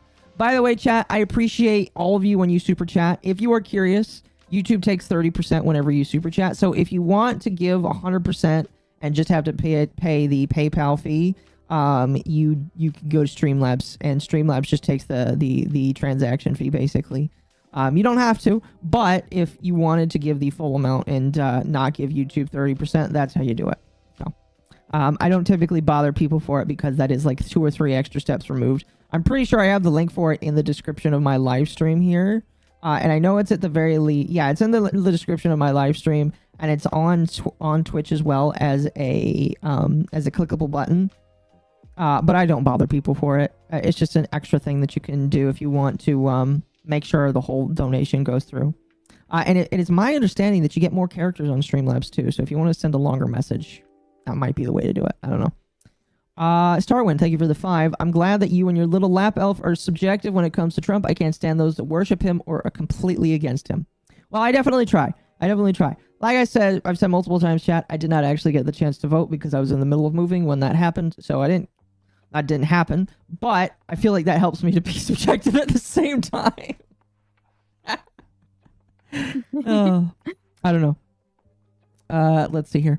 Wolfsbane for 5. Some of these people, I just want to say, get on with it. Like in Monty Python's The Holy Grail. No, yeah, some of them are just like, come on, bro. I got a times. I'm on the clock here. Can you hurry the fuck up? Thank you. Oh god, those women were so bad. I know I keep ragging the women. They were definitely the worst. Like the first one was like, oh, it's 3 minutes and 10 seconds long. I'm excited to see what this woman says. Surely it means there's a lot going on, right? Literally the whole entire thing was just her sucking Trump's dick. And I was just like, but that was 3 minutes of my life I just wasted. Next woman, same fucking thing. And the third woman finally actually got something. She spent her whole 4 minutes actually talking about something good. And I was like, oh, thank God, there's one good woman exists. Yup. Like the stream so the yippee gets paid. Yes. Pretty much. And then Sly for the 2. Yippee appreciation. Thanks for another stream. Very much appreciated. Thank you. Okay. The whore hour is over, chat. Whore hour over now. This is the only place I could find this clip, unfortunately. Well, let's see. Do they have it? I don't think they do. Yeah, I don't think they do. Unfortunately, I know that Tim Pool kind of like deleted the entirety of the live stream so that he could edit out this one bit right here, but you were able to find it in another place. I'm pretty sure you won't be able to find it on YouTube. So this is the best place that we're ever going to find it, which is going to be the Kino Casino reacting to it. I am going to put it on 1.5 speed. Oop, that's the wrong one. Just so that we can get through as much as we can in the next 30 minutes, because in 30 minutes, I'm going to turn into a pumpkin and go to bed. This episode got f***ing deleted, though. Is there a way to see it, the whole thing, or no? Whoa. Blown the f*** out! I'm glad that they censored the Last swearing. we were watching Dim Fool, Dim was seething about West Virginia and the tax code, and he made up all these excuses to try and move close to Daily Wire headquarters in Nashville. Anyway, he invited Milo Yiannopoulos into his studio, and Milo f***ing caused Tim to delete the episode last night. But before we get to there, we're going to have a look at Ian's realm. This is a segment where Ian, who, for those of you who don't know, we're going to skip past that part. Yeah, the stoner. We're gonna skip past that because that part's not important. We came, all of this. We came for the Milo Yiannopoulos. I think it's the first 20 minutes here that we don't care about. Yes, we're gonna get. We're coming for Milo Yiannopoulos. Yeah, we came for Milo Yiannopoulos. I don't swing that way, but you do you. Exactly. All right. So yeah, 17 minutes in. Was this when Milo mentioned Kremlin paid Tenet Media and forgot Tim was also in? Yes, that is what this clip is. That is what this clip is. Don't forget to edit the VOD, Don't worry. This stream is going private as soon as it is over until I can edit the VOD. So you don't worry about that. Wait, can I ask what happened? No. Ava has her new model, and it has a toggle. And her body was on display in front of God, angels, and these witnesses, and she didn't know. So I don't blame her. And I feel really sad about it. I know that she felt bad about it. It's like, don't worry. All right, but yeah, that's what happened. I'm sorry. That's okay. It's totally okay. I told her is Milo gay or straight now? You know what? I don't know. I'll get back to you on that. So Ian's naive, optimistic. I'm walking on sunshine. Is that Steve-O? Whoa, energy. It looks like Steve-O in the bottom right, doesn't it? What the f***? So Ian's naive energy hey, dude. encountered a Machiavellian chaotic evil force. If you're looking at D&D alignments, Ian's almost like a true neutral or a chaotic neutral alignment. Yeah, you know what I mean? Yeah. But Milo is chaotic evil. Chaotic evil. So It's very true. His hard Milo Yiannopoulos is chaotic Milo's evil. chaotic evil, dark elf magic. And so Milo banished Ian from the show, for one.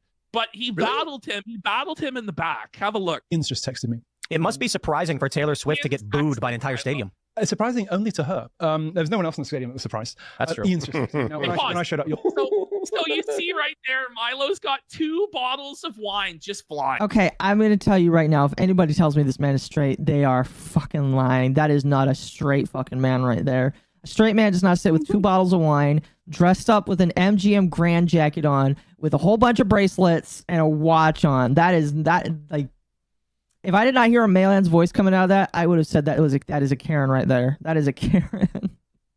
Already, and he's probably been drinking before he got on the show. Let's be. Bro, this guy's It's based. It's lying. based. Let's go. Now, when I showed up, you'll see on the green room show that we did about the wriggling things in various places and whatever cerebral masterclass you were giving. You'll see in the green room show, Ian is wearing quite a spectacular suit today. On anyone else, it would be fruity, wouldn't it? You. Oh damn. Oh Ian's no. like, dude, you're like harshing my buzz, man, and it's really like a downer, dude. Like downer. He's bro. flamboyantly That's gay, harshing the yes. vibe, man. Bad vibes. Bad vibes. Listen to this trick that Milo pulled on him. What a trickster he is. But on it, it's a rainbow-coloured extraordinary thing. And I said, I must have that in my size. And of course, Ian didn't know I was making fun of him. So, this devious Oh. bastard, you know? Damn. He's just like such a gentle and Is Milo kind gay or soul. European? You know, he's just this trusting I'm pretty sure he's buffoon American. that just like somehow just gets through life. I'm walking on sunshine. And then he just encounters Milo the shit. dark evil cloud of Milo Yiannopoulos rolls in on the horizon. But it does. If you look up gay in the dictionary, Milo's pick is there. Accurate. Ian's still not bothered by it, you know what? Even though he's like, I will humiliate you, Ian. I will debase you. Ian's like, yeah, dude, I'll get you the suit. Milo's just shitting on him. He's like, cool, dude. Yeah, man. No, I feel what you're saying. he just texted me. He said, "Here's the suit. The original manufacturer seems to have gone out of business." No shit. He's reading his text. That's what a snake. brutal. Damn. What a snake master Milo is. Oh. Or Tim's like, Oh, shit. But this one looks almost identical. What a shame. What a shame. Sorry.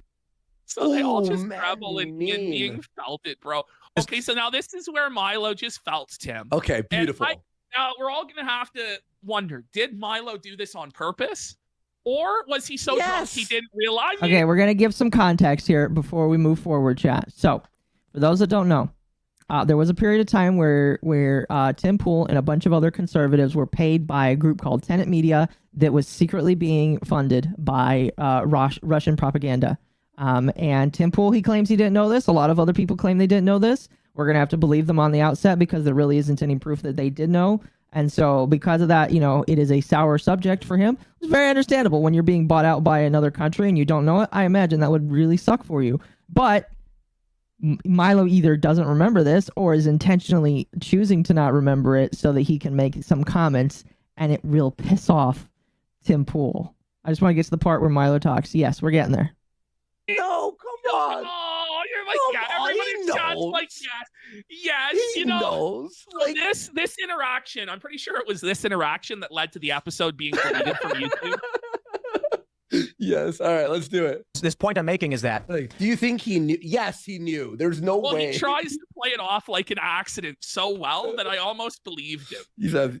Tell me lies, tell me sweet little lies. Knowing him, it's intentional. I agree.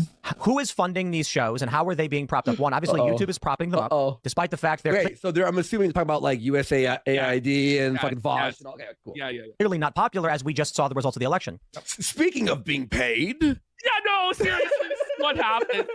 This is what happened. However, we do know that many of them sell ad space to powerful nonprofits. I believe that if you track the government spending through these nonprofits, you will find it goes from government to NGO into the hands of liberal pundits. David Packman.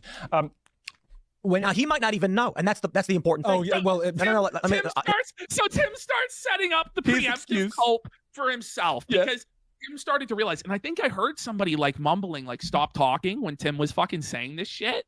Because Tim, like, the lack of I self-awareness. really hate these commentators. They're higher faking it. So PPP is definitely playing a thing for the show. Andy Worski is most definitely high because he used to do mountains of cocaine. So he either is on cocaine or truthfully not on it, and he's just still suffering from the buzz of cocaine. Yeah, they're a little bit annoying. I'm just like, can we just play the clip, please? Yeah, I mean, it is their show. They spent like 8 hours to watch a 10-minute clip. Jesus. On this one, you know, he realizes he can't go all the way in on them because he was taking money from the Russians. He goes, well, we don't know that they knew that they were taking money from this corruption. Was it $100K a week? It was like an insane amount of money. It For was 5,000 views? Yes, it was like $100,000 a week or something like that from the Russian government. Oh. And then the moment the money was pulled, suddenly everything had to change and they needed to leave West Virginia and fire a whole bunch of staff and stop doing all their extra projects, and the coffee shop was pulled and the new skate park was pulled and all this stuff. And it was so transparently obvious it was the Russians. Yeah. Like, if you just even did like 2 seconds of due diligence, you would find out that this was a fake shadow company. Yeah. You know what I mean? Oh, it was like there, 5 seconds. There are yeah. Discord logs. Yeah, so what they're saying is like eventually like everybody would find out that all these companies are like not real companies, and I didn't really do a whole lot of research into it myself, but from what it sounds like, it was very easy to figure out that that it was fake, and they should have done more due diligence. And that's kind of what the problem is that some people are like, you are the guys that say that you do the reporting, yet you didn't do reporting on a company that you allegedly, followed. That's kind of like the problem that people have. Knowing that these influencers, Yeah, I didn't do a whole bunch of stuff myself around that time period. Yeah. I'm not sure if it's because I can't remember the timeline of it's because it was before I was streaming or like not long after, because I'm still relatively new to the scene, to be fair, with it. But if I remember correctly, a lot of the issue too was that it was actually the biggest problem was Lauren Chen. And Lauren Chen has been part of the conservative commentary scene for ages now. Her and Lauren Southern, honestly, both of them.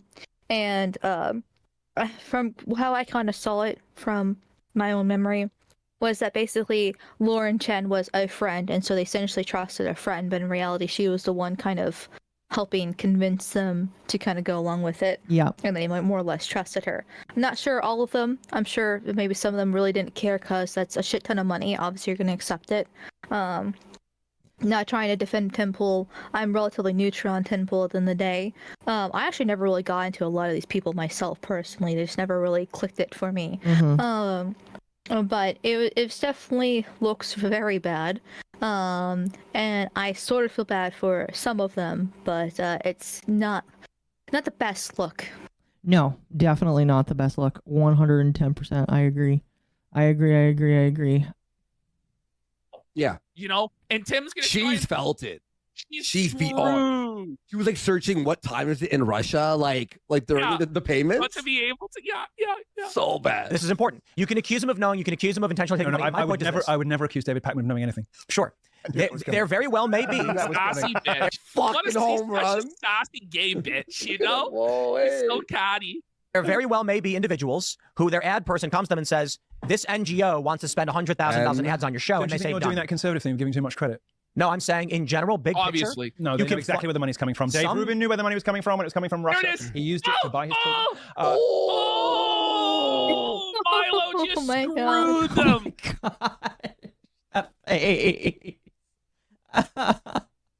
Lauren Chen's been around Those for are some D-second lips. They are. They 100% are. You know that man's had some plastic surgery for those fucking lips. Oh my gosh. Lauren Chen's been around for too damn long. She even featured on Crowder multiple times before Jared got fired. Yeah, I mean, like the argument is not whether or not they trusted her or not. I do believe they probably trusted her. I think the problem is just, even if they're a friend, you should question why you're getting $100,000 for work this month. Like, I would probably question that. I definitely would. I'd be like, this is nice, but we're not drug traders, are we? I'm sure part of it's probably ego too, because like people like Temple, like Lauren Chen, have been in this game for so long that they've had their name is established within the commentary, well, especially the political commentary scene, and it would take a lot of work for a lot of it to go away. And so part of it was ego, I'm sure, thinking like they deserved it. I'm sure the other part of it is just because it's a lot of fucking money, and you're not going to deny it, right? Like, I mean, you should when it should be suspicious, but I mean, come on, 100,000 a week. Yeah, it's quite a lot of money, Chad. That's like $5 million a year. God, No, I wait. wish. Oh wait. I'll shill for the Russian government for $5 million a year. Yeah, that's $5 million a year. 5.2 million a year. I think that's called gay mouth. Milo throws them right under the bus. Do you think he knew what he was doing? Yes! He totally knew it. He's gonna Buddy, fucking- Tim he's Pool gonna start was the beating second Higgins. name. It was Bro, he Lauren put Chen. the knife Tim in his Pool. fucking back big time here, bro. And now Tim starts seething. Tim's rattled. That is 100% false. And you know that ropes me into it, and I can verify it's 100% false. All right. Oh, you can see it. He's like, you know that's. I wish I could point out. You know that's false, and I can verify that's false. Just like, whoa, buddy. Tim is pissed. Yeah. Thanks for achieving the gold, chat. We will give the Yippies Yippee safe wires to chew on so they don't chew on the internet. 5 million a year, still less than Mad Cow. Lauren should question why 2 Russian oligarchs with no history are suddenly paying her off her house, but that's just me. I mean, yeah, you should definitely question that. If I get a random generous benefactor who's giving me a shit ton of money, I'm definitely going to question why they're going to do it. You know? It's just, why me? What am I supposed to? What do you want me to say that I must not be saying? Let the Yippies feast on cables. Yes. I still need a Yippie that's like covered in cables. That would be funny. Now, Milo's reaction here, he really is selling it really well that he had no idea that that was going to offend Tim and that he just really wanted to shit on Dave Rubin. And you know, yeah. Completely untrue. And this is important big picture stuff because USAID is funneling money into NGOs. Irresponsible in the extreme to the point of ludicrous negligence to not know where hundreds of thousands of dollars. Oh my God! Okay, he is right. Again, like, Milo's right. Yes, it's extremely negligent to not ask. Where is it coming from? Yeah. Oh, fucking yeah. And it is kind of like hypocritical of Tim Pool to talk about USAID and not like make a comparison to what happened to him.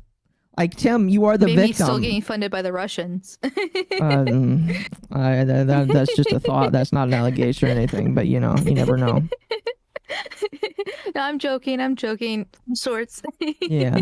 That is opinion. That is not object fact YouTube. I don't know. But he's right. He's extremely right. And Tim Pool is like hilarious for getting upset about it.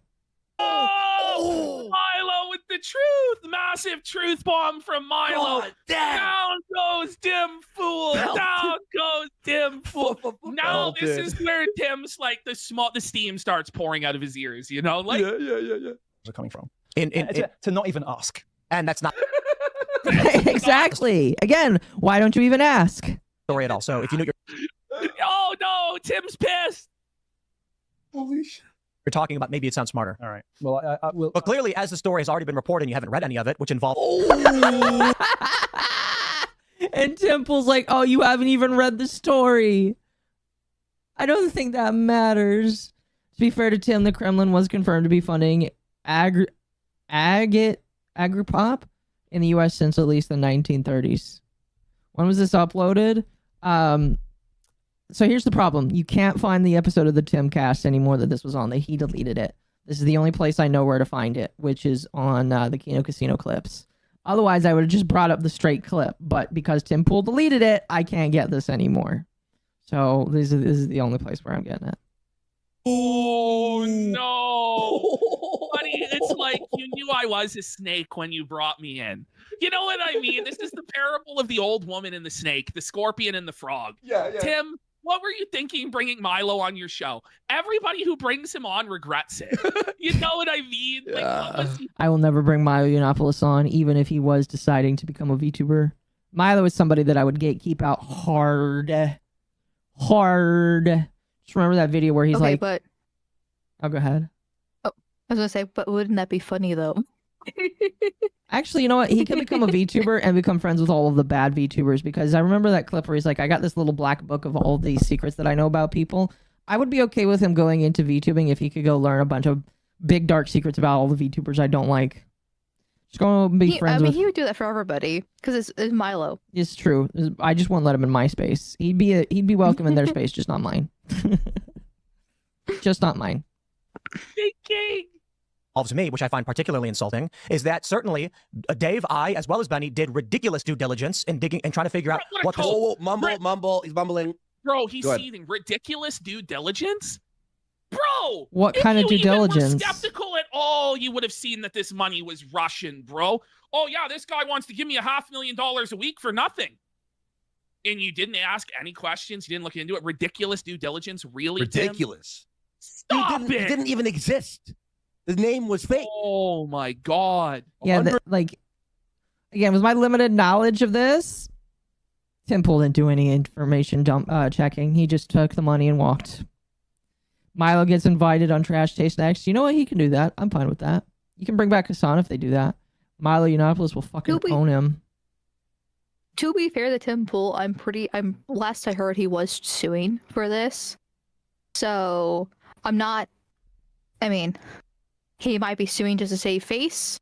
Or maybe there's actually some I would save too. face would make sense just because of the fact that if you lose, then it obviously paints you a worse picture. It depends on how much evidence you have against it. Yeah.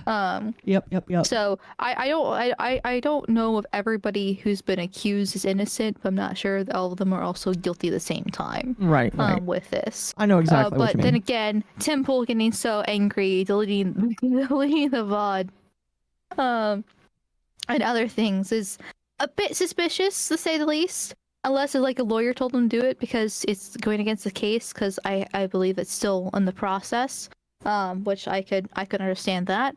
But it doesn't, from the outside looking in, doesn't help his case. I do see somebody in chat saying about if the Kremlin's paying you for your political talking points, you should probably reevaluate.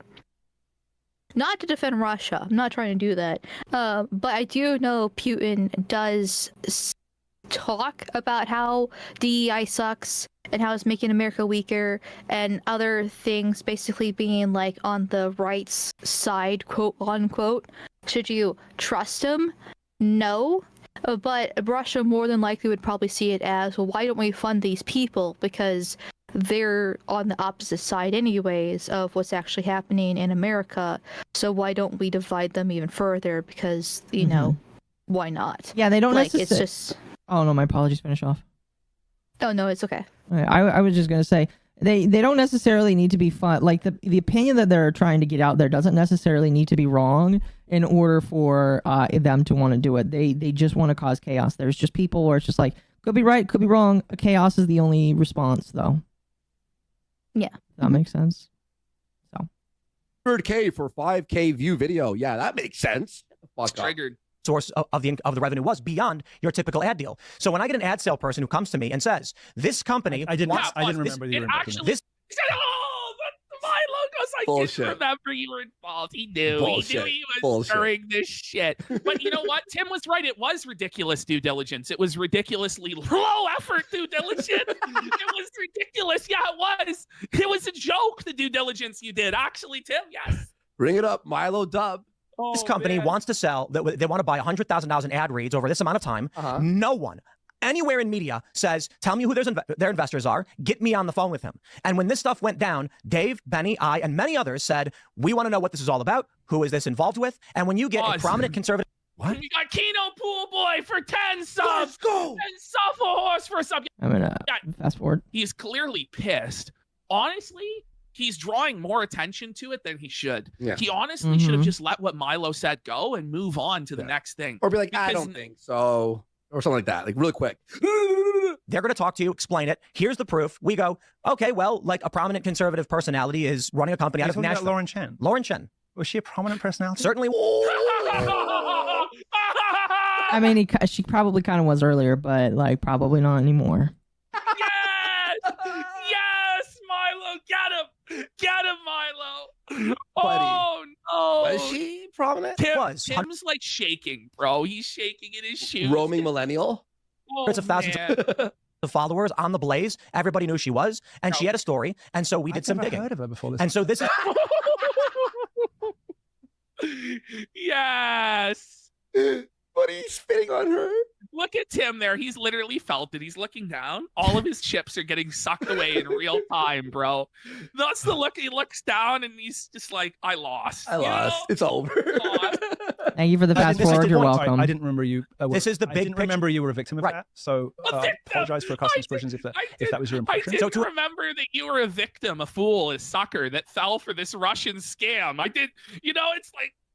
But this is the greatest thing ever. That's your only defense is that you were a victim, dim fool. No wonder this episode got fucking deleted, though. Is there a way to see it, the whole thing, or no? It's on Rumble. Oh, Rumble? It's on Rumble. There's other clips from it, but this was the one I wanted to highlight. Based. I might watch that. To imply, I didn't remember you were a victim of that, but now let's go to the big picture on USAID and other NGO funding.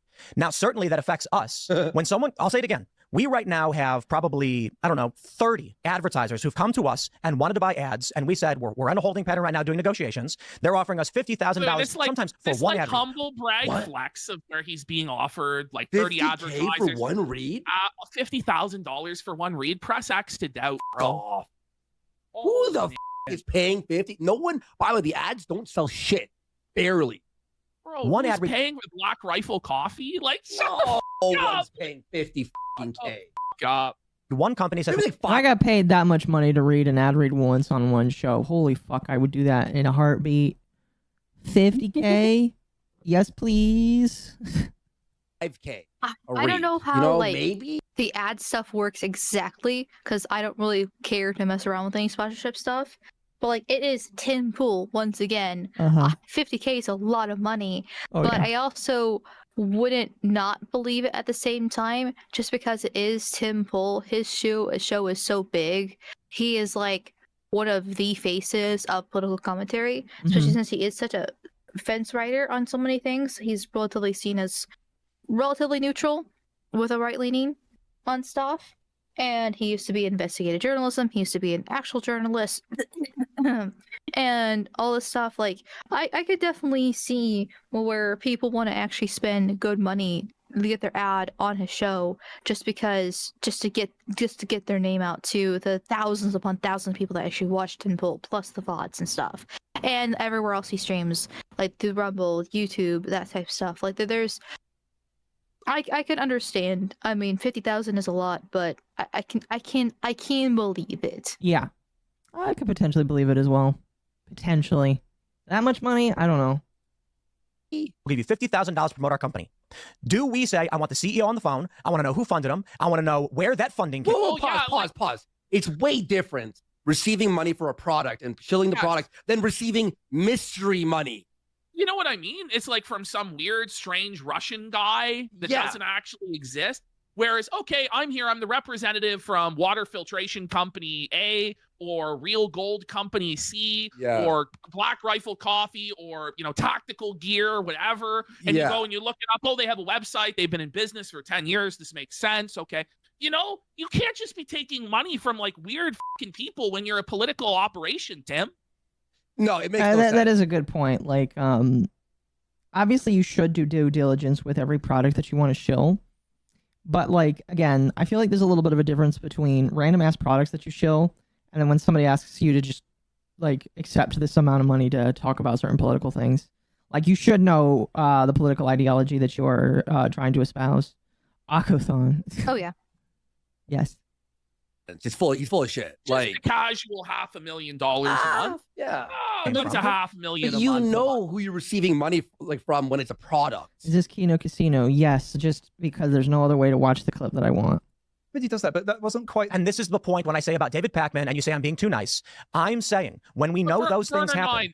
I'm sure that there are people that do pay $30,000 or more for an ad read. But are they offering it to Tim Pool? No. Like, that's what I'm saying, bro. That's like TV or... Like, there are Super Bowl ads that are millions of dollars, TV ads that are millions, print ads that are thousands, sure.